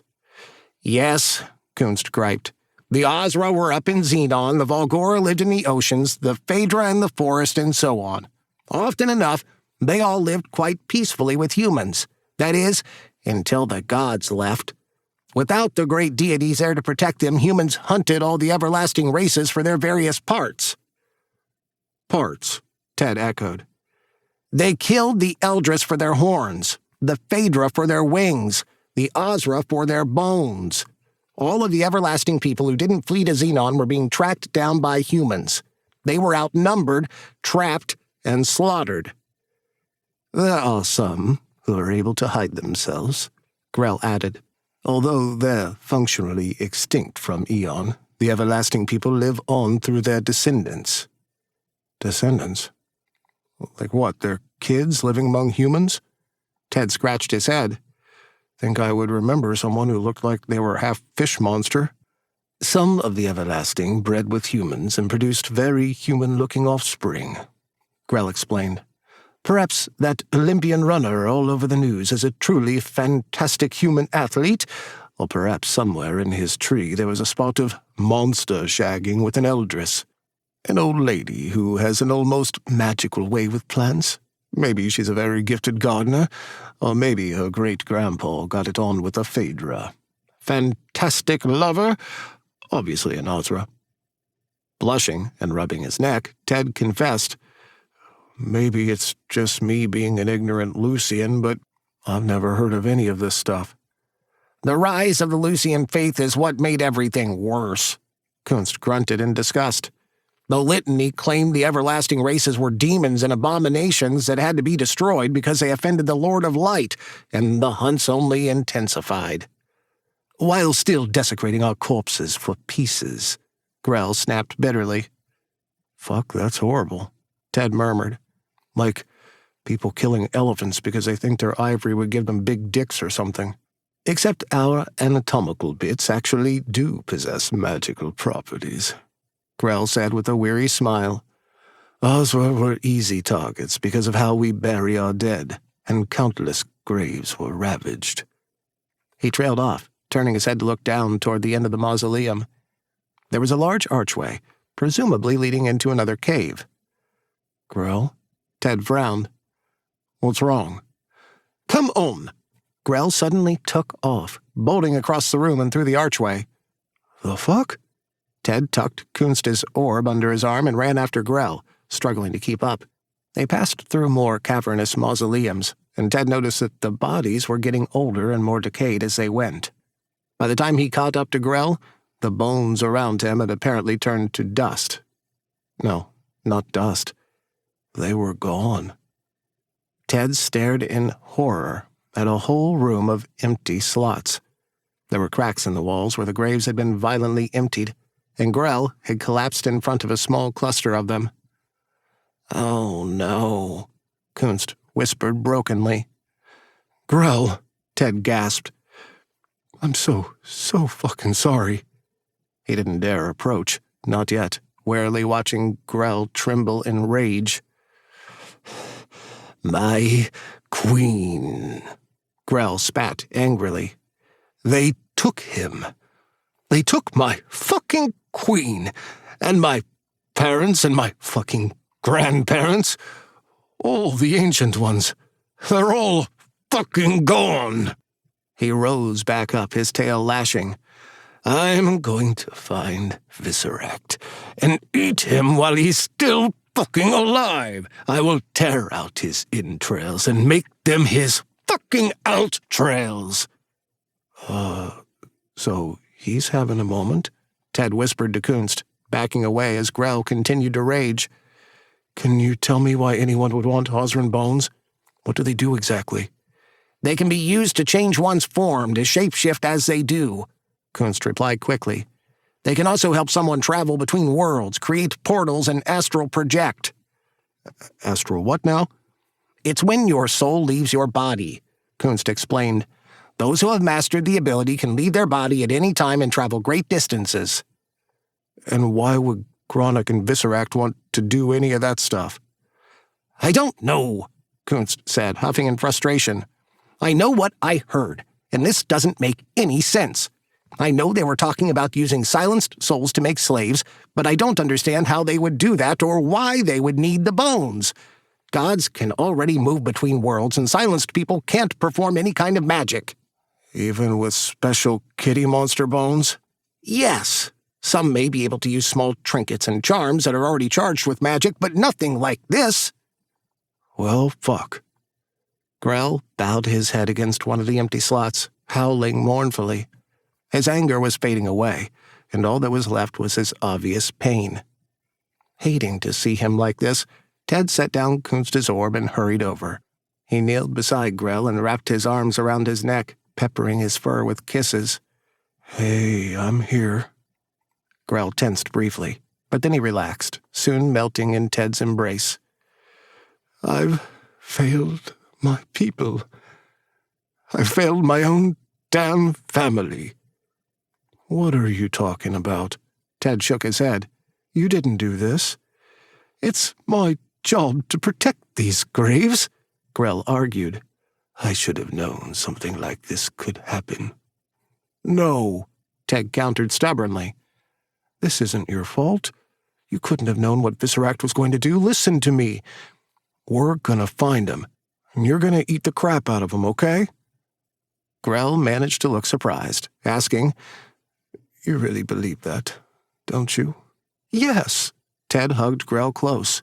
Together we fought off a bunch of fucking fish people. We talked to that crazy cat lady out in the woods. He paused, something scratching in the back of his mind. The crazy cat lady in the woods. Silas. For the record, Grell teased half-heartedly, I'm the one who fought off the fish people. You were a bit busy being passed out at the time, although I appreciated your unspoken moral support. Remember. The little boy's voice was nagging in Ted's ear, and a small hand pulled on his arm. You have to remember. Ted could hear the ocean, screaming, and then the purple bead. He remembered where he had seen it before. Twice. What is it? Grell asked, his lips drawing back in a concerned pout. Ted, are you feeling all right? Silas, Ted said urgently. Old cat lady who lives down in the cave, we have to go see Silas, right now. What the hell for? Grell snapped grumpily. I'm a bit preoccupied dealing with a very personal and very deep emotional collapse. I need to sit around in my pajamas and eat ice cream. Can we go see her later? The ear thingy, Ted exclaimed. The broken bead we found, I've seen it before. The missing piece is on Myers' corpse, and I know who has the other half. Well, fuck me, who? It's her, it's Silas. Oh, shit. Chapter 10. Kunst threatened to find a way to free himself of the orb and haunt them both forever if they left him in the pits. And so, Ted carried him along as Grell ported them back to court. The only person there was Meyer. Grell took on his human form and called the guards to summon Vizier Gulk immediately. He bared his teeth when they told him a few moments later that they were having trouble locating Gulk, but were still actively trying to find him. Grell huffed. When you want that stupid, slimy pony around, he's nowhere to be found. When you don't want him, he's the biggest dick sore in all of Xenon. It's fine, Ted soothed, reaching down to massage Grell's shoulders. We'll get him to take us to Silas, and maybe she can explain why Myers' half of the purple mating bead thing was hidden in some scroll in the library. And you're certain it's Myers. Still got the broken one we found in the library? Here, Grell said, snapping his fingers. They magically appeared, floating above Ted's hand. Another snap retrieved the broken shard from Myers' corpse, and it clicked right into place with the rest of the bead. See? Ted gasped. It totally fucking fits. This is great. This is awesome. This is... What does this mean? That my slimy little cousin was married to theologian Silas, Grell said, scrubbing his hands over his face. How did you not know that? Isn't that a thing you should know? I don't know. Grell threw up his arms in frustration. I don't seem to recall receiving an invitation to the rehearsal. They wed in secret ages ago, Kunst drawled. Everyone knows that. Hey, wait, Ted snapped, glaring down at Kunst's orb. No, not everybody knows that. What are you talking about? Meyer was supposed to marry someone from one of the Volgoran clans, but the negotiations kept being postponed, Kunst replied impatiently. Now, that I do know, Grell piped up. Ozra aren't big on arranged marriages, but the Volgorans are simply mad for them. Can a Volgoran and an Ozra... Ted made a circle with his fingers and thumb, using the index finger of his other hand to thrust suggestively into the opening. You know, with enough imagination anything is possible, Grell declared. But it's very unlikely that any offspring would have been produced. The Volgorans wanted a link to the royal family, and who knows why Meyer ever agreed to it. Especially if he was already married to Silas. Ted turned around and eyed Kunst. And how do you know all this, huh? Because I've been wandering around the castle for weeks, Kunst exclaimed. Being stabbed to death is a great way to create a restless spirit. Didn't you say you died saving the world or something? I did, Kunst argued passionately. I sacrificed myself as part of an ancient ritual. Glamour magic, Grell said suddenly, kneeling close to Myers' corpse. His hand had been hovering over him, and he drew it back with a scowl. Like that stuff people used to cover zits? Ted asked. Yes, but much more powerful, Grell replied. Glamour can be imbued in charms and jewelry to completely transform a person's appearance. Maya must have been using it to hide his mating bead. When he died, the enchantment faded, and the killer went all smashy-smashy on it to destroy any evidence that Meyer was already married. So it would seem. Your Highness, Gulk's voice called out, his hooves clopping clumsily across the floor as he rushed inside. You needed to see me. We need you to take us back to see Silas, Grell commanded. Right now. Of course, Gulk said, his milky eyes wide with surprise. As you wish, Your Highness. Back out into the forest they went, with Gulk leading the way. Grell was quiet, tense, and his eyes didn't seem as bright as usual. Ted carried Kunst as before, tucking the orb under his arm while they walked along. Up in the night sky, Ted could see the bridge glowing and fading. It was still beautiful, but now his heart thudded with dread. This mystery was getting more twisted by the minute, and all he could do was keep pushing forward. But he didn't have to do it alone. Grell had reached for his hand, giving him a strained smile. Ted couldn't begin to imagine the stress Grell was going through, and he squeezed his hand. You know, if she's tied up in this somehow, maybe she knows what happened to the bones. Perhaps, Grell said with a short laugh. I'm not expecting much, to be honest. Up ahead, Gulk had already disappeared down into the hole. There was a long pause, and he shouted, Your Highness, oh no, please, come quick. Wait here, Grell snarled, instantly transforming into his cat form and leaping down the hole after Gulk. No, fuck that, Ted grunted. Wait up. Maybe we should just wait, Kunst tried to protest. Shut up. Ted bolted down the hole, trying to be more careful than his first trip here. It was completely dark, and he tried to hold up Kunst like a flashlight, complaining, What the hell, why is it so dark? His foot slipped in something slick, and he fell, trying to catch himself on his hands. He groaned, looking up to watch Kunst's orb bounce and roll along the ground. It came to a stop next to The open mouth of an Ozra, its eyes frozen in death and dull in the orb's dim light. "Oh, gross! Get me away from it!" Kunst howled, his orb twitching helplessly as he tried to roll out of a sticky puddle of blood. Ah! The torches lit with a snap, Grell human again, and offering his hands to help Ted up. Are you okay, love? I'm... Ted stared at the body, recognizing it now as Silas the Logian. Shit! She's dead, Gulk whispered brokenly, collapsing down on his front legs and resting his large head against her shoulder. Oh, Theologian. My dear Theologian. Oh, no. Looks like you're facing another set of murder charges, Grell mumbled, gesturing to the blood smeared on Ted's legs from where he had slipped. "Oh, for fuck's sake!" Ted groaned. He pointed accusingly at Gulk, snapping, "What about him? He's over there touching her." "Technically, you were the first," Kunst piped up. "And Ozran law is very clear." "Shut up!" "Sorry, my love," Grell grimaced. "The law must stand."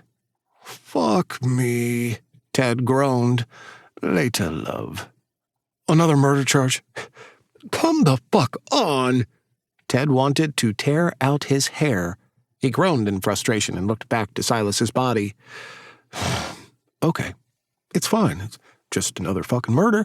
No big deal. A big cat monster person has been stabbed to death again. Cool. No weapon left behind. Right, got it. Awesome. And what the fuck? Why is Gulk eating her foot?" "Drop the corpse, Gulk," Grell snarled. "I'm sorry, Your Highness."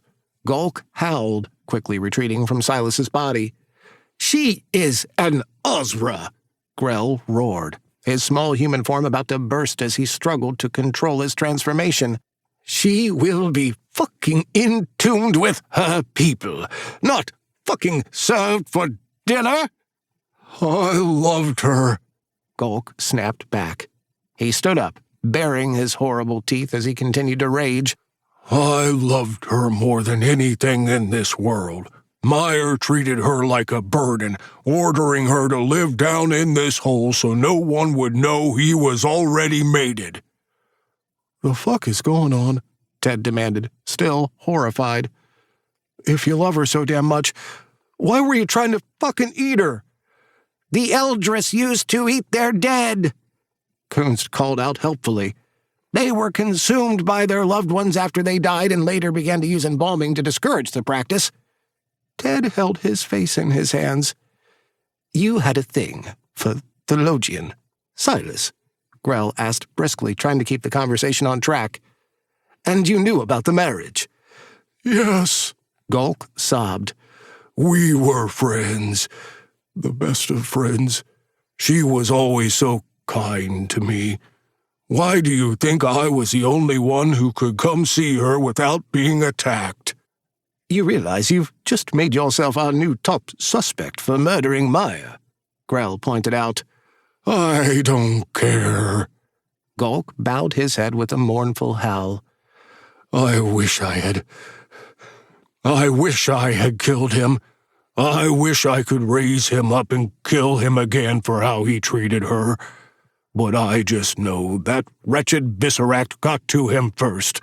This is awful." "I guess Visceract thought she might spill the beans?" Ted scratched his chin thoughtfully. "But if Visceract was going to give her what she wanted, that Kendris thing, why would she rat? It doesn't make much sense, does it?" Grell mused. He looked over at Kunst. "What say you, Professor? Anything useful to add?" "Oh, I'm not sure," Kunst quipped. "It's hard to think," his voice rose to a hysterical shout, "when I'm smothered up against a corpse." "Big fucking baby," Ted grumbled, carefully stepping over the blood to pick up the orb. He figured his clothes were already ruined and wiped the orb off on his shirt. "There. Happy?" "Better, thank you," Kunst said haughtily. "Well, whoever hid the mating bauble didn't want anyone to know that Meyer and Silas were mates." "Yeah, thanks, Captain Obvious," Ted snarked. That still doesn't help us. It's late. I'm tired. I would like to go to bed. Grell growled. His eyes snapped to Gulk, commanding, You, go back to the castle. Tell the rest of the court what's happened, and don't you dare nibble on Silas's body. Yes, Your Highness, Gulk said, cowering obediently. You, Grell said, grabbing Kunst and waving his hand over the orb. He let go, and the glowing ball was now hovering on its own. I'm sending you to the library. To search for clues? Perform research? Kunst asked eagerly. I'll be glad to do anything I can to help. No, because you're annoying me and you make my head hurt. Grell grunted. And you, Tedward of Eon. He took Ted's hand. You're coming with me. Brace yourself. For what? Just in case you get cut in half when we teleport. Wait, what? As Grell pulled Ted forward, the cave vanished, and he found himself back at the pool full of glowing eels. He was grateful to find his body intact and wearing some modest swimming trunks for this visit, although Grell had chosen to go nude as he dove into the water. Ted sat down on the edge of the pool, waiting for Grell to surface. Well, I'm glad I made it here in one piece. You okay? Not really, no, Grell replied bluntly. I now have 2 murders to solve, the sacred bones of my queen and family to find, and I've got the worst fucking headache. We have 2 murders to solve, Ted corrected. Since I keep getting myself charged hanging around you and all that shit. Ted watched Grell duck under the water and swim for a bit, and he was not sure what to say now. The silence wasn't awkward, but he still felt the need to break it. You could tell Grell was upset, and he didn't know how to comfort him. Hey, Ted said, waiting for Grell to surface. We're going to find your queen's bones, and everybody else's. We're going to figure this shit out. And if we don't, Grell asked, paddling over to stand in front of Ted. What am I supposed to tell my son when he comes home from Eon? Oops, lost your mummy's bones. Sorry about that. You tell him the truth, Ted urged. There's a fucking god out there stealing them. You didn't lose them. It wasn't like, oh, did I leave those in my other pants? No, they were taken. Grell grunted, turning away and scowling. You know, Ted said hesitantly, reaching out with his legs to gently draw Grell in. There is other stuff you could do. Other stuff? Grell quirked a brow, but let himself get pulled up between Ted's thighs. He hugged Ted's hips, looking up at him expectantly. Humans do all kinds of stuff when they're trying to have a funeral without a body, Ted explained carefully. They might use an empty casket, just to help visualize the loss. Sometimes they might bury stuff that the person owned, stuff that was special to them. Like what? Grell asked quietly. He didn't seem offended, only curious. Well, it all depends, Ted replied.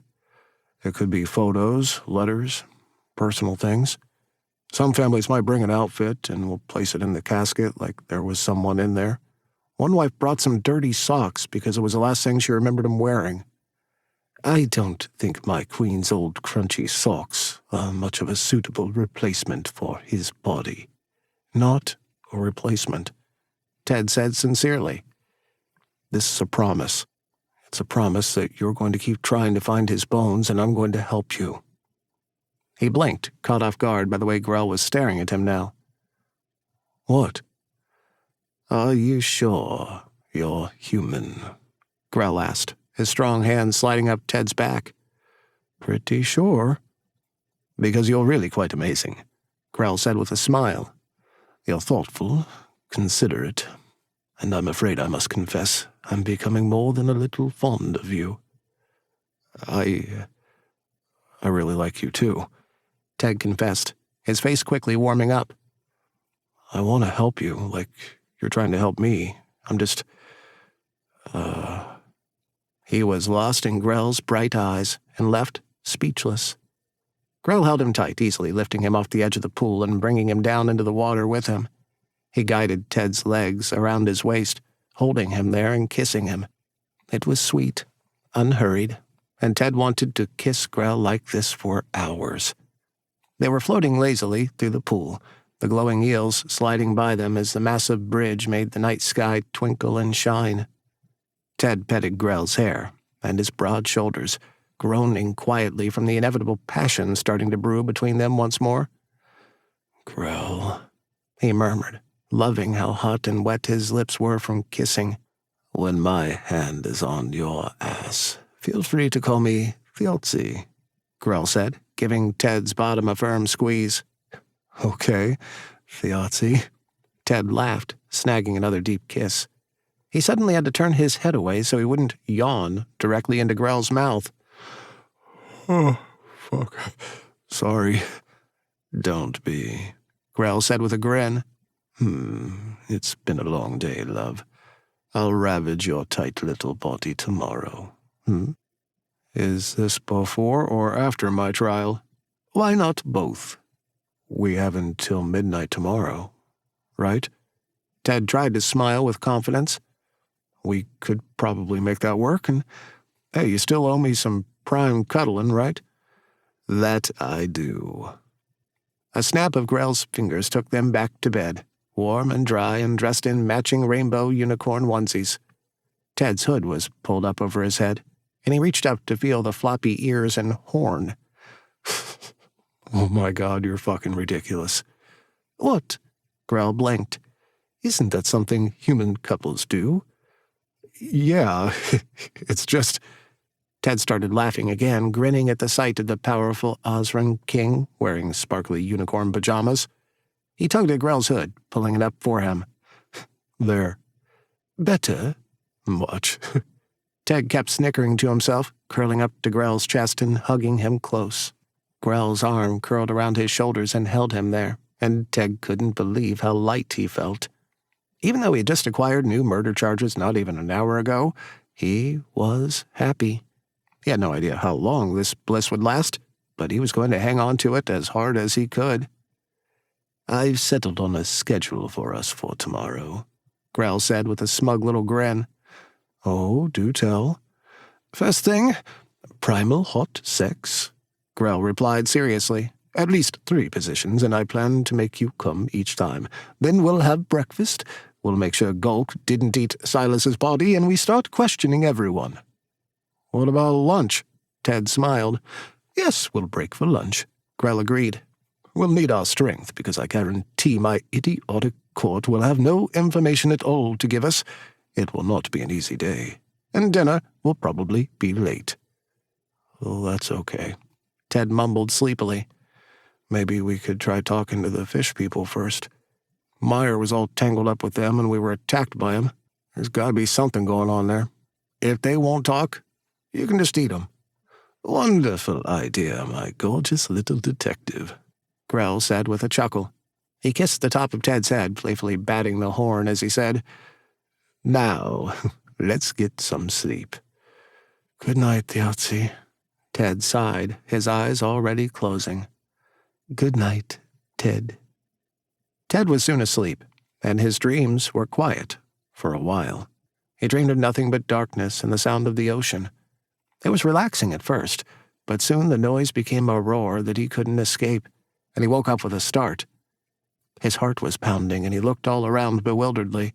He was alone, no sign of Grell, but the little boy was there. Little buddy?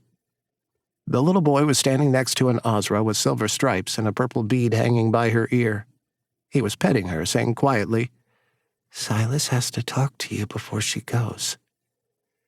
Theologian Silas, Ted murmured, recognizing the Ozra now. Hey, tell me who killed you. What happened? Silas said nothing, shaking her head and starting to walk away.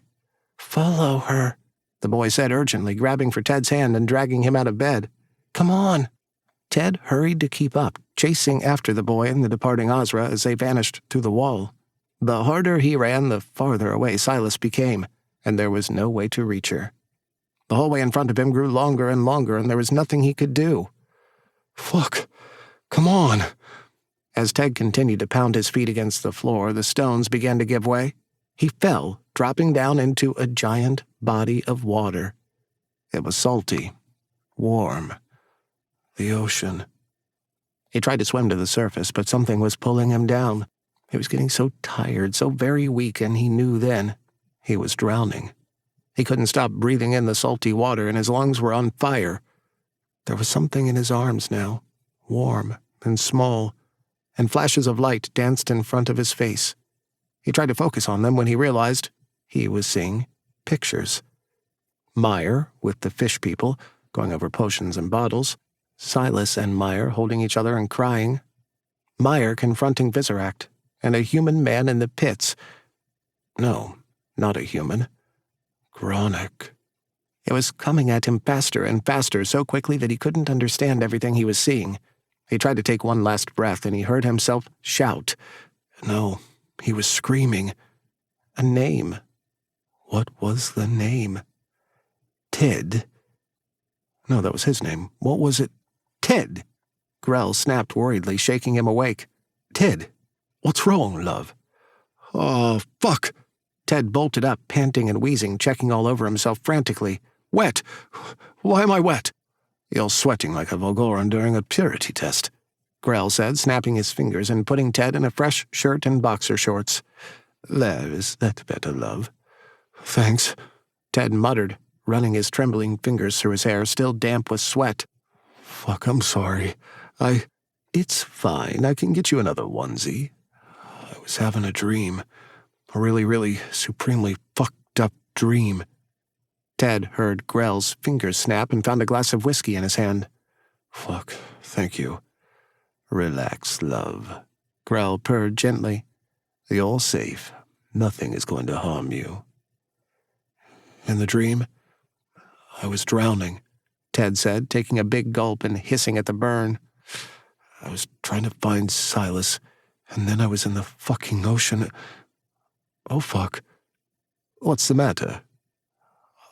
I saw it, Ted said shakily as the visions washed back over him with a new clarity.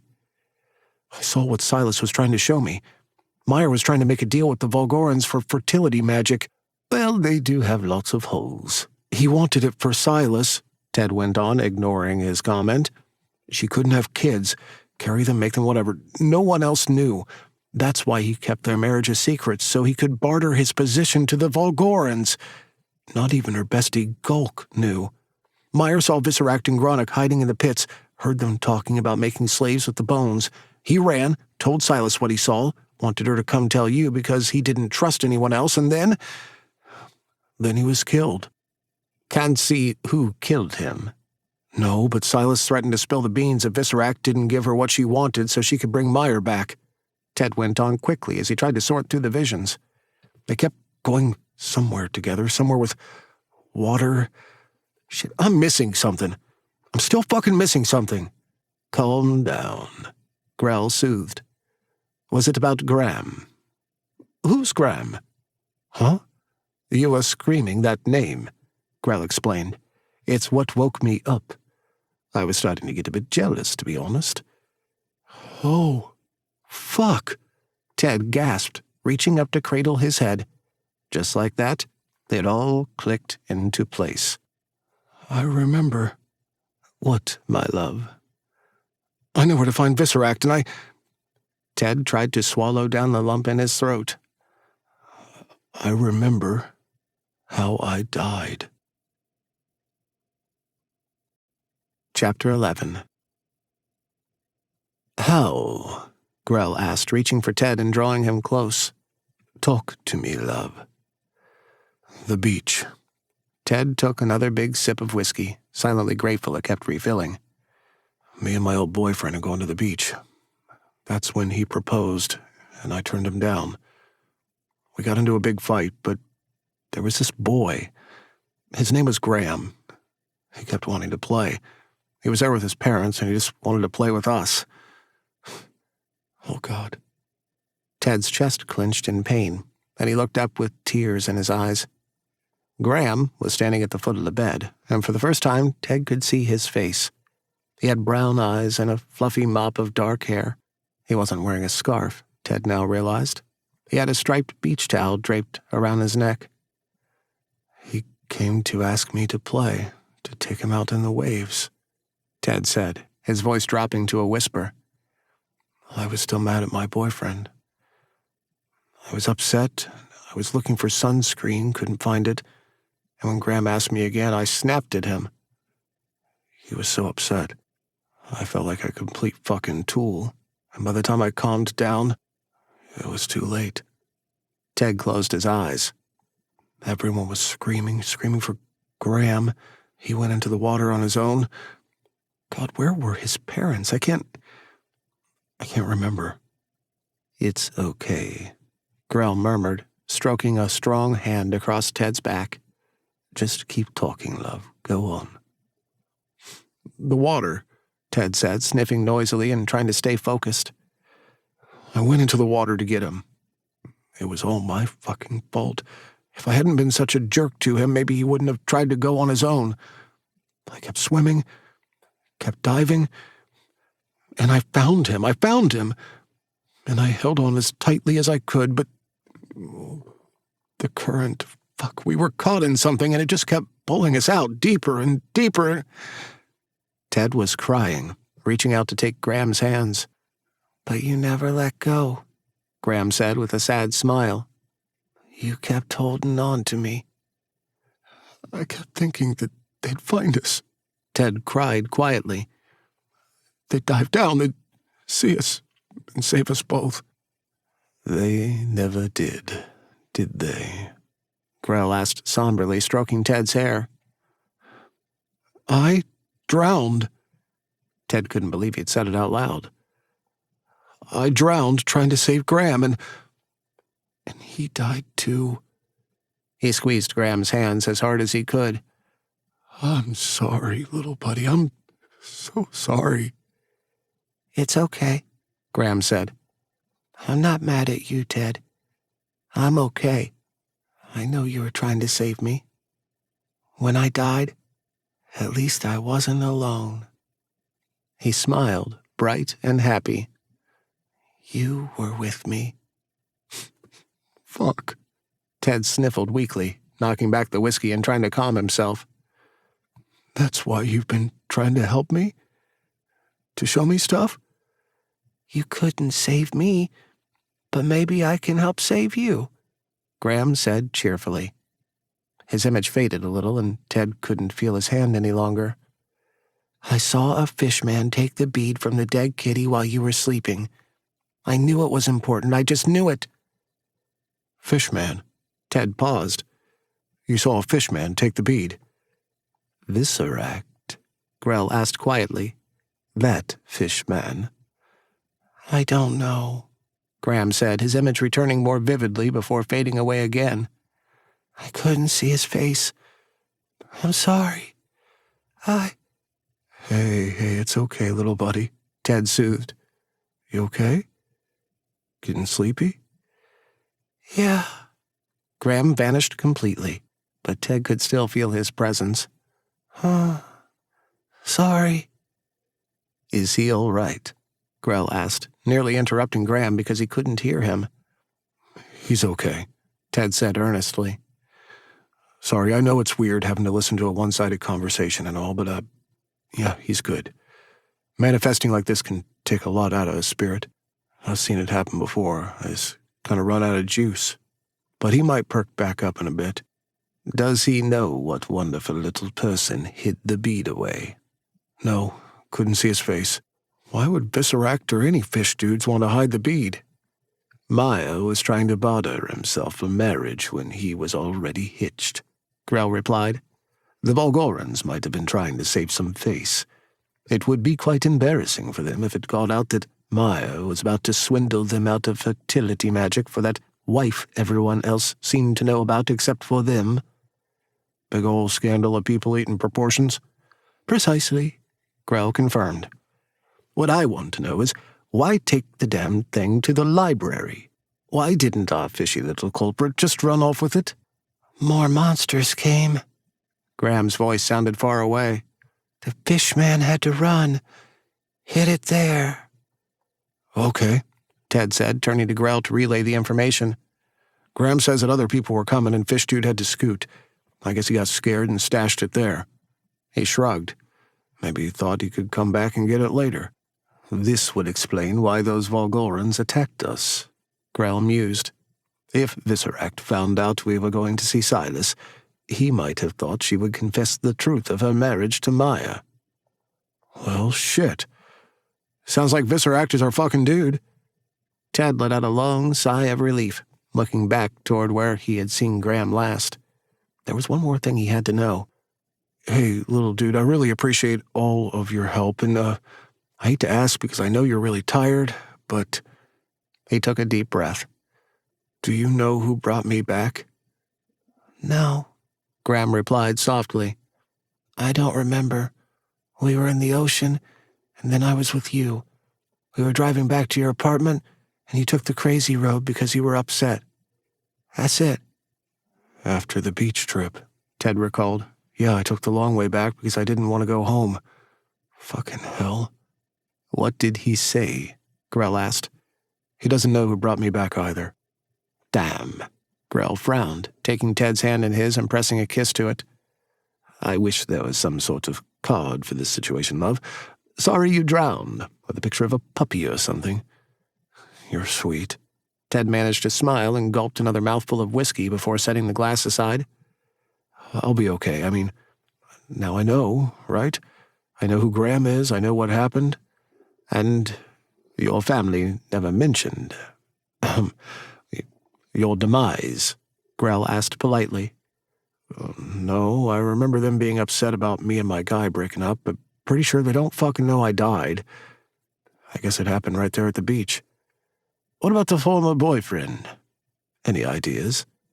Haven't spoken to him in a long time, but I'm sure he would have said something about fucking necromancy. His damn uncle is a cop. He's a good boy, you know. Would have freaked him out.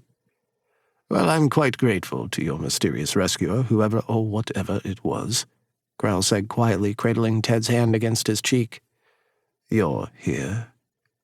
With you, Ted said with a warm smile. He paused. I mean, yeah, the double dose of murder charges I could do without, but the rest is pretty cool. Grell laughed. We'll get through that, love. We still have until midnight tonight, and well... His brow furrowed up. And not that I'm trying to downplay the sudden revelation of your death and sweet bonding with Casper over there, but did I hear you correctly before? You know where Visceract is. Shit! Ted had been so caught up that he had honestly forgotten about that part of his vision. He bolted out of bed, exclaiming, Yes, I know where to find that slimy son of a bitch. We gotta go right now. Grell grunted as he got to his feet, changing out of his unicorn onesie and into a new emerald suit with a snap. Another click of his fingers gave Ted a fresh t-shirt and jeans. So that's a no on breakfast. Yes, Ted said, shifting anxiously in his new shoes. We need to go wherever there's an ocean here. It's a beach with black sand and some super wicked-looking giant rocks. You got an ocean? Some kind of water? We do, Grell replied. I'll tell the guards to prepare to move and meet us there at once. He closed his eyes briefly. There, done. Are you ready? Let's fucking go get this bastard, Ted confirmed, pulling Grell in for a firm kiss. The world moved around them, and he could suddenly hear waves crashing. The sound reminded him so much of his dream that he shuddered and jerked, staring out at a long beach. The sand was as black as it was in the vision, and glittered beneath the eternally dark sky, shining in the light cast from the bridge off in the distance. The water went on as far as he could see, with sporadic bright spots, perhaps from more of those glowing eels swimming around. Behind them, the beach rose up to meet a large collection of rocks. It was the jagged foot of a mountain, rising high into the sky like a fistful of daggers. Are you okay? Grell asked, drawing Ted close in a comforting embrace. Being here. Here? Ted didn't mind the closeness, but the cause for Grell's concern didn't register at first. I've never been here before. I meant being by an ocean after, well, your recent discovery of an ocean-affiliated death. That. Right. Ted bowed his head until their brows met and took a deep breath. Though he was touched by Grell's concern, he honestly didn't know how he felt. No fucking clue. We don't have to do this now if you're not comfortable, Grell assured him, brushing a hand over his cheek. We could wait and send the gods in first if you'd prefer." "No," Ted said firmly, though he let himself lean into Grell's palm and take the offered comfort. "I need to do this. Graham and Silas want me to see something. I just have this feeling." "Then where to, love?" Ted turned away from the ocean, and he looked up at the rocky foothills. There was one part of the mountain that seemed darker than all the rest. As soon as he saw it, he knew that's where they had to go. "A cave," he said. "There's a cave up there. That's where Visceract is. Silas is sure of it." "How the hell did she know where to go?" Grell asked with an incredulous huff. "I don't fucking know. She called 1-800-FIND-FISH-MAN. You and I both know that joke is beneath you. This is what happens when you skip the most important meal of the day." Grell shrugged off his human form and crouched down once he was fully transformed. "Come along, then." "What? You can't just poof us up there?" "No, the same energy field in the forest exists here. So, unless you want me to wing it and risk cutting your gorgeous body in half, climb up and hang on." Moving as gracefully as he could, Ted eased himself up onto Grell's back. He leaned forward and hugged his neck awkwardly. "You know, I did plan to ride you, but this isn't quite what I had in mind." "You'll have plenty of chances later," Grell teased. "Now I was serious about hanging on. Here we go." Ted grunted as Grell leaped up the side of the rocks, scaling them with inhuman speed and dexterity. He could feel the huge muscles of Grell's shoulders and back flexing beneath him, and he did his best to dig in and hold on tight. "Got to tell me where I'm going, love," Grell reminded him as he went higher. "Kind of a big mountain." "Right, Ted closed his eyes and tried to focus. It's, higher," Graham's voice urged. "Around that ledge up there, that's where the darkness is." "Yeah, what he said." "Can't hear your little dead friend, love," Grell groaned. "Sorry." Ted grimaced. Go a little higher, and it's around that ledge up there." Claws scrambling against the mountainside, Grell fought his way to the ledge and pulled himself up with a loud wheeze. "I've been watching far too much television. I'm out of shape." In front of them now was a large opening that led into a dark cave. The sound of the ocean seemed louder up here as it echoed off the stone, and it filled Ted with undeniable dread. "Think you're in the right kind of shape to fight a murdering fish dude?" Ted asked as he slid off Grell's back and stood beside him as they both peered into the cave. "And still fuck you stupid after," Grell huffed, his tail flicking sharply. "So are we waiting for the guards, or—" "I'm thinking." "About what?" "What could possibly be down there, and how I'd be much happier facing whatever it is had I been able to enjoy a nice hot breakfast." "Oh, come on." Ted scratched behind Grell's ears. "My big, tough kitty monster, you can totally take whatever we run into. We got this, right?" Grell did not look amused. "You know what else would have been good this morning? Sex. Hot, primal sex would have been good." "Was that supposed to be before or after breakfast?" Ted drawled. "I can't keep track of your bitching." "Easy enough to catch up. Reach down here between my legs, and it'll give you a hell of a place to start." Ted started laughing, unable to resist Grell's sly grin. It made his heart feel light, and he could push his worries aside for a few precious moments. "There's that smile." Grell purred, wrapping his tail around Ted's waist for a gentle squeeze. "Even without breakfast and steaming sex, I suppose this morning hasn't been entirely wasted. Just to see that." "We are about to finally confront Visceract and make me a free man, yeah?" Ted grinned bashfully. "It ain't been wasted yet." "I meant that I still got to spend it with you, even though I wasn't inside of you." "Creep." Ted reached up to cradle the sides of Grell's face and planted a kiss firmly on his wet nose. "What was that for?" Grell blinked. "For the smile." Ted clapped his hands together. "So, we ready? Just stay behind me, love." Grell walked forward and lifted his head. Immediately, the cave lit up from little cracks in the rock so they could travel safely. Ted stayed a few steps behind Grell, being mindful of his tail as they went along. He couldn't shake his weird feeling of unease, but he knew this was where they were supposed to be. He could sense that they were descending, going deeper into the mountain with every step, and the cave soon opened up into a mammoth cavern. Grell's lights were so high above their head now that they looked like stars, and Ted couldn't see shit. Stumbling, he caught himself on Grell's tail. Fuck, sorry. He blushed as it curled around him, helping him stand. Thanks. Stay close and be careful, Grell said quietly, skillfully padding over the rocky floor. I can smell something. We're getting close. Ted caught a whiff, something faint but familiar. He knew that scent. Death. The end of the cavern shuddered into a small grotto, and Grell created more lights so they could see better. There was a small camp set up here, and a large, collapsed figure was stretched out across a pallet.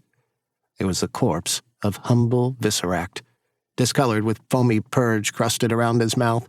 There was a bottle in his hand, empty, and 3 broken vials at the end of his tail. A rolled-up scroll was neatly resting by his head. Oh, what the fuck? Ted groaned.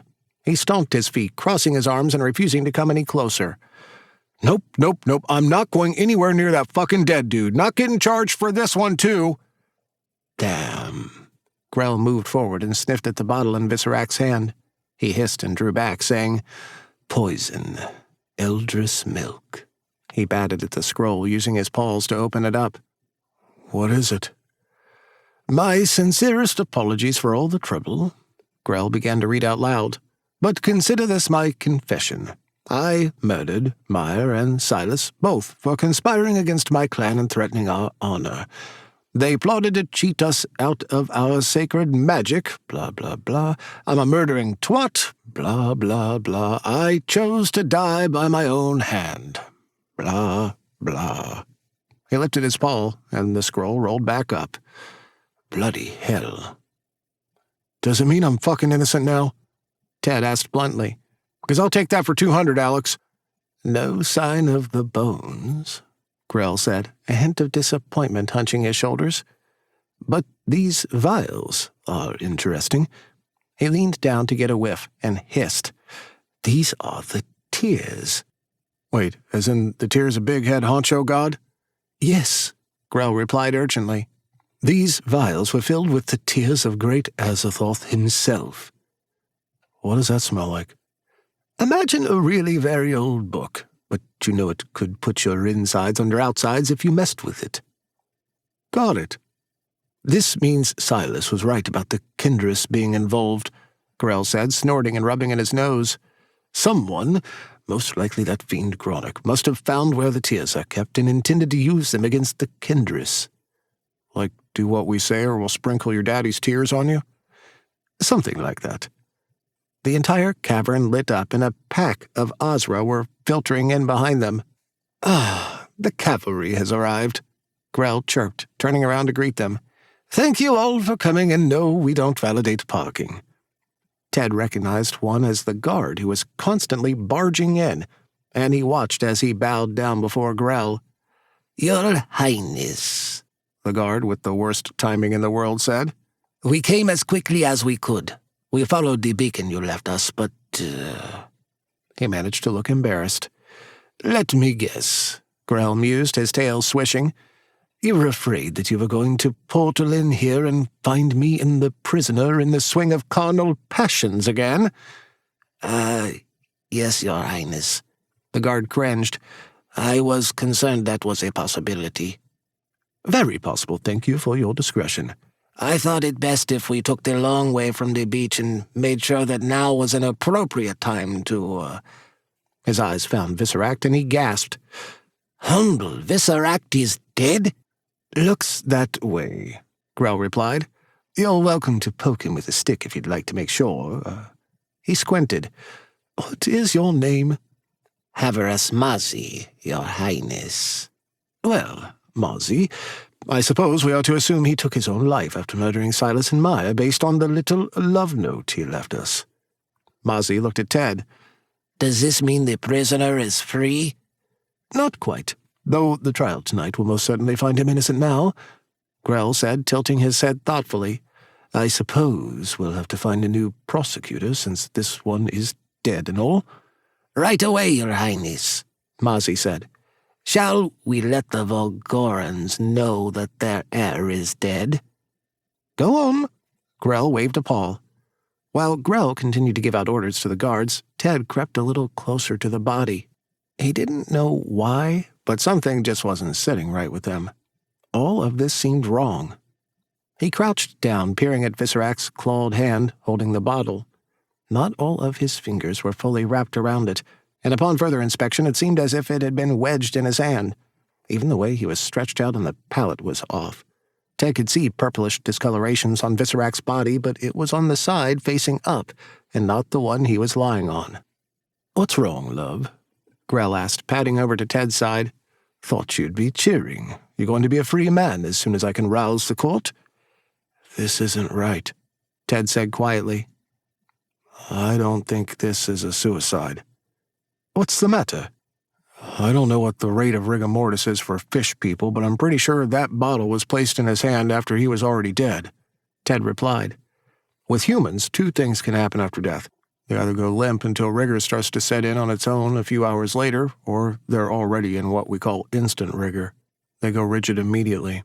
We see it with people who die really suddenly, and usually real bad, like when someone shoots themselves and their hand will be frozen like they're still pulling the trigger. Bad. And our dear Visceract here. Well, if he went into instant rigor, his hand should be clamped all around that bottle. And it's not, Ted said. If he went all limp after he died, it should have just fallen out of his hand with the way he's stretched out. And that's the other thing. The discolorations, you see? We call that livor mortis. After someone dies, all their blood starts to settle because of gravity. Somebody's on their back, it'll settle there and turn it that same purple color. They die on their face, blood goes there and makes their face purple. Get it? But all of Viserac's purple bits are upright, Grell pointed out, eyeing the corpse with a frown. Exactly. It's like he died laying on that side, hung out for a while, and someone came back and moved him to set all of this up. That kind of discoloration can take hours to show up. He might have already been dead when Silas was killed, and I mean, come on, that suicide note is totally bogus. While that may be true, it does mean you'll be found innocent of all murder charges, Grell said with a short huff. If I had to guess, Gronick came through here and finished Visceract off to hide his mess. He already got what he came for, right? The bones? Mm-hmm. Now he's just tying up loose ends, and I have no interest in telling my court that a god was here. Grell went on. 3 deaths have been enough of a headache. Don't want to worry about a damn war, too. So that's it? Ted huffed. We let a god get away with murder? A god who might be using head honcho god's tears to do bad stuff with that star baby? Or we go to war against Zebulon, Grell replied impatiently. Didn't you guys beat their butts before? You won your big rebellion, right? Ted was trying to keep his voice down, and he threw his hands up in frustration. Come on. Barely, Grell said with a somber smile. Sorry if I'm not thirsting to drag my people into a bloody battle against the gods. I'm more worried about entombing 2 of them. It's time for that now? The case is closed, Grell said with a shrug of his broad shoulders. Don't we have to wait for the court to make their super-official ruling? Ted smirked. Justice has been served, because I say it's been served. And, oh, wait, I'm king. Now the dead can go to rest, thank you, you cheeky little ass. That's my decision as king of the Ozra and Xenon. Yes, your most royal highness. Grell rolled his eyes.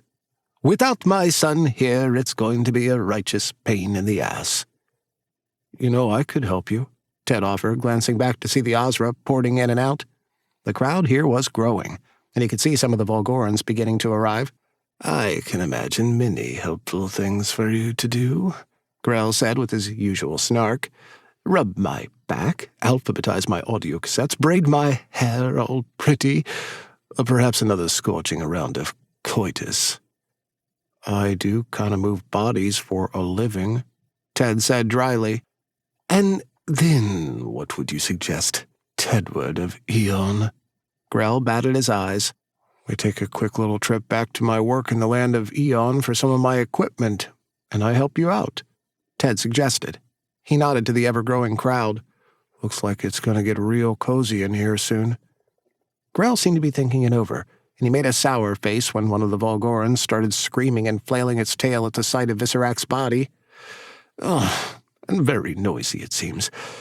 Yes, fuck it. Let's go." Chapter 12. The world turned. Ted's stomach lurched, and they were standing in the middle of downtown Archersville. It was early morning. Traffic was bustling by, horns were honking, and no one seemed to have noticed that two men had magically appeared out of thin air. The sun hurt his eyes, and Ted squinted as he waited for them to adjust. He missed the soft twilight of Xenon immediately, not to mention how much quieter it was there. "Damn, it's bright here," Grell complained, snapping his fingers and creating a pair of slick, red-tinted shades to put on. They matched the crimson and black velvet suit he was now wearing. Much better. Where to, love?" "It's 2 blocks down and then over by the post office." Everything moved again, and Ted now found himself standing in the lobby of the funeral home he worked in. Kitty was here, frozen in place by the front desk and reaching to pick up the phone that was actively ringing. 2 older men were walking out of a visitation room, but were also still as statues. "What the hell did you do?" Ted demanded. "I'm the damn king of the Ozra." Grell rolled his eyes. "I stopped time here for a minute. Nifty trick I picked up from a Phaedra in a game of cards. They're all fine, I promise, but it's probably best they don't know we're borrowing their things, eh?" "Right," Ted said, reaching out to touch Kitty's arm. She was warm, but it was still bothering him to see her so motionless. They hadn't been close, but he would miss their late-night chats when they were out on removals. He didn't miss him enough to hurry back here to his miserable job anytime soon, and it gave him pause when he realized there really wasn't anything here that he would miss that badly. It wasn't just the job that had been miserable. Ted's entire life had been dismal. His only real friend was his roommate. He saw such terrible things. Ghosts bothered him constantly, and he'd been so very lonely. Xenon had seemed strange when he'd first arrived, but he was already longing to return. It was quiet there, and he missed the soft purple glow. He liked being with Grell more than he was ready to admit, and he couldn't imagine coming back to Archersville now.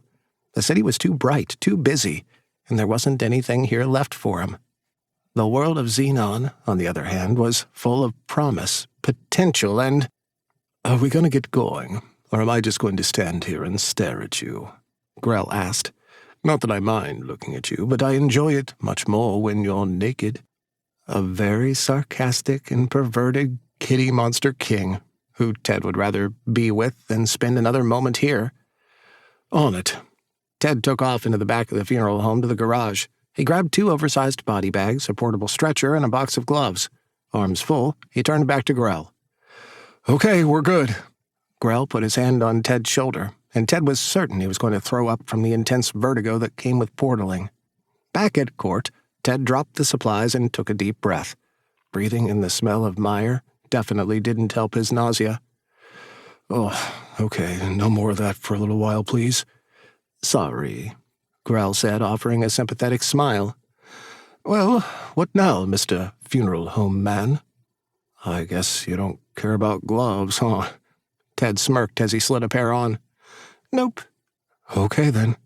Ted unzipped the thick body bag, explaining, "We're each going to get on either side of him. You roll him to you so I can stuff the bag under him. Then I roll him to me so you can pull it out halfway, and just like that, he's in the bag." "Or, option B," Grell said, snapping his fingers and magically stuffing Meyer into the body bag. "That works too." Ted grabbed the zipper and sealed it up. He was careful to avoid the dried blood on the floor, and stood up, saying, "Okay, to the pits?" Sure, your little stomach can take it, Grell teased. Eat a dick, let's go. Getting Meyer into his new slot was going to be especially difficult, because it was at least 6 feet off the ground. His body probably weighed at least a ton, and Grell cheerfully explained that the actual entombment had to be performed by hand. No magic. Grell turned into his cat form, shrank down to fit inside the hole, and dragged the end of the body bag up using his teeth, with Ted struggling to help push up from below and praying to any god that might be listening that Grell didn't drop Meyer on top of him. Grell kept shrinking and pulling until they were able to position Meyer all the way into the slot. Even at such a diminutive size, Grell's strength was incredible. He then simply crawled back out, resumed his normal size, and removed the body bag with a snap of his fingers. Going to retrieve Silas was easier, definitely less messy, and her slot in the pit wall was right on the bottom. Grell was quiet as they worked, pushing her into her final resting place with only a small sigh. He looked down to the archway that led into the older section of the pits, but he said nothing. "You should come work for the funeral home," Ted teased, trying to lighten the mood as he took off his gloves. "Being able to snap somebody down a spiral staircase would make my life so much fucking easier." Grell made the gloves disappear with a twitch of his nose and smiled, but it was clear his heart wasn't in it. "You okay?" Ted asked, reaching up to stroke Grell's furry shoulder. "I was thinking about what you said," Grell said, "about putting something in the grave as a promise." "Yeah?" Ted stepped a little closer. "Did you think of something?" "I did," Grell said, shifting into his human form. There was a small music box in his hands, and he held it close to his chest. "That was Vale's?" Ted was certain by the way Grell cradled it that it was special. "Yes," Grell replied, his brow furrowed. "We can go right now if you want," Ted offered.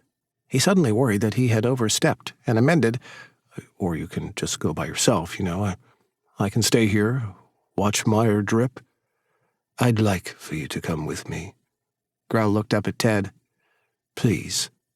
"Yeah, totally." Ted followed Grell down into the pits to the empty slots. He didn't know what to say, standing back as Grell reverently placed the music box in Vale's empty crypt. Anything Ted could think of sounded so hollow and meaningless, and he figured Grell probably wouldn't want to hear it anyway. Much to his surprise, Grell suddenly turned around and embraced him, smothering his face into Ted's broad chest. Ted held him tightly, kissing the top of his head. "Hey, I got you." "Thank you," Grell said quietly. "For everything." "Thank you, too," Ted replied. For everything." "My pleasure." "So?" Ted shifted a little, rubbing his hands over Grell's back. "Still got time for some of that hot primal sex before we go to court tonight?" Grell laughed at that, peering up at Ted with a sly grin.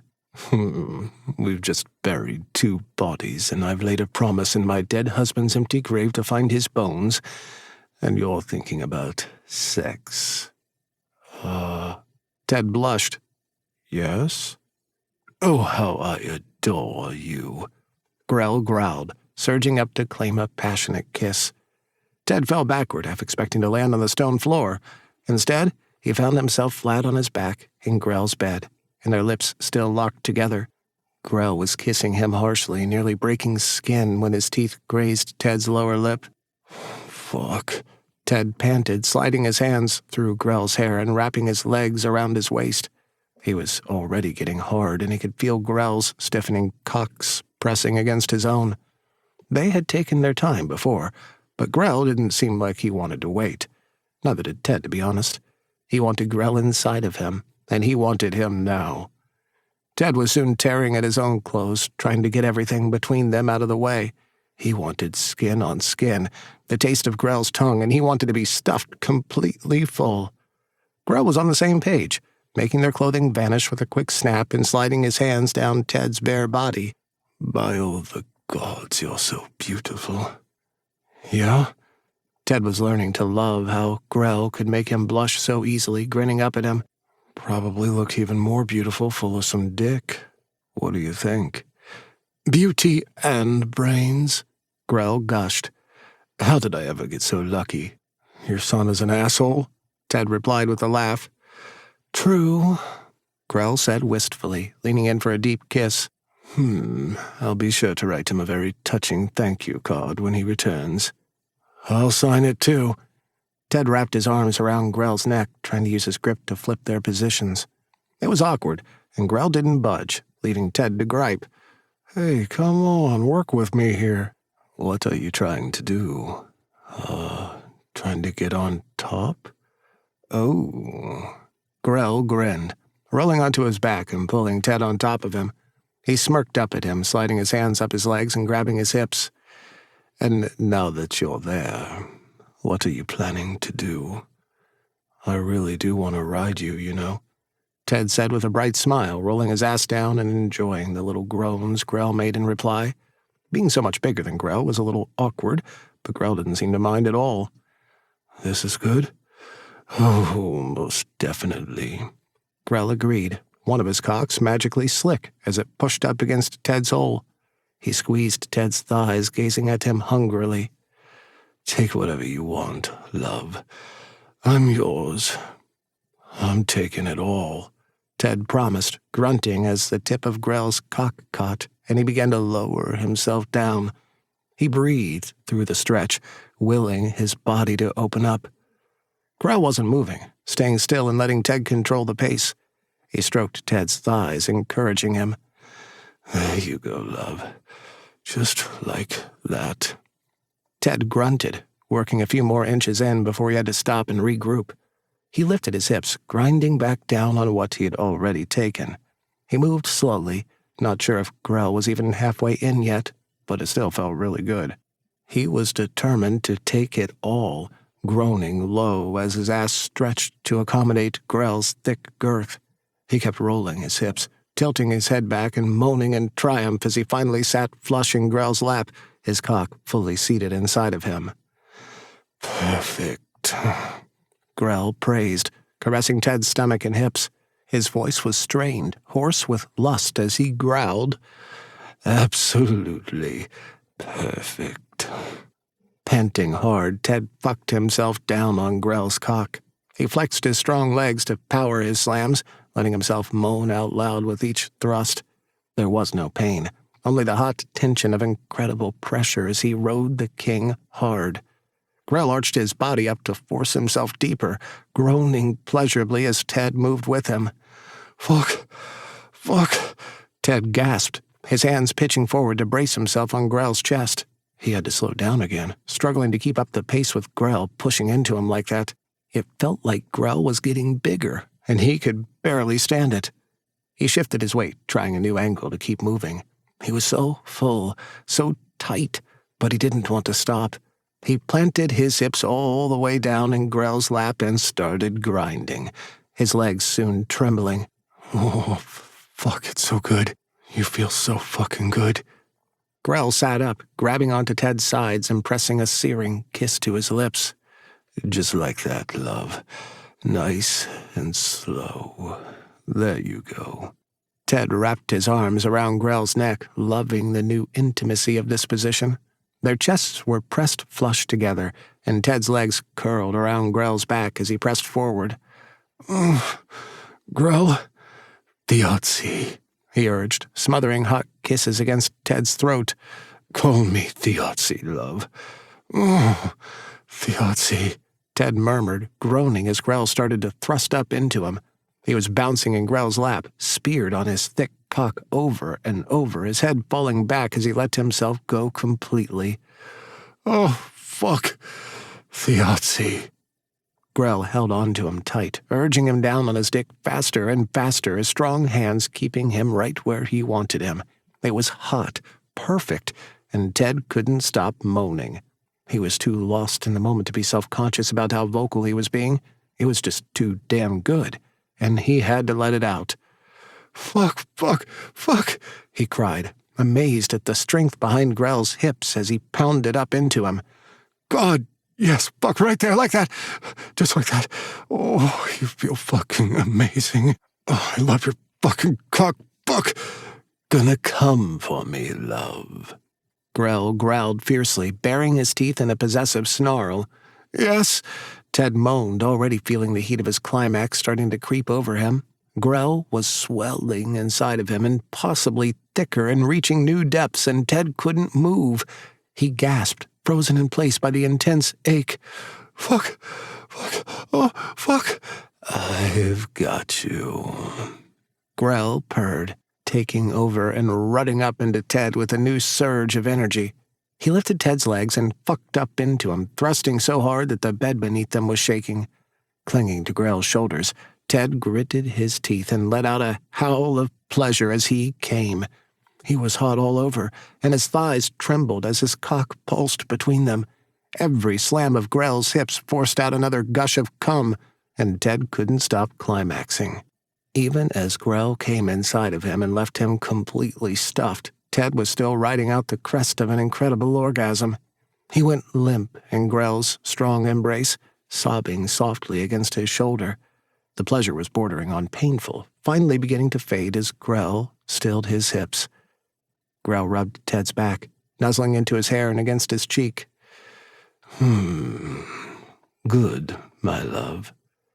Ted mumbled, unsure if he could even raise his head. He was exhausted, and more than a bit sticky, but he was utterly and completely satisfied. So good.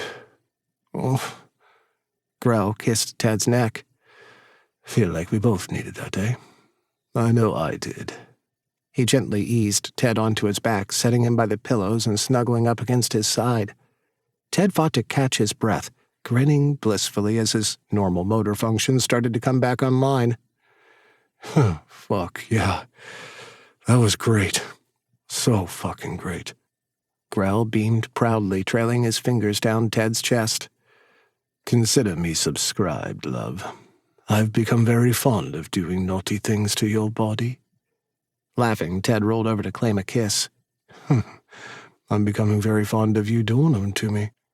Grell held the kiss for a long moment. I'll have to go do some kingly things here soon.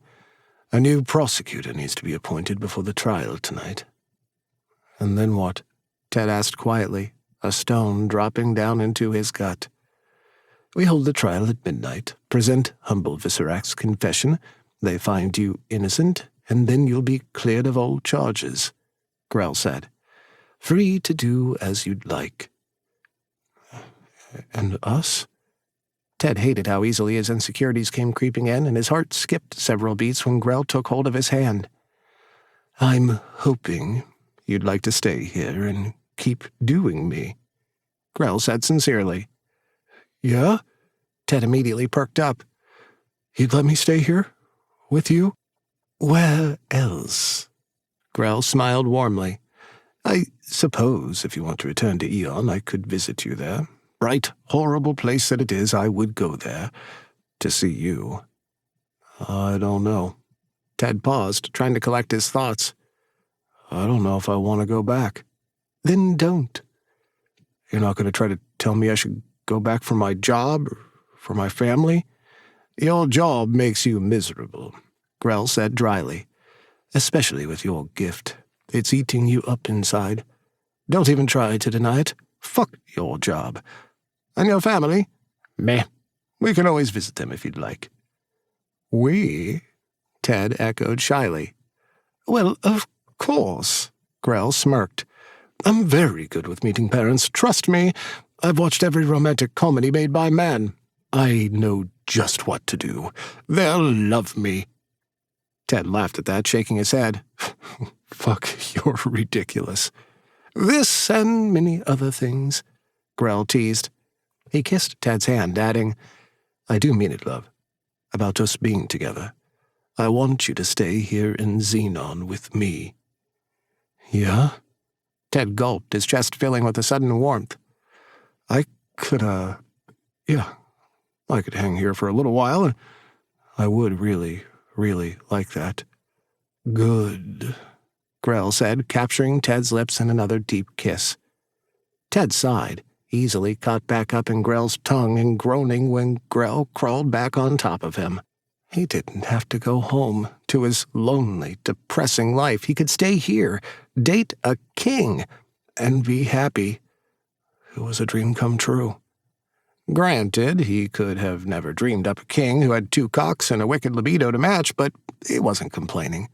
Especially when that second cock was slipping inside of him to start gently thrusting and promising the delivery of another mind-shattering orgasm. Ted hugged Grell's shoulders, trading heated kisses and breathless pants, spreading his legs wide. He moaned with every deep, thrust arching his body to meet Grell's hips as he took him again to the edge of madness and pleasure. He could be happy here. Ted knew. There were hardly any ghosts to bother him, no staircases to tangle with, and he had the undivided attention of an amazing man. Grell was funny, charming, and Ted simply couldn't get enough of him. Ted had never been so wanted or desired, and he didn't want to ever lose this feeling. Not ever. He wasn't afraid of the future, knowing he would have Grell at his side. He still didn't know who had brought him back from the dead or why, but none of that seemed to matter now. When he was in Grell's arms, nothing else mattered. Grell worshipped Ted's body until he was falling apart again, working him through a divine orgasm and kissing all the sweet sounds out of his mouth. Ted moaned happily as Grell filled him again, rocking both of them through the shudders of their blissful ends until Ted was positively exhausted. Wow, Ted breathed, stretching out on the bed with a big grin. that was, really good. Yes, it was. Grell agreed, panting quietly. Still gotta go do your kingly duties? Ted asked, rolling on his side with a contented grunt. Meh, Grell scoffed. Everyone is probably busy tripping over themselves trying to figure out a way to profit from Viserak's death. It can wait a little longer. Just can't stand to leave me, huh? Ted teased smugly. Keep thinking you might disappear if I let you out of my sight. Grell reached out to pet Ted's hair, lightly fluffing it with his fingers. I'll deal with those vultures later. Can't put it off forever. Sure I can. I'm king. Grell cackled, smooching Ted's lips and sliding his hand down his hip. I can do whatever I want, love. Feels like you're trying to do me again, Ted said, groaning when Grell's hand slipped between his cheeks and stroked his wet hole. Yup, definitely feels like it. Your suspicion is correct, Grell said gleefully. I think it's time we talked about you taking both of my cocks, if you're interested. Both of them? Ted's face heated up. As in, at the same time? Uh-huh. Oh, fuck. Oh, yes. Grell smiled wickedly. I can promise you that it will be an intense pleasure beyond anything you can possibly imagine. Yeah, okay. Sign me the fuck up. Ted pulled Grell into a greedy kiss, hooking his leg over his hips and ready to get going again. Psst. Huh? Ted lifted his head, hearing a familiar little voice nearby. Graham? I'm sorry, Graham whispered urgently. I know you're busy putting your mouth on your friend's mouth, but... Hey, it's okay. 1 second. Ted sat up, quickly pulling the blankets over him and Grell. Oh, your little friend came to say hello. Grell huffed, sounding a bit annoyed. Yeah, sorry, Ted said with a sheepish grin. He looked to the side of the bed and spied a familiar little shadow. Hey, little buddy, what's up? Ghost won't let me stay in the library, Graham said sadly. He says he's too busy for me. Can I watch TV with you guys? His shadow seemed to shrink in on itself. Or are you busy too? No, we're not busy, Ted promised, glancing back imploringly at Grell. We can totally hang out and watch some cartoons or something, right?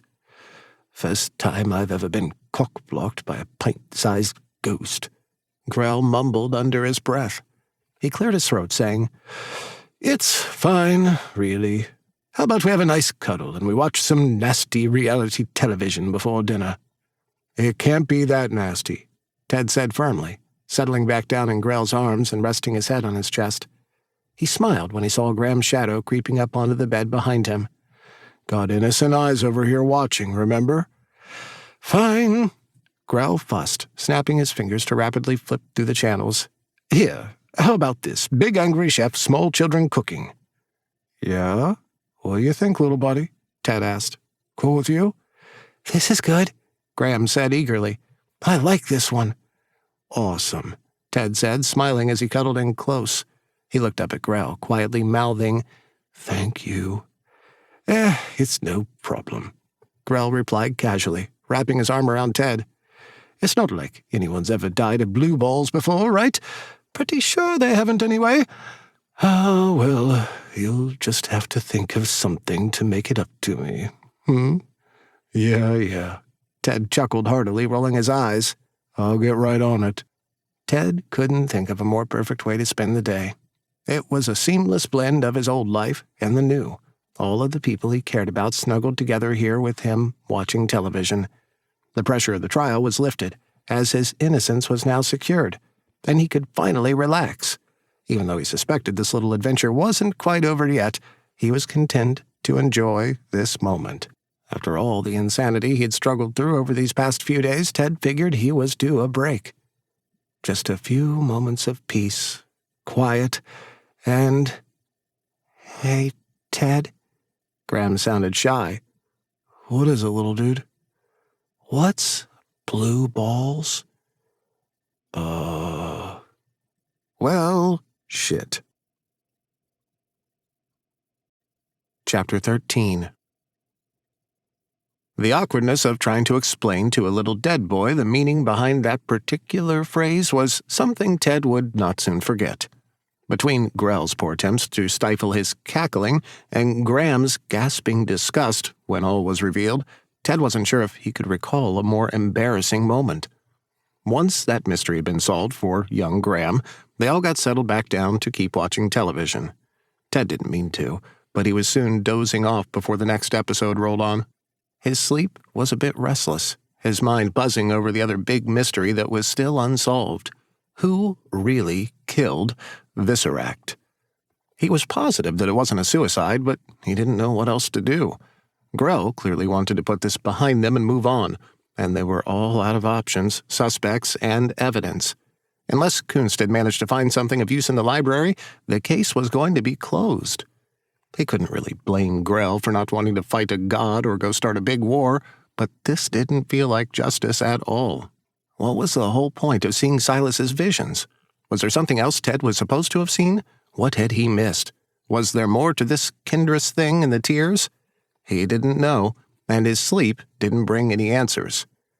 When Ted woke up, he was still snuggled in Grell's arms, but he didn't sense Graham. He lifted his head, looked around for a moment, and smiled when Grell's hand slid down to his butt. Grell's eyes were still closed, but he was smiling. Are you pretending to be asleep? Ted asked playfully. Grell's hand squeezed down. Hey! Ted laughed, wiggling and smacking at Grell's arm. Wake up! Huh? Grell opened his eyes, looking around in mock confusion. What's happening? You being a giant perv? Ted said with a snicker. Me? Grell blinked innocently while giving Ted's ass another thorough grope. Never. Good morning to you, too. Or afternoon, or evening, whatever. Ted grinned as they kissed, leisurely tangling their bodies back together. He could feel Grell's cocks grinding against his own, making him gasp softly. Is the little one around? Grell asked urgently. Graham? No, I don't think so. Good, Grell said, rolling Ted onto his back with a wicked grin. Because I know exactly what I want for breakfast, and it's not child-appropriate. Breakfast? Ted scoffed, groaning as Grell spread his legs. Thought we were going to have dinner. I just woke up. Therefore, this is now breakfast. Grell informed him with a wink, slinking down Ted's thick body and leaving little bites and kisses in his wake. Ted relaxed against the pillows, watching Grell pet and tease his way toward his cock. He groaned as Grell's hot mouth took him down in one swift thrust, and he arched his back when his amazing tongue spiraled around his shaft. Oh, fuck. Yahtzee. Grell started to suck, his hands greedily stroking Ted's thighs. He moaned quietly, clearly enjoying himself as he absolutely devoured every inch of Ted's cock. Fuck. Ted panted, his hips shakily rising up. He threw one of his legs up on Grell's shoulder, groaning when Grell grabbed his ass and pulled him closer, encouraging him to move. Ted braced himself against the headboard, thrusting up into Grell's mouth. He started off slow, moaning as Grell's tongue twisted around his cock and squeezed. He was soon moving faster, fucking Grell's throat and grunting loudly. Grell took it all, his fingers digging into Ted's ass as he growled hungrily. Yahtzee? Ted was already so close, and he was unable to resist Grell's oral finesse for another second. He felt his orgasm down in his very core, his hips jerking forward as he came hard. God, yes. Yes. Fuck. The added suction of Grell swallowing it all down made Ted shiver, his legs limp as Grell continued to ravage him with his tongue and lips. His climax continued to pulse until he was trembling all over, gasping brokenly. Oh, fuck. Grell pulled off with a noisy slurp, running his tongue over Ted's cock one last time as he declared, "Ah, delicious." "Yeah?" Ted grinned dopily. "You're welcome to it any fucking time you want." I'll remember you said that." Grell teased, crawling back up over Ted to claim a fierce kiss. Ted loved how Grell held him, and the sensation of his weight pinning him against the bed was so good. He let himself be pliant, relaxed, and wrapped his legs around Grell's waist with a happy sigh. "We're not getting up for dinner, are we?" Ted asked, biting his lower lip when Grell's hard cocks grazed his hip. "That depends on what you're hungry for," Grell teased, playfully nipping at Ted's jaw. Fuck. Ted slid his fingers through Grell's hair, groaning as he started getting hard again. He couldn't explain the warmth overtaking him, but it had to be from Grell's magical touch. "Maybe something meaty." Grell wagged his brows salaciously. Yeah? Ted grinned, giving Grell's hair a little tug. "Definitely thick and meaty." Grell snickered, kissing Ted firmly as he lined himself up. "Oh, you just hold on, love. I've got just the thing." The head of Grell's cock was right there, so very close to where Ted wanted him, and he could feel himself getting wet. Fuck, and Grell was just about to slip inside. Your Highness!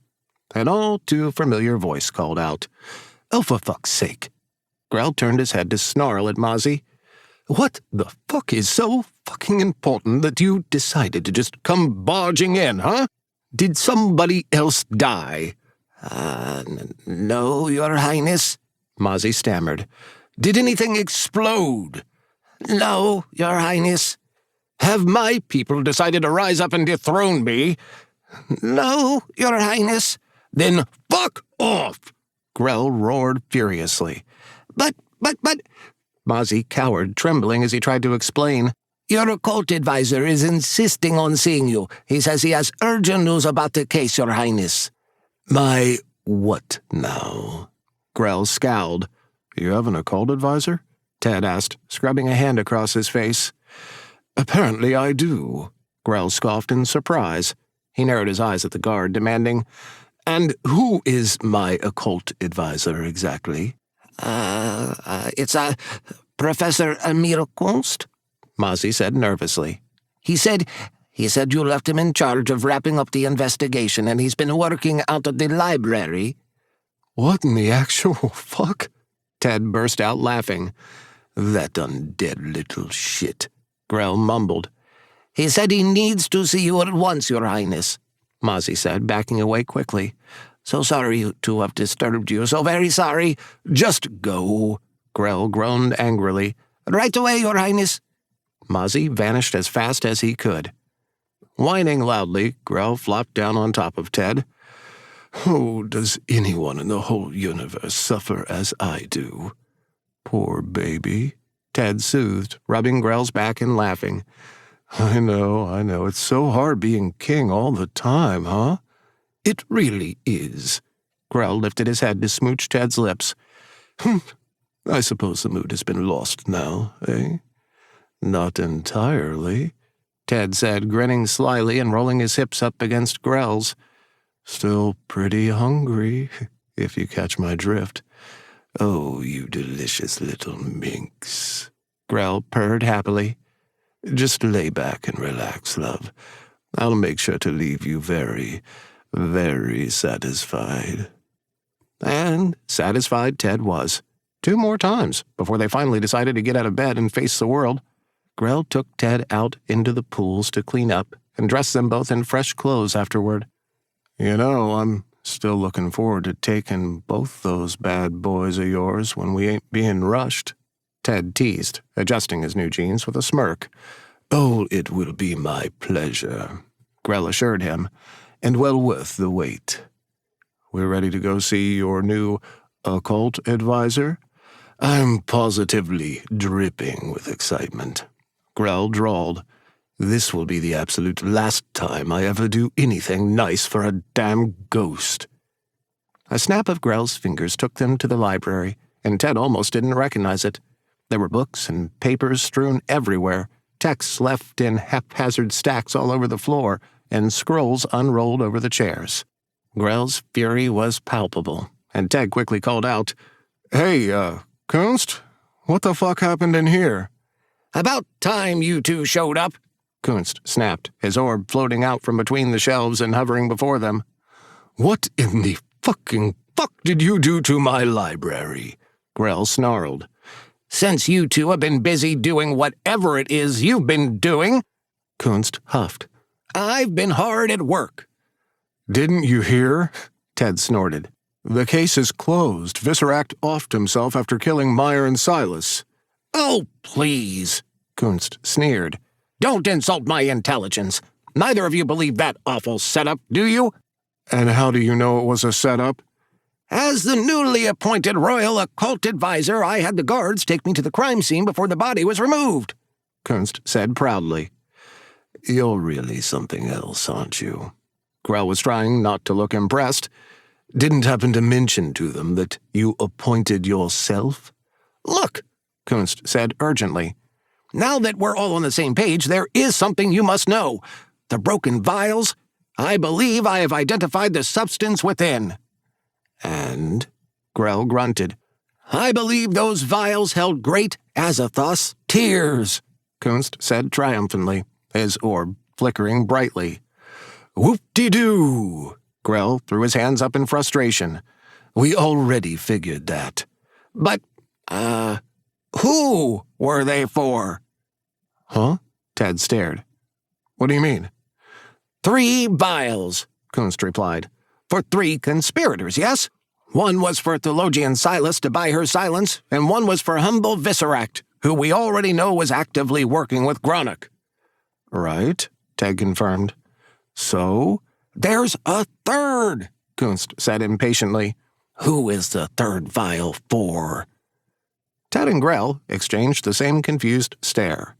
"There's a third person still out there," Kunst snapped. "Someone else was working with Visceract and Gronach. Gronach wouldn't have any reason to keep a vial of tears around if he already had access to the source, much less shatter it so wastefully." "But then who would?" Ted countered. "Why go to all the trouble of getting the damn tears just to smash them up like that? Kinda seems like a big fuck you if the tears are as powerful as you guys are saying." Yes, their magic is great, but they're nothing but a rat turd in a sandstorm compared to the power they could extort from the Kindress," Grell pointed out. "Tears can't resurrect someone, but the Kindress could." Silas wanted the tears to make the Kindress bring back Meyer? Ted recalled. Visceract probably wanted a never-ending supply of fish food or one of those little pirate chests that has the bobbin lid or something. "While this is very fascinating," Grell drawled, "we're left with more questions than answers." "True," Kunst admitted. "but it does indicate a third suspect that we've yet to identify." "Enough of this," Grell growled. "As soon as the clock strikes midnight, the trial is starting. As far as I'm concerned, this case is closed. I've already buried my dead and cut my losses. It's over." "But, Your Highness, I'm king." "And I said it's done," Grell warned. "Look, Kunst," Ted said quickly, trying to intervene. "Just let it go. All this shit with Gronach could start a war, okay? You get that, don't you?" "Yes," Kunst hissed stubbornly. "and I'm trying to prevent a war on Eon. Do you have any idea what will happen if Gronach is successful?" "He'll do some weird stuff. With bones? He wants to wake Solgamel, Kunst barked. the god of dreams and sleep, the one whose cults have all gone mad for centuries trying to wake him because he's gone absolutely insane in the dreaming. Gronach is following right in Tomathon's footsteps, I guarantee it. And that's bad? Ted said slowly. Very bad. Kunst lurched his orb forward and bopped Ted in the forehead. Quit that or it's back down to the pits with you. Grell scolded, smacking Kunst's orb back. Now listen here. Whatever the gods are planning, my son is on it. The prince? Kunst spat. Yes, I know he's a little prick. Grell huffed. But his visions are never wrong. He's our trump card. Whatever Gronach is planning is not going to work without old what's-his-name? Jay? Ted said. Right, him. Grell brushed off his hands and shrugged. Nothing to worry about as long as my boy keeps an eye on Jay. Who the hell is Jay? Kunst demanded. Silenced boy, gonna keep him safe to save the world or something? Grell explained quickly. All very complicated. My roommate, Ted explained. Apparently if anything happens to him, the world is gonna end. And he's silenced. Kunst suddenly flew away and nudged an old scroll toward them. It all makes sense. What does? What I overheard, Kunst said impatiently. It's not silenced souls that Gronach is after. He wants living bodies. His orb flickered. That's why the bridge is so dim. Something is keeping silenced souls from passing to Xenon. Some sort of stasis to make them into weapons. And he needs the bones for it. But why? Ted groaned, getting frustrated. Why does he need to astral projectile them or whatever? Well, I suppose that's the million-dollar question. Grell drawled. How about we let Kunst here think on that for a while, and we'll catch up later when he actually has something useful to share, eh? I shall not give up, Your Highness, Kunst declared. I already have a theory, very sound, but perhaps if you or Ted could spare just a bit of time to assist me? How about we go out for dinner? Grell asked, taking Ted's hand and kissing it sweetly. Go out? Ted blushed. Like what? On another date? Exactly so. We're dating. People who are dating go out on dates. This cannot seriously be happening right now, Kunst whined in annoyance. The fate of Eon hangs in the balance and you two are hooking up? Yep. Tell us your theory when it's more than a theory. Can't talk now. Bye-bye. Grell quipped, reaching up and tapping Kunst's orb. Kunst floated in circles, shook violently, but didn't make a sound. What did you do? Ted snorted with laughter. Hit his mute button. Grell replied with a wink. Now tell me, love, where is one place in the world you've always wanted to go? Anywhere at all? Ted didn't know what to say. He was embarrassed that his tastes might seem too pedestrian, but there was only one place that came to mind. Well, there's this restaurant called the Angus Barn right outside of Archersville that's really nice. Steaks as big as your fucking head. A steakhouse. Grell wrinkled his nose. I offer you the world, and you want to go to a damn steakhouse. Are there crushed peanut shells on the floor? Hey, I've always wanted to go, Ted said, blushing and crossing his arms stubbornly. Look, it probably seems stupid to a king and all your fucking fancy stuff. If that's what you want, Grell soothed, then that's what you shall have. Really? Ted glowered. I was just surprised. You're such a snobby douche, you know that? I'm well aware. But I adore you, and I want you to be happy. Grell insisted, hugging Ted's waist and pulling him close. That's what matters most, love. Thank you, Ted said, slowly unfolding his arms and draping them over Grell's shoulders. That means a lot to me, actually. Kunst's orb bounced up and down on the floor by their feet, trying to get their attention. Grell kicked him across the room, and without missing a beat, asked politely, Shall we? Shit, is he okay? He's fine, he's dead. Ready? Yes, Ted replied, trying not to snicker too loudly. I'm fucking ready. Grell kissed him with a greedy little chuckle. Ted heard a snap, and when he pulled back, he was sitting across from Grell at a candle-lit table in the wine cellar of the Angus Barn. The walls were pale brick and lined with hundreds of bottles, the lights dim, and there was a roaring fireplace beside them. Holy fuck. Ted looked all around in awe. We're in the wine cellar. This is their exclusive private dining room. Like, there's a waiting list to get down here. Fuck the list, Grell said proudly, waving for a waiter to start pouring them each a glass of wine. Nothing's too good for my boo. Thank you, Ted said, grinning from ear to ear. I'm sure there are many laws against abusing magic like this. Pff, and it's downright romantic that you did this for me. Ted raised his glass in a toast. To you, King Thiatzi Grell, Desu, etc.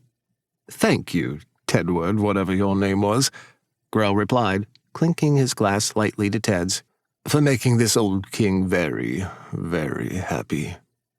Sipping his wine, Ted felt his cheeks warm up, and it wasn't from the alcohol. Should pop in and visit my son, Grell teased. I'm feeling the urge to be a grateful father all of a sudden. Shit. Me too, Ted laughed. I'll buy him all the fucking catnip he wants. He fiddled with the stem of his glass. I've never dated anyone who had a kid before. Or who happened to be a charming Azra. Grell smirked. Or was quite this full of themselves, Ted added with a grin. Or has two cocks that he can use to leave your mortal body quivering with pleasure. Grell batted his eyes sweetly. Or was a king. Ted gulped back the wine. A lot of firsts for me, you know. Well, Grell said thoughtfully, let's see. I've never dated anyone with starsight before. Never anyone who had died, that's definitely new. And I've never dated anyone who makes me feel quite the way you do. Ted honestly didn't know what to say, but his heart was pounding so hard that he swore he could feel that second mysterious beat. You're funny, you're sweet, and you happen to be one of the most compassionate creatures I've ever met. Grell went on sincerely. Being with you, I feel whole again. Ted grabbed Grell's hand, still unsure of what to say. All he could do was smile like a fool and drink in the wonderful praise. The way Grell was looking at him made him feel loved. After a few moments, he smirked and eyed Grell expectantly. Oh, right, Grell said suddenly. And you have the sweetest little hold this side of Xenon and Eon, too.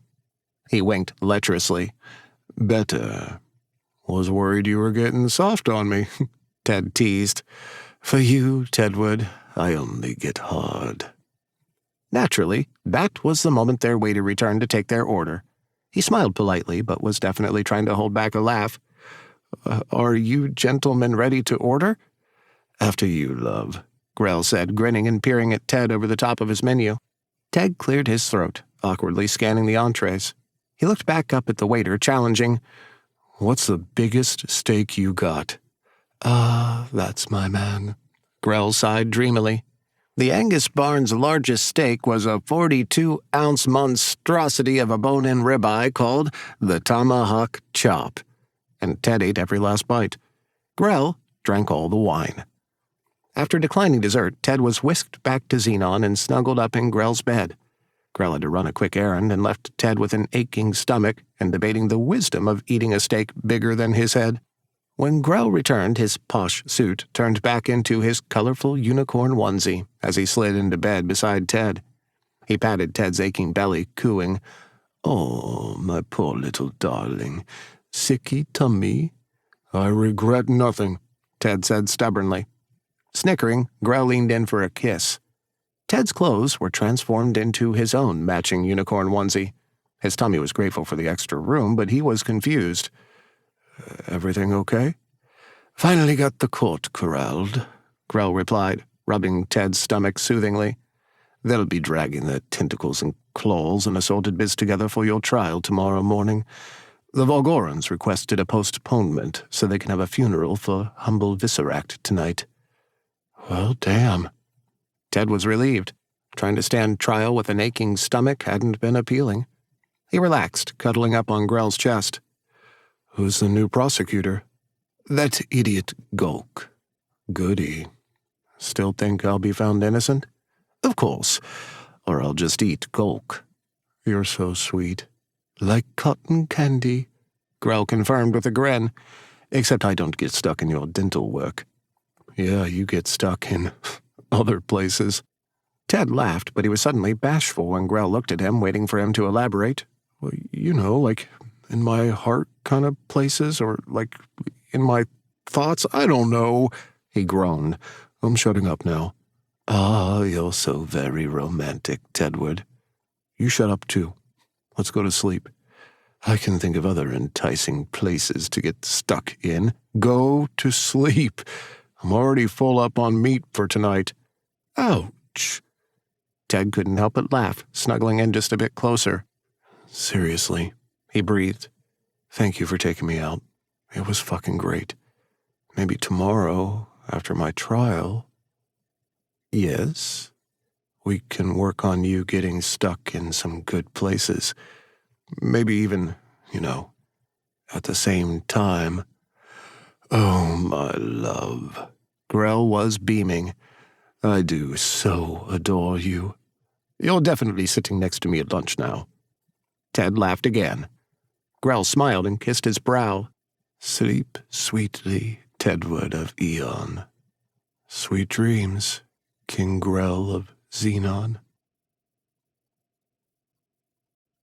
Chapter 14. Ted woke up in Grell's arms, warm and happy. He stretched his legs, burying his face into Grell's chest with a contented sigh. He hadn't heard one ghost, not a single phone ringing, and it had been years since he had slept so well. No matter what happened today, he knew he could keep this.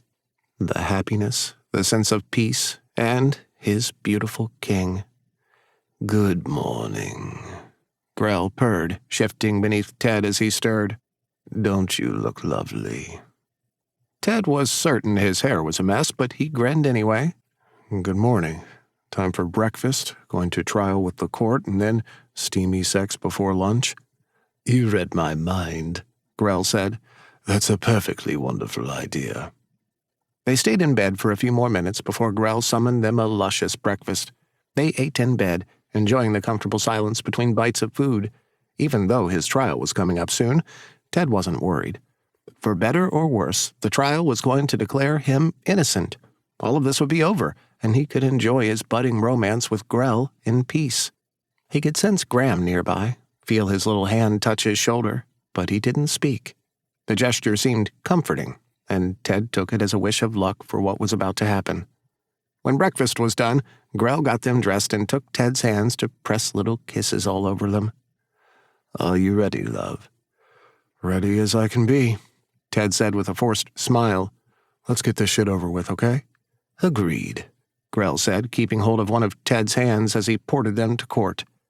The room was full of monsters of all shapes and sizes, and Ted fidgeted. It was still unnerving to see so many of them together like this. Kunst was waiting for them, hovering nearby, and he zipped right over to Grell with an insistent wiggle. Ah, right, Grell said, tapping the orb. Unmuted. Thank you, Your Highness, Kunst said with obvious annoyance. I trust your little date went well? Oh, it was wonderful, Grell replied with syrupy sweetness. How was being a silent bowling ball all night? Surprisingly productive. Good, Kunst huffed expectantly. Despite the lack of assistance, I was able to make some headway, and I think you will be very pleased. Would you like to hear my theory about the bones? Not particularly, no. We'll talk about it later, Ted said with an encouraging smile. After the trial? Fine. It was apparently possible for floating blue orbs to pout. Grell transformed into his Ozra body and took his place in his large throne, clicking his teeth loudly for silence. He gestured for Ted to stand next to him before addressing the crowd. We're here today to rule on the deaths of Sergen Meyer and theologian Silas. The prisoner says that he is innocent. I am serving as defense for him, and Vizier Golk will handle the responsibility of prosecution. I'm ready, Your Highness, Golk exclaimed, trotting up to kneel in front of Grell. Very well, Grell replied briskly. Begin. I will show the court that Ted of Eon conspired to murder our beloved Ozran brethren and humble Visceract because he is a power-hungry mortal who seeks to take the throne for himself. Gulk declared to the crowd. What? Ted scoffed. Just let him talk, Grell said with a shrug. Don't worry, it's all going to be rubbish. He needed a way to gain power, Gulk went on dramatically. Look at him, a puny mortal with barely a scrap of magic. Of course he would want the throne, and how else could he do it except murder 2 Ozra? Ted scrubbed his hands over his face. This way he could take advantage of Ozran law and get himself engaged to the king, Gulk declared. Wait, what now? Ted's hands dropped. Grell looked furious when the crowd was murmuring with excitement. He helped the king move both bodies of the fallen Ozra into the pits, all part of his nefarious plan. Gulk sounded almost hysterical with glee. Now he is engaged to the king. Are we fucking engaged? Ted hissed. Technically, but it didn't seem worth mentioning. Grell hissed back. Strongly disagree. Ted's stomach tightened. He wished he could strangle Grell. Only members of the royal family handle the dead, Kunst added helpfully. As soon as you entombed those bodies, you became engaged. It's an ancient Ozran tradition for— Shut up, Ted groaned. I'm sure he now plots to kill our beloved king, Gulk said with a loud huff. As soon as they're wed, he will strike. He will take the throne and become the first mortal ruler of the Ozra. Aren't you gonna, defend me? Ted demanded, glaring haughtily at Grell. Oh, right. Grell leaned forward, saying sternly to the court, That is simply not true. And, Ted urged, I'm working on it. Be patient. Grell muttered. I didn't expect him to actually have anything. For the love of fuck, Ted grunted, stepping up to face Gulk. I didn't kill anyone. You all know Meyer was already dead before I got here. I landed in his fucking blood. Blood you spilled, treacherous human, Gulk accused. Do you realize how fucking insane that sounds? Ted clenched his hands into fists. Come on! You're all super smart people creatures. Most of you saw me fall. I didn't do this. But you do admit to being romantically involved with the king? Gulk sneered. Well, Ted stood up straight. That's none of your fucking business. See? Gulk laughed, smacking his hooves on the floor. He doesn't deny it. Is this engagement thing fucking legit? Ted whirled around to face Grell. Like, for real? Tiny bit, Grell replied. I certainly wasn't going to enforce it. You asshole! Ted barked. I wouldn't have helped you if I knew it meant I had to marry you. Grell scowled. You should have told me. Oh, by the way, this means we're going to get married. See how fucking easy that was? Grell grunted. I'm not sure I got it all. Could you do it one more time? Fucking prick. Ted bared his teeth. You ever maybe think this is exactly why I wouldn't want to be your queen? You ever maybe think that you're more attractive with your mouth shut? Uncalled for, Kunst chimed in. Fuck both of you, Ted snarled, throwing his hands up. I was trying to help, Kunst protested. Help less. This is ridiculous, Gulk yelled, stomping his hoof. I demand justice to be carried out for my beloved Silas. I'll never be able to hear her sweet voice or call out to her again. He reared up at Ted. Tedward of Eon killed them both and then forced humble Viscerac to commit suicide. Let this be over. Call out? Ted froze. I always called out to my beloved, Gulk sneered. Always. Holy fuck. Ted gasped, his eyes wide and reaching out for Grell's shoulder. It's him. What? Grell blinked. Him who? Gulk, Ted pointed. He did it. He killed Silas. He always calls out to her. He has to let her know that he's coming so she doesn't attack. Shut up, Gulk warned. You're the murderer here, not me. But not the last time, Ted went on defiantly. He didn't call out to her when we went there about the bead because he knew she was already fucking dead. and nobody except me fucking talks to dead people around here." "Shut up! Shut up!" Gulk screamed. "Shut your wretched little mouth, human!" "Silence!" Grell roared at Gulk, his tail lashing impatiently. He nodded at Ted, urging, "Keep going, love." "You're the third person Gronach promised the tears to," Ted exclaimed, his mind buzzing with excitement as all the pieces came together. "You got in good with him after you killed Meyer, and you actually thought Silas was gonna be all on your weird horse dick, but she still loved him. She was gonna use her share of the tears to bring him back. And oh, did that piss you off. You couldn't stand the idea of her rejecting you. After everything you did for her, after loving her for so long, you just couldn't take being trapped in the friend zone anymore. That's why you killed her. And then you killed Visceract." "No!" Gulk shrieked. "Lies! Horrible lies! I would have no reason to kill humble Visceract." "Oh, yeah?" Ted challenged. "But I bet your boss would, huh? Visceract was getting sloppy, sending his guys after me and Grell. You had to make it all go away, so you fucking iced him and set it all up like a suicide. Hell, that's why you smashed up all those tears, because your big god boss promised to give you some more, and you assholes wanted us to close the case." The guards were closing in around Gulk, and he was shaking all over. His cloudy eyes began to leak milky fluid, and his hooves were clattering along the floor as he looked for an escape. "You're a fucking murderer, dude," Ted declared. "Not me. Case fucking dismissed." "If you want to see your precious bones again, you'll let me go," Gulk screamed frantically. "What?" Grell croaked. "Let me go and I'll tell you where the bones are," Gulk shrieked. "I know." It was Graham, his little hand taking Ted's and tugging. "I know where they are." Ted squeezed back, scoffing without hesitation. "Fuck off, zombie corn. You're going down for this. We don't need you." "Tedward," Grell began to growl. "Do you trust me?" Ted asked urgently. Grell's golden eyes widened, uncertain, but he soon settled back down. "Yes, my queen," he whispered softly, "with everything that I am." Hearing those words sent a shiver through Ted that he would address later, and he turned back to Gulk. "You're done, dude."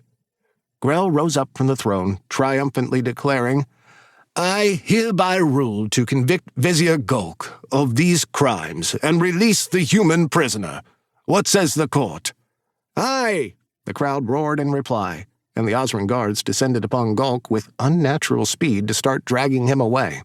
Relief flooded over Ted. It was finally all over. He was a free man again, free to do as he pleased. He could sense that Grell was smiling at him, and he already had a pretty good idea of exactly what he wanted to do. "No!" Gulk screamed. "No! No, you will not get away with this. Gronach will come for me. He will come for me, you'll see. Once the gods have awakened Salgamel and taken Eon, I will make sure they come back here for you, King Grell." "Blah, blah, blah," Grell jeered, swishing his tail with a short laugh. "The gods are more than welcome to try. I'll be sure to send down a pack of Uno cards so you have something to do while you're waiting for your little rescue. Enjoy rotting in a dungeon for the rest of eternity." The crowd laughed and cheered, tentacles and claws waving as Gulk was forcibly removed from the court. "Now," Grell said, turning to Ted, "someone said something about trusting them regarding the earthly remains of my most precious loved ones." "Yeah," Ted said, giving Graham's hand a little squeeze. "I've got this." "Court's dismissed," Grell commanded. Your Highness," Kunst sounded like he was cringing. "though congratulations are due for winning Ted's freedom and solving the case, there's still the matter of the engagement to settle." The dispersing court began to crowd around the throne again, all of their eyes eagerly watching them.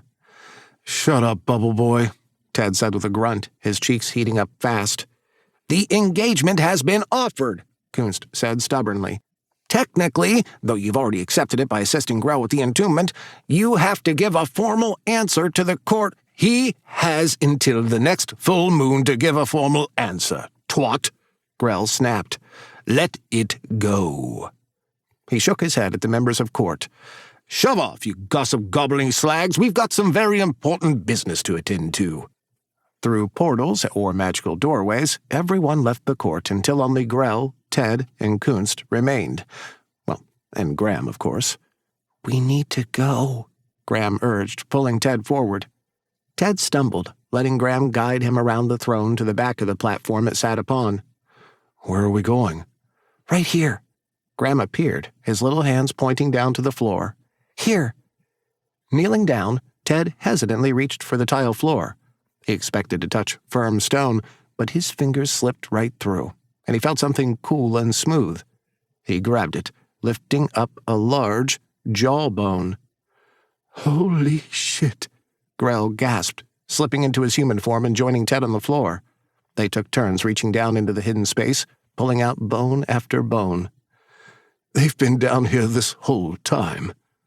Guess they needed a sneaky place to stash them?" Ted suggested, laughing triumphantly as the pile of bones began to grow. "Fuck, this is great. Graham, how did you find these?" "Exploring," Graham said with a smile. "Found them while the horsey man was yelling." "Thank you, Graham," Ted said, smiling brightly. "Thanks from me, too," Grell said, his expression somber as he lifted up a large skull and petted it reverently. "My most sincere thanks, little one." "Is that Vale?" Ted asked politely. "My father," Grell replied, glancing around the pile. "I'm afraid there's only enough bones here for 2 skeletons, maybe part of a third, and none of them are Vales." "I'm sorry," Ted said, reaching out to squeeze Grell's shoulder. "We'll keep looking, okay? Maybe Gulk and those other fuckheads had more hiding spots." "Maybe," Grell said, gently placing the skull with the other bones. "I'll need to figure out who is who and what is what and return them to the pits." "You want some help?" Ted scoffed. "Or is that going to land me buying a house with you or something?" "I'm sorry I didn't say anything about the damn engagement," Grell said with an agitated groan. "It's an antiquated tradition, and I wasn't thinking much of it at the time. I definitely didn't think you'd be of a mind to accept it, considering how well it went the last time someone proposed to you." "Yeah, I died," Ted said flatly. "And you ended up single, That too." "An engagement doesn't mean there has to be a wedding right away," Kunst chirped helpfully. "Although there's been no record of an Osran engagement being refused." "Mute time," Grell threatened, reaching up to bop Kunst's orb. Hey! Kunst flew out of reach. "Look, you want to keep the Osran traditions going, and you two are obviously getting along very well. Why not just accept the engagement and put off the wedding for a few hundred years?" Because I'll be dead?" Ted snarled, standing up hastily, his cheeks burning. "Enough!" Grell growled, snapping with both hands. Kunst and the bones vanished, and a drink appeared in Grell's hand that he immediately began to chug. "Hey," Ted complained, holding out his empty hand. Grell was still drinking, but snapped his fingers one more time to give Ted a glass. "Here's to freedom," Ted said, raising his drink and taking a swig. "So," he stared thoughtfully at Grell, "were you going to tell me about the whole getting married thing?" "Planned to," Grell said with a wince. "Thought we'd have a good laugh about it. In a few months, when you were already well and madly in love with me." "That was your fucking plan?" "Didn't say it was a good one," Grell replied, strolling over to sit back down on the throne. "And I didn't think Gulk was going to bring it up in the middle of your damned trial." Ted followed him, nursing his never-ending drink. "Why'd you call me queen, then?" he asked. "Why?" "You asked me if I trusted you," Grell replied, "and I do. Not just with my heart, but with something even greater. The well-being of my people, their future, and laying the dead back to rest as intended. In that moment, I had to make a decision that would not only affect our future, but my people, my entire race. It would have been easy to make that decision based on how much I like sticking it in you, but I didn't. I'd be lying if it wasn't a factor, but I do know you, Tedward of Eon. I know how you care for the dead, despite the stain they've left on your soul. The same compassion you gave to me when we entombed Silas and Meyer was the same when I buried a music box where my beloved should be. You were giving me a choice to not only help me, but to help the dead. That depth, that sort of passion, makes you worthy of being a queen. Ted's mouth opened and closed a few times as he staggered a little closer to Grell and took his hand. That's a pretty good reason. I'm not asking you to marry me, Grell said softly, but perhaps I'm asking you to give the idea a chance. Give us a chance and see what happens. I know in my soul that you'd make a fantastic queen. Grell was looking at him with such sincerity that Ted could feel his breath catching in his chest. He couldn't tear his eyes away for a second, and his fingers tightened around his glass. Ew, Graham complained. You guys are gonna make kissy faces again, aren't you? Yep, time to go, kiddo, Ted replied. Gross. What was that? Grell frowned. Nothing. Ted hid a smile, waiting for Graham's presence to fade. Just give me a second. Oh, of course. Well, Ted said after a leisurely pause, swigging back his drink and throwing the glass behind him as he sat down into Grell's lap. I will tell you that I'm not saying yes. Oh, Grell said, a quick snap of his fingers taking care of the mess and making his own drink disappear. His hands were now free to roam Ted's thighs. This feels like a bit of a yes to something. It's a yes that I care about you a lot. I want to keep dating, and I'd like to celebrate being cleared of all murder charges by riding your dicks on this throne. Ted said very matter-of-factly. All very good things, Grell said, his palms making their way up Ted's hips. I like where this is going, but I'm not gonna marry you, Ted said firmly. I'm not going to be one of those dumb princess chicks who marries the prince dude after like 2 days of knowing him. I'm a king. Does that make any difference? Nope, Ted said, leaning in for a kiss. He rolled his hips down slowly, grinning when he felt how hard Grell already was. I think I'm going to settle on a very solid maybe. Maybe I'll let you put a ring on it and marry you one day, but that ain't today. That's still not a no, Grell gleefully pointed out, twirling his fingers and making Ted's clothes vanish. True, Ted said, his hips continuing to move and grinning when Grell's clothes faded away, leaving bare flesh beneath him to grind on. How about waiting to be permanently engaged? Doesn't exactly roll off the tongue, does it? Grell chided playfully. Not quite something to put on a card, you know? Please come to our waiting to be permanently engaged party. Meh. Shut up. I'm also not a fan of the permanent bit.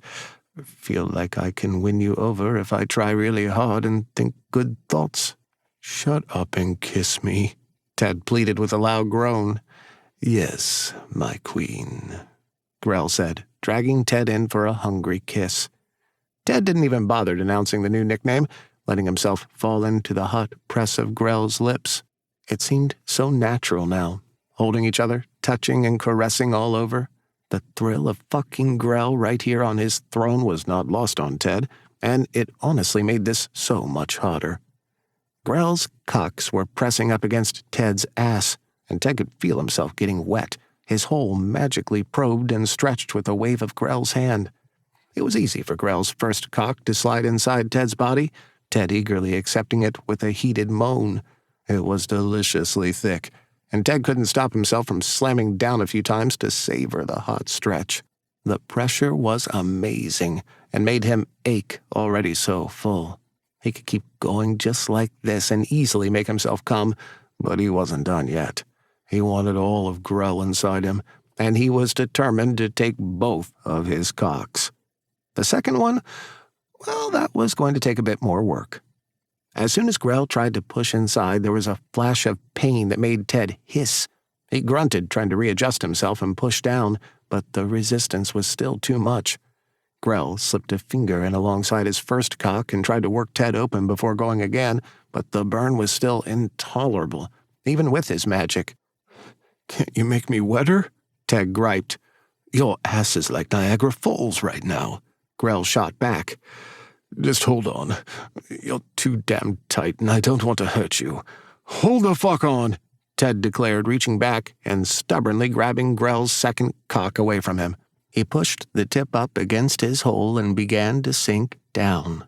The burn was still there, hot and almost blinding, but Ted was not going to give up.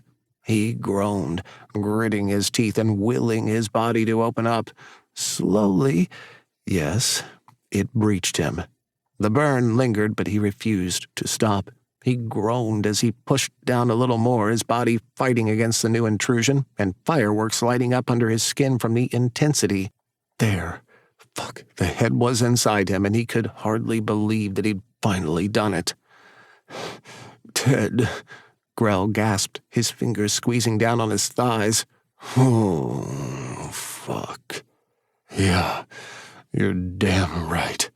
Ted panted, letting out another fierce moan as his hole relaxed enough for a few more inches to slip in. He never tried to take on so much before, and he could feel a surge of adrenaline rushing through his whole body, leaving him tingling as his cock leaked between them. He began to move his hips in short bursts, grunting and moaning until he was finally able to take both thick cocks totally inside of him. He was so full that he ached down in his core, and trying to move wasn't an option. The slightest movement sent a cascade of sensation to all of his nerves, and it was totally overwhelming. He sat very still, daring to lean in for a kiss. "Oh, Fiatzi, Tedwood," Grell soothed, kissing him softly. "If a mouse farts in here, I'm going to come, because right now your stuffed little ass is the most fantastic thing I've ever felt." Ted couldn't help but laugh, protesting.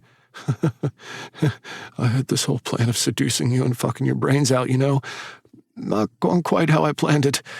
Things rarely do in my experience," Grell said quietly. "I mean, I never expected that I might be falling in love with you." "Oh, Fiatzi," Ted murmured, shifting his hips and moaning loudly, his own cock throbbing from all the stimulation. "You'd better not be fucking around with me." "Never," Grell purred, seizing Ted in a passionate kiss and rolling his hips up to drive both of his cocks into him. Ted threw his head back with a sob, his thighs trembling as Grell fucked him right into sheer madness. It was too much, too fast, and he moaned desperately as he suddenly came, his cock firing off several hot squirts between their grinding bodies. Once wouldn't be enough. It never was for Grell, and he continued to thrust up into Ted's ass with ferocious strength. His magical skill kept the pain of overstimulation at bay, and Ted only felt the most intense pleasure. The pain was gone now, leaving him with a blinding bliss that had him smiling deliriously and moaning for more. Grell buried his face into Ted's neck, dragging his sharp teeth over his throat with a loud snarl. He groped Ted's ass and thighs as he continued to fuck him, daring to bite down and moaning excitedly. "Ah, Ted, my love." "Fiatzi," Ted cried, clinging to Grell's thick shoulders. The sensation of Grell's teeth pressing into his skin created a flash of white-hot pain, followed by intense suction that made Ted shudder. Fuck, it was going to be the mother of all hickeys, but he didn't even care. He wanted more, grabbing a handful of Grell's hair and holding him there, pleading, "Please, come on, please." Grell growled, biting down harder in reply. His hips were losing speed, holding Ted down on his cocks as he grinded up into him before thrusting deeply again. This slower, harder pace was making Ted melt, every nerve in his entire body winding up tight in anticipation of climax. He couldn't believe Grell could fuck like this, pushing him to his absolute physical limits, and then shoving him right over the edge. He groaned as he came again, bouncing up and down in Grell's lap to soak up every ounce of pleasure. Grell sped back up, pounding Ted as he panted. There, my love. Look at you. You're so beautiful riding me. Now come on. I'm gonna come. I'm coming. He let out a sound that didn't even seem human, a deep primal roar that seemed to make the entire room vibrate. He licked the bite on Ted's neck, pulling him against his chest. Oh, Ted. Ted's orgasm didn't stop until Grell was finally done thrusting, and he was absolutely exhausted. He let Grell cradle him close, groaning low as he was overcome by the heat of 2 thick loads continuing to fill him up. They kissed, long and slow, and Ted threw his arms around Grell's shoulders. His heart was thumping so fast that he could feel the other pulse, the beat of his mysterious savior, but all that mattered right now was being here in Grell's embrace. Did you mean it? What, love? Grell asked, peering up at Ted. About falling in love with me? Ted asked, terrified of the answer but knowing that he had to hear it. He needed it to be real, and calling him love wasn't enough. Well, Grell purred, leaning up for another kiss. What else can I say? Guilty? Absolutely. Chapter 15. Are you two decent? Kunst asked, his orb hesitantly peeking around the corner at one of the court's many doorways. Hang on, Ted called back. He grinned at Grell, asking, Don't suppose you could wiggle those magic fingers of yours and fix us up? Oh, I suppose, Grell huffed, rolling his eyes dramatically. It pains me to cover your naked flesh because I do so enjoy looking at it, but if you're insisting, I am. With a quick snap, Grell was fully dressed in a lush purple jacquard suit with a black dress shirt. He gave Ted a pair of jeans, snug ones, and a black V-neck shirt. Any sign of their debaucherous fun on the throne was out of sight, and Grell shouted, Much against my will, yes, we are now decent. Kunst floated over in a huff, snapping, Now I need to talk to you both about the situation with the bones. Which situation is that? Grell asked, clearly bored. That they're still missing, or the other thing? The other thing! Kunst's orb shuddered with obvious annoyance. I believe I know why Gronick wanted such a large volume of Osran bones. If he was merely looking to create some kind of mindless, silenced slaves, he wouldn't need so much. A tiny pinch of those ancient Osran bones would be enough to remove the souls from hundreds of mortals. So what is he trying to do? Ted frowned. Gronick might be trying to remove the soul of a god, Kunst replied with a gasp. Can you imagine? Not really. Why is that a bad thing? He could be removing the god's soul to create a sort of ghoul, Kunst explained hurriedly. With the god's soul removed, perhaps he could use one of the silenced mortal souls to take it over and serve him.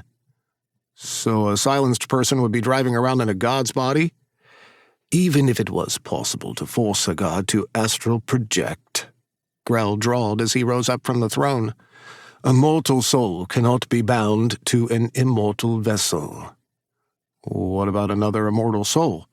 Ted frowned, snagging Grell's spot and sitting down on the throne. Is that like a thing? Theoretically, perhaps Gronick was looking to upgrade to a more powerful god's body, Kunst suggested, his orb pulsing thoughtfully.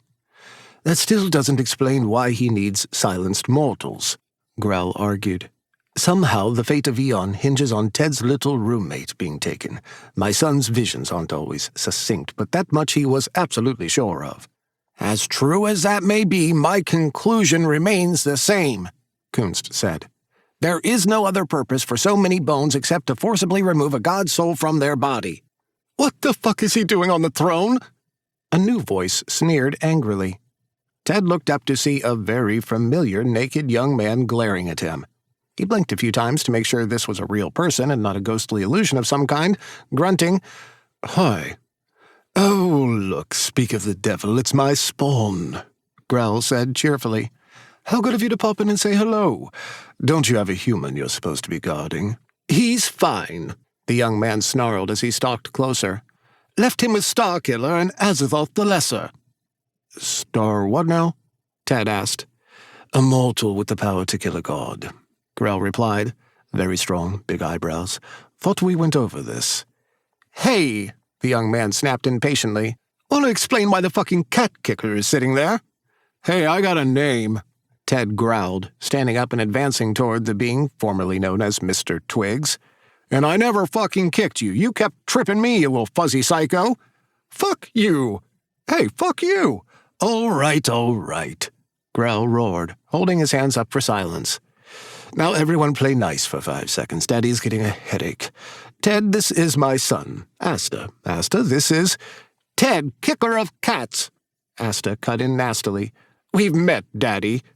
I never... Ted growled. Darling child, light of my life, fruit of my loins. Grell began sweetly. He bared his teeth. Shut it. Asta growled, but didn't speak. A lot has changed since you've been in Eon, Grell said as he came to stand beside Ted. I'm happy to announce that me and Tedward here are going steady. Going what? You mean you two? Asta looked horrified. Oh, fucking gross. I'm going to vomit. Ted smirked, proudly wrapping his arm around Grell's shoulders. Hell yeah, it's been great.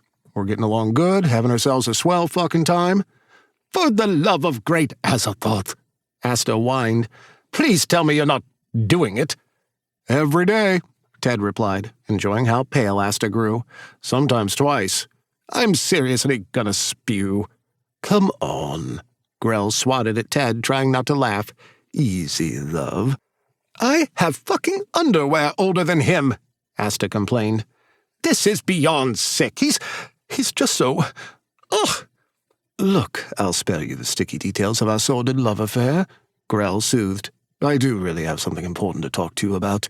We've had some interesting developments, and I believe they're connected to your vision. World-ending Jay being turned into a weapon? Asta still appeared nauseated. That one? Well, it's certainly not about that time you said the Backstreet Boys were getting back together. Huh, shows what you know, Asta protested, holding his head up high. I just finished up following them for the entire East Coast of their reunion tour. Wait, so you left Jay with strangers, went to go see some fucking concerts, and then you came back here? Ted scoffed. Huh, some great protector. It was only for, 3 shows. Back off, cat kicker. Jay is fine. What the hell are you doing back here? Asta groaned dramatically. Because Jay went to frickin' Starkiller to find out what happened to you. He was all, "Where? Ted is missing, and I think my cat did it." But you did. Play nice, children, Grell scolded. Now, Asta, please listen. Humble Visceract and Vizia Gulk were conspiring with the god Gronic to smuggle bones from the pits. Gulk has been sentenced to life in prison for grave desecration and the murders of Humble Visceract, the Logian Silas, and Sergen Maya. Holy shit, Asta whispered, his eyes wide. I really did miss a lot. We're still not sure how silenced people are being used to make weapons, Grell went on. The bridge is still looking a bit dim, so I'm afraid it's ongoing. We have someone who is actively working on a theory. Who? Professor Emil Kunst. Hello, Kunst said, his orb lighting up. Greetings, Your Highness. What the fuck is that thing? Asta blinked, stretching out and batting playfully at Kunst's orb. Do you mind? Kunst floated out of the way with an indignant huff. Nope. Asta wiggled his butt, preparing to pounce like a cat. Leave him be, Grell warned. He's our new royal occult advisor. We have one of those. We do now. Grell returned to lounge in his throne, summoning a tumbler of whiskey and rubbing his temple as he sipped. Professor Kunst, if you'd be so kind as to explain to my son your little theory about his visions and the bones. Ted didn't think an orb could show joy, but there it was. Absolutely, Your Highness, Kunst said eagerly. It would be my pleasure. Well, as we all know, the bones of the Ozra are powerful catalysts for astral projection. What's your name again? Asta blinked, because it totally sounds like Kunst! My name is Kunst! Kunst snapped. He cleared his throat, continuing as calmly as he could. The sheer volume of Ozran bones that Gronach stole suggests he was trying to force a god— Wait, Asta interrupted again. How many bones were taken? Whose bones did they take? Grell's expression softened, sadness in his eyes as he replied, Most of the ancient crypts were pilfered, and the royal chambers— Mommy, Asta said, suddenly scared and tearful. Did they— Asta, please listen to me, Grell began. Asta was already gone through a portal, no doubt headed down to the pits to see for himself. Fuck, Grell muttered, downing his drink and holding it up as he continued to chug. Right, so maybe I'll try to tell him later? Kunst asked quietly. Much later. Ted noticed that Grell hadn't stopped drinking. Okay, please. I think we need to have some family time. Kunst didn't move. Some private family time. Yes, well, as you wish, Kunst said, his orb hovering low as if he was sulking before he slipped away. Ted came over to right Grell's glass and spare his liver some significant damage, if that type of thing was possible for an Ozra. Hey, easy, big guy. Why don't you go down there and talk to him? And tell him what? Grell asked flatly. That despite searching the castle and every last inch of Xenon, we were never able to find all the bones, including but not limited to his mother's. No, I think I'll be skipping that conversation. Well, hey, Ted tried again. Shouldn't we find out why he came back? He was supposed to be watching over Jay. Why is he here? He left your dear roommate in the care of a god and one of the most powerful witches that's ever lived. Grell snorted. I think he will be just dandy. Well, I want to know. Ted huffed. He grabbed Grell's arm and tugged. Come on, get up. I don't wanna, Grell protested, sticking out his lower lip like a child. I'll give you head, Ted promised with a coy grin. Both cocks, Grell continued to pout. Yes, for fuck's sake, let's go. Grell was cheerier as they headed down into the pits, resuming his cat body and slinking beside Ted as they walked back to the royal crypts. Ted was thinking of this like a removal for work to maintain his confidence, except there was no body to pick up, and the angry next of kin was a young cat monster who might try to eat him. As they came to the end of the crypts, he heard Asta's sobs before he saw him, but already knew by the sound that he had transformed. Asta's feline form was as lean as his human body, sleek and shining black. He had gold ornaments like his father, though not nearly as many. He was curled up in front of Vale's slot, still empty except for the music box. Grell hesitated to get any closer, nudging Ted ahead of him. Hey, Ted protested, trying to keep his voice down. You're coming with me. I brought you here. Grell hissed back quietly. I didn't agree to talking. Talk or no you know what? Well, that's just evil. You're a dick. Tease? You know I can hear you, idiots, Asta drawled. Clearing his throat, Ted tiptoed toward Asta. Right, look, I guess we got off to a bad start, like, a lot, but I'm really sorry about Vale, like, so fucking sorry. Asta scoffed, turning to stare Ted down. He was poised as if to pounce, and there was nothing playful about it. Ted was very certain his bites would be much more painful now. And you know, Ted continued nervously, that probably sounds like bullshit. I had to tell people that I was sorry for their loss all the time with my old job, and it didn't feel real. I wasn't honestly sorry the dead person had, died, because I didn't know them. I wasn't genuinely sad they were gone because I wasn't going to miss them. It always felt so fucking fake. But I'm thinking now, I'm still sorry. Yeah, I didn't know them, just like I didn't know Vale. I'm so goddamn sorry that you guys lost him. Ted poured his heart into every word, and the silence that followed was absolute torture. He held his breath, waiting for Asta's response. Some of the tension eased from Asta's shoulders, and he finally settled back down. He turned his head away, sweeping a paw over his face with a sad little purr. Ted remembered to breathe again, grateful for Grell nuzzling up to his side in a show of silent support.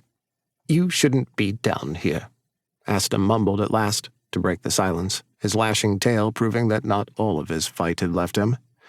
"You're not family." "Through a very weird set of circumstances, not my fault, totally your father's." "Hey," Grell griped, "I sort of might be, you know, one day." Ted shrugged awkwardly.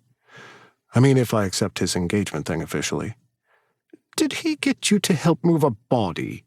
Asta raised his brows, a curious-looking expression on his feline face. "Wait, how did you know that?"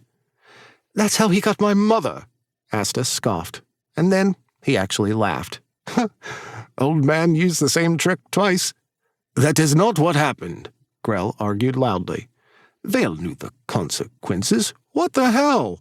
Ted demanded, unable to resist grinning at Grell's obvious misery.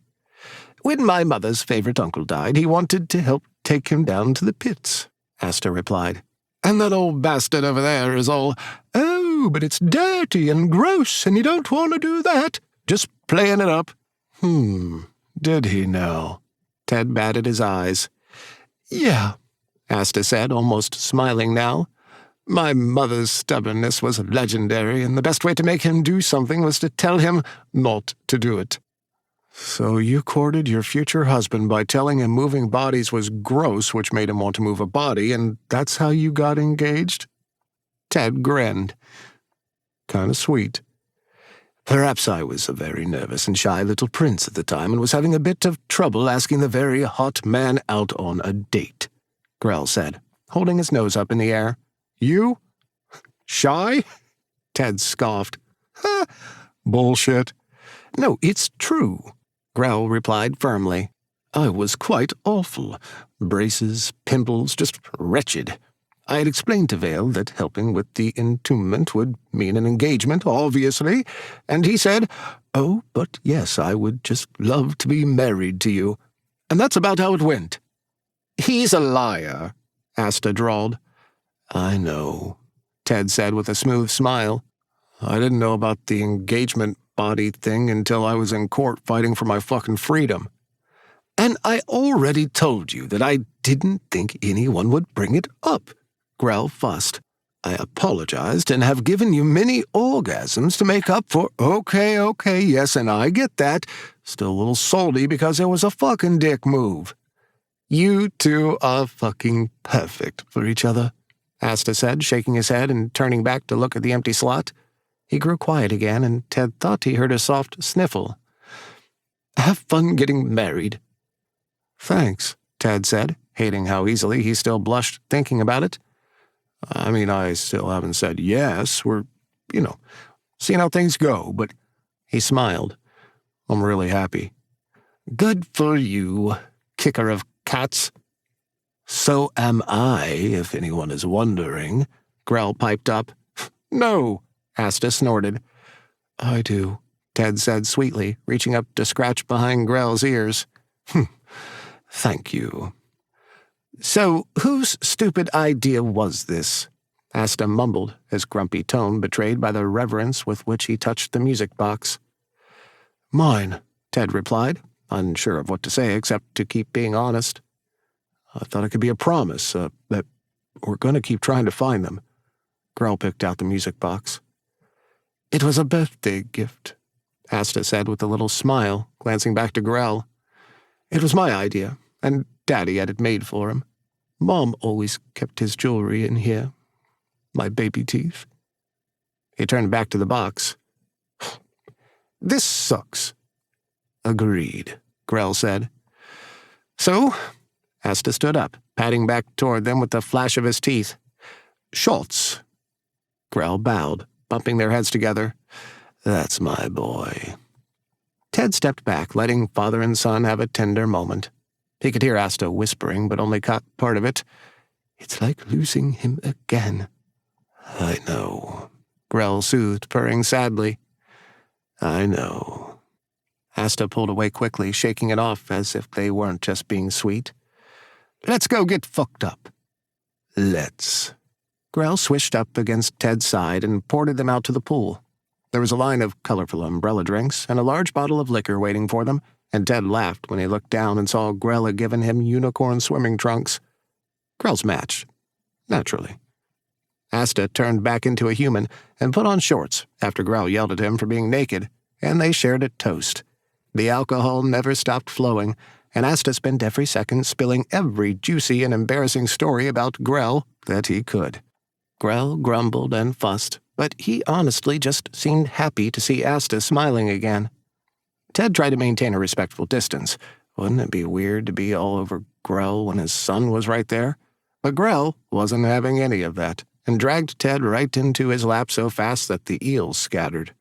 As the hours ticked by, Grell summoned food for them to help ease the booze's grasp, and Ted was ever so happy to see a tray of big cheeseburgers just for him. Grell left abruptly for some royal emergency, promising to return soon, and left the two of them alone to finish their meals. "You're not that bad," Asta said, slurring a little as he ate some bright pink cheese. He reached out and nudged Ted's shoulder. "For a douche who kicks cats." Ted wasn't even going to argue, raising his glass to say, "Thanks, dude, I appreciate that." "You really like my dad, huh?" "It's a bit more than like, you know," Ted replied with a bashful grin. He ran his fingers through his hair and sighed. "It's complicated. He's fucking complicated." "You make him happy," Asta said, the drink having loosened his tongue, and laughed loudly. "Fuck, I haven't seen him this happy in fucking centuries. Maybe like when he discovered cable. No, wait, not even close." "Thanks, man." Ted grinned. "I guess I owe you for sending me through that portal. I mean, I could have done without the murder charges, but you're gonna marry him, aren't you?" Asta demanded, suddenly quite serious. Ted became flustered. I haven't given an official answer to the court yet." "The fuck are you waiting for?" Asta complained. "That is a good question," Ted said, smothering his doubts into the last bite of his burger. Asta was relentless, pressing. "Well, it's not like you have forever, you know. You've got, 10 years, maybe?" "What the fuck?" Ted mumbled through his food, trying to hurry up and swallow to reply. "Hey, humans do live for a decent little while, you know." "Whatever," Asta scoffed. He looked up as Grell reappeared. Eyes narrowed stubbornly, he jabbed Ted's shoulder. "Maybe you should use what time you have left being happy." "Huh?" "Right." Ted knew better than most how fragile life was. He had seen for years how quickly and unexpectedly it could be taken away, even from people in their prime. He couldn't say how long he had left, but then again, who really did? Wasn't that enough of a reason to seize the moment and do what was going to make him happy? "Nice to see you two getting along," Grell declared, slipping back into the pool and grabbing a fresh drink topped with fruit slices. "Is everything okay?" Ted asked. "What was the big royal emergency?" "Look," Grell replied, pointing out to the night sky. The bridge, once flickering and dim, was now flooding with new light. The illumination was moving slowly, but as the moments ticked by, it was fully lit up and glittering with a rush of scattered spheres dancing across it. What's happened?" Ted gulped, both bewitched by the bridge's restored beauty and terrified of the possible cause. "All of those missing silenced people on Eon, wherever they were, have finally passed on," Grell explained somberly. "The bridge is back up and running at top speed, it seems. But that means a whole shit ton of people just died," Ted said quietly, reaching for Grell's hand as his heart sank. "I don't know what Gronik was doing with them, but I have a feeling that death may be a welcome change."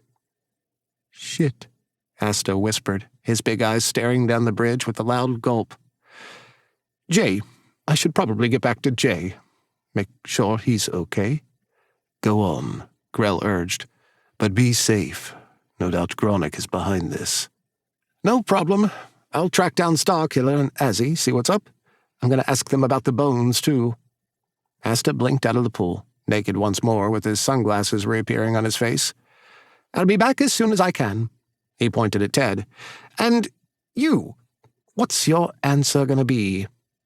"Well, Ted floundered to reply. "Yeah, that's what I thought," Asta said with a toothy grin. "Congrats, you crazy kids. See you later." He disappeared into a bright portal with a quick pop.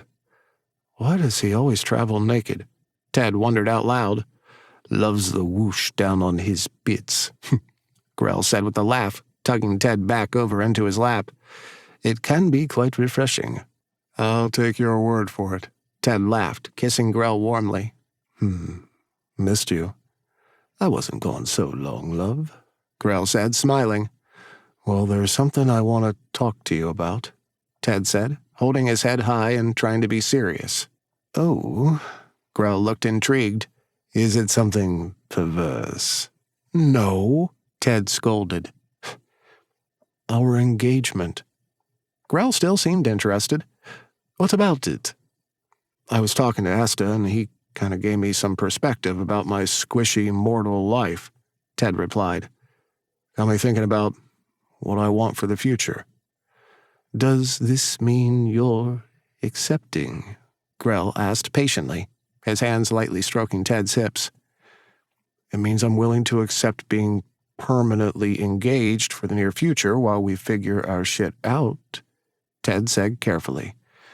"Because somewhere along the way, in spite of all the murders and blood and shit, your insane charms actually got me kind of hooked." "I am quite charming, that's very true," Grell said proudly, kissing Ted's lips. So it's a yes." Ted's cheeks promptly caught on fire, and he took a deep breath. He'd spent so long being alone, and he was absolutely crazy about Grell. Fuck it. He was going to go for it. "It's a yes," Ted confirmed. Grell cackled triumphantly and swept Ted into a passionate kiss. "Oh, my love, my beautiful love. You've just made me the happiest man in all of Xenon." "Oh, yeah?" Ted teased, his heart so full that he thought it was going to burst inside of his chest. He leaned in close, nipping at Grell's ear as he whispered, "Take me to bed and I guarantee I can make you even happier. Just when I think you can't get any more perfect. There you go, proving me wrong."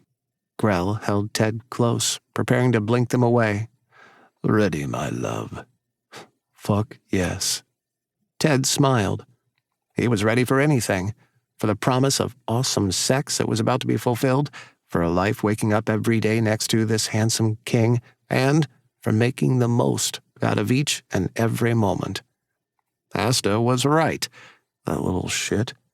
Life was too short not to be happy.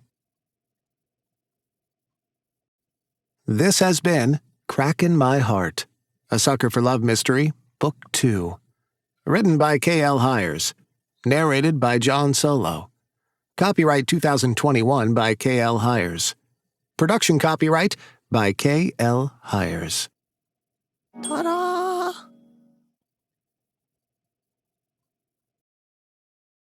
Audible hopes you have enjoyed this program.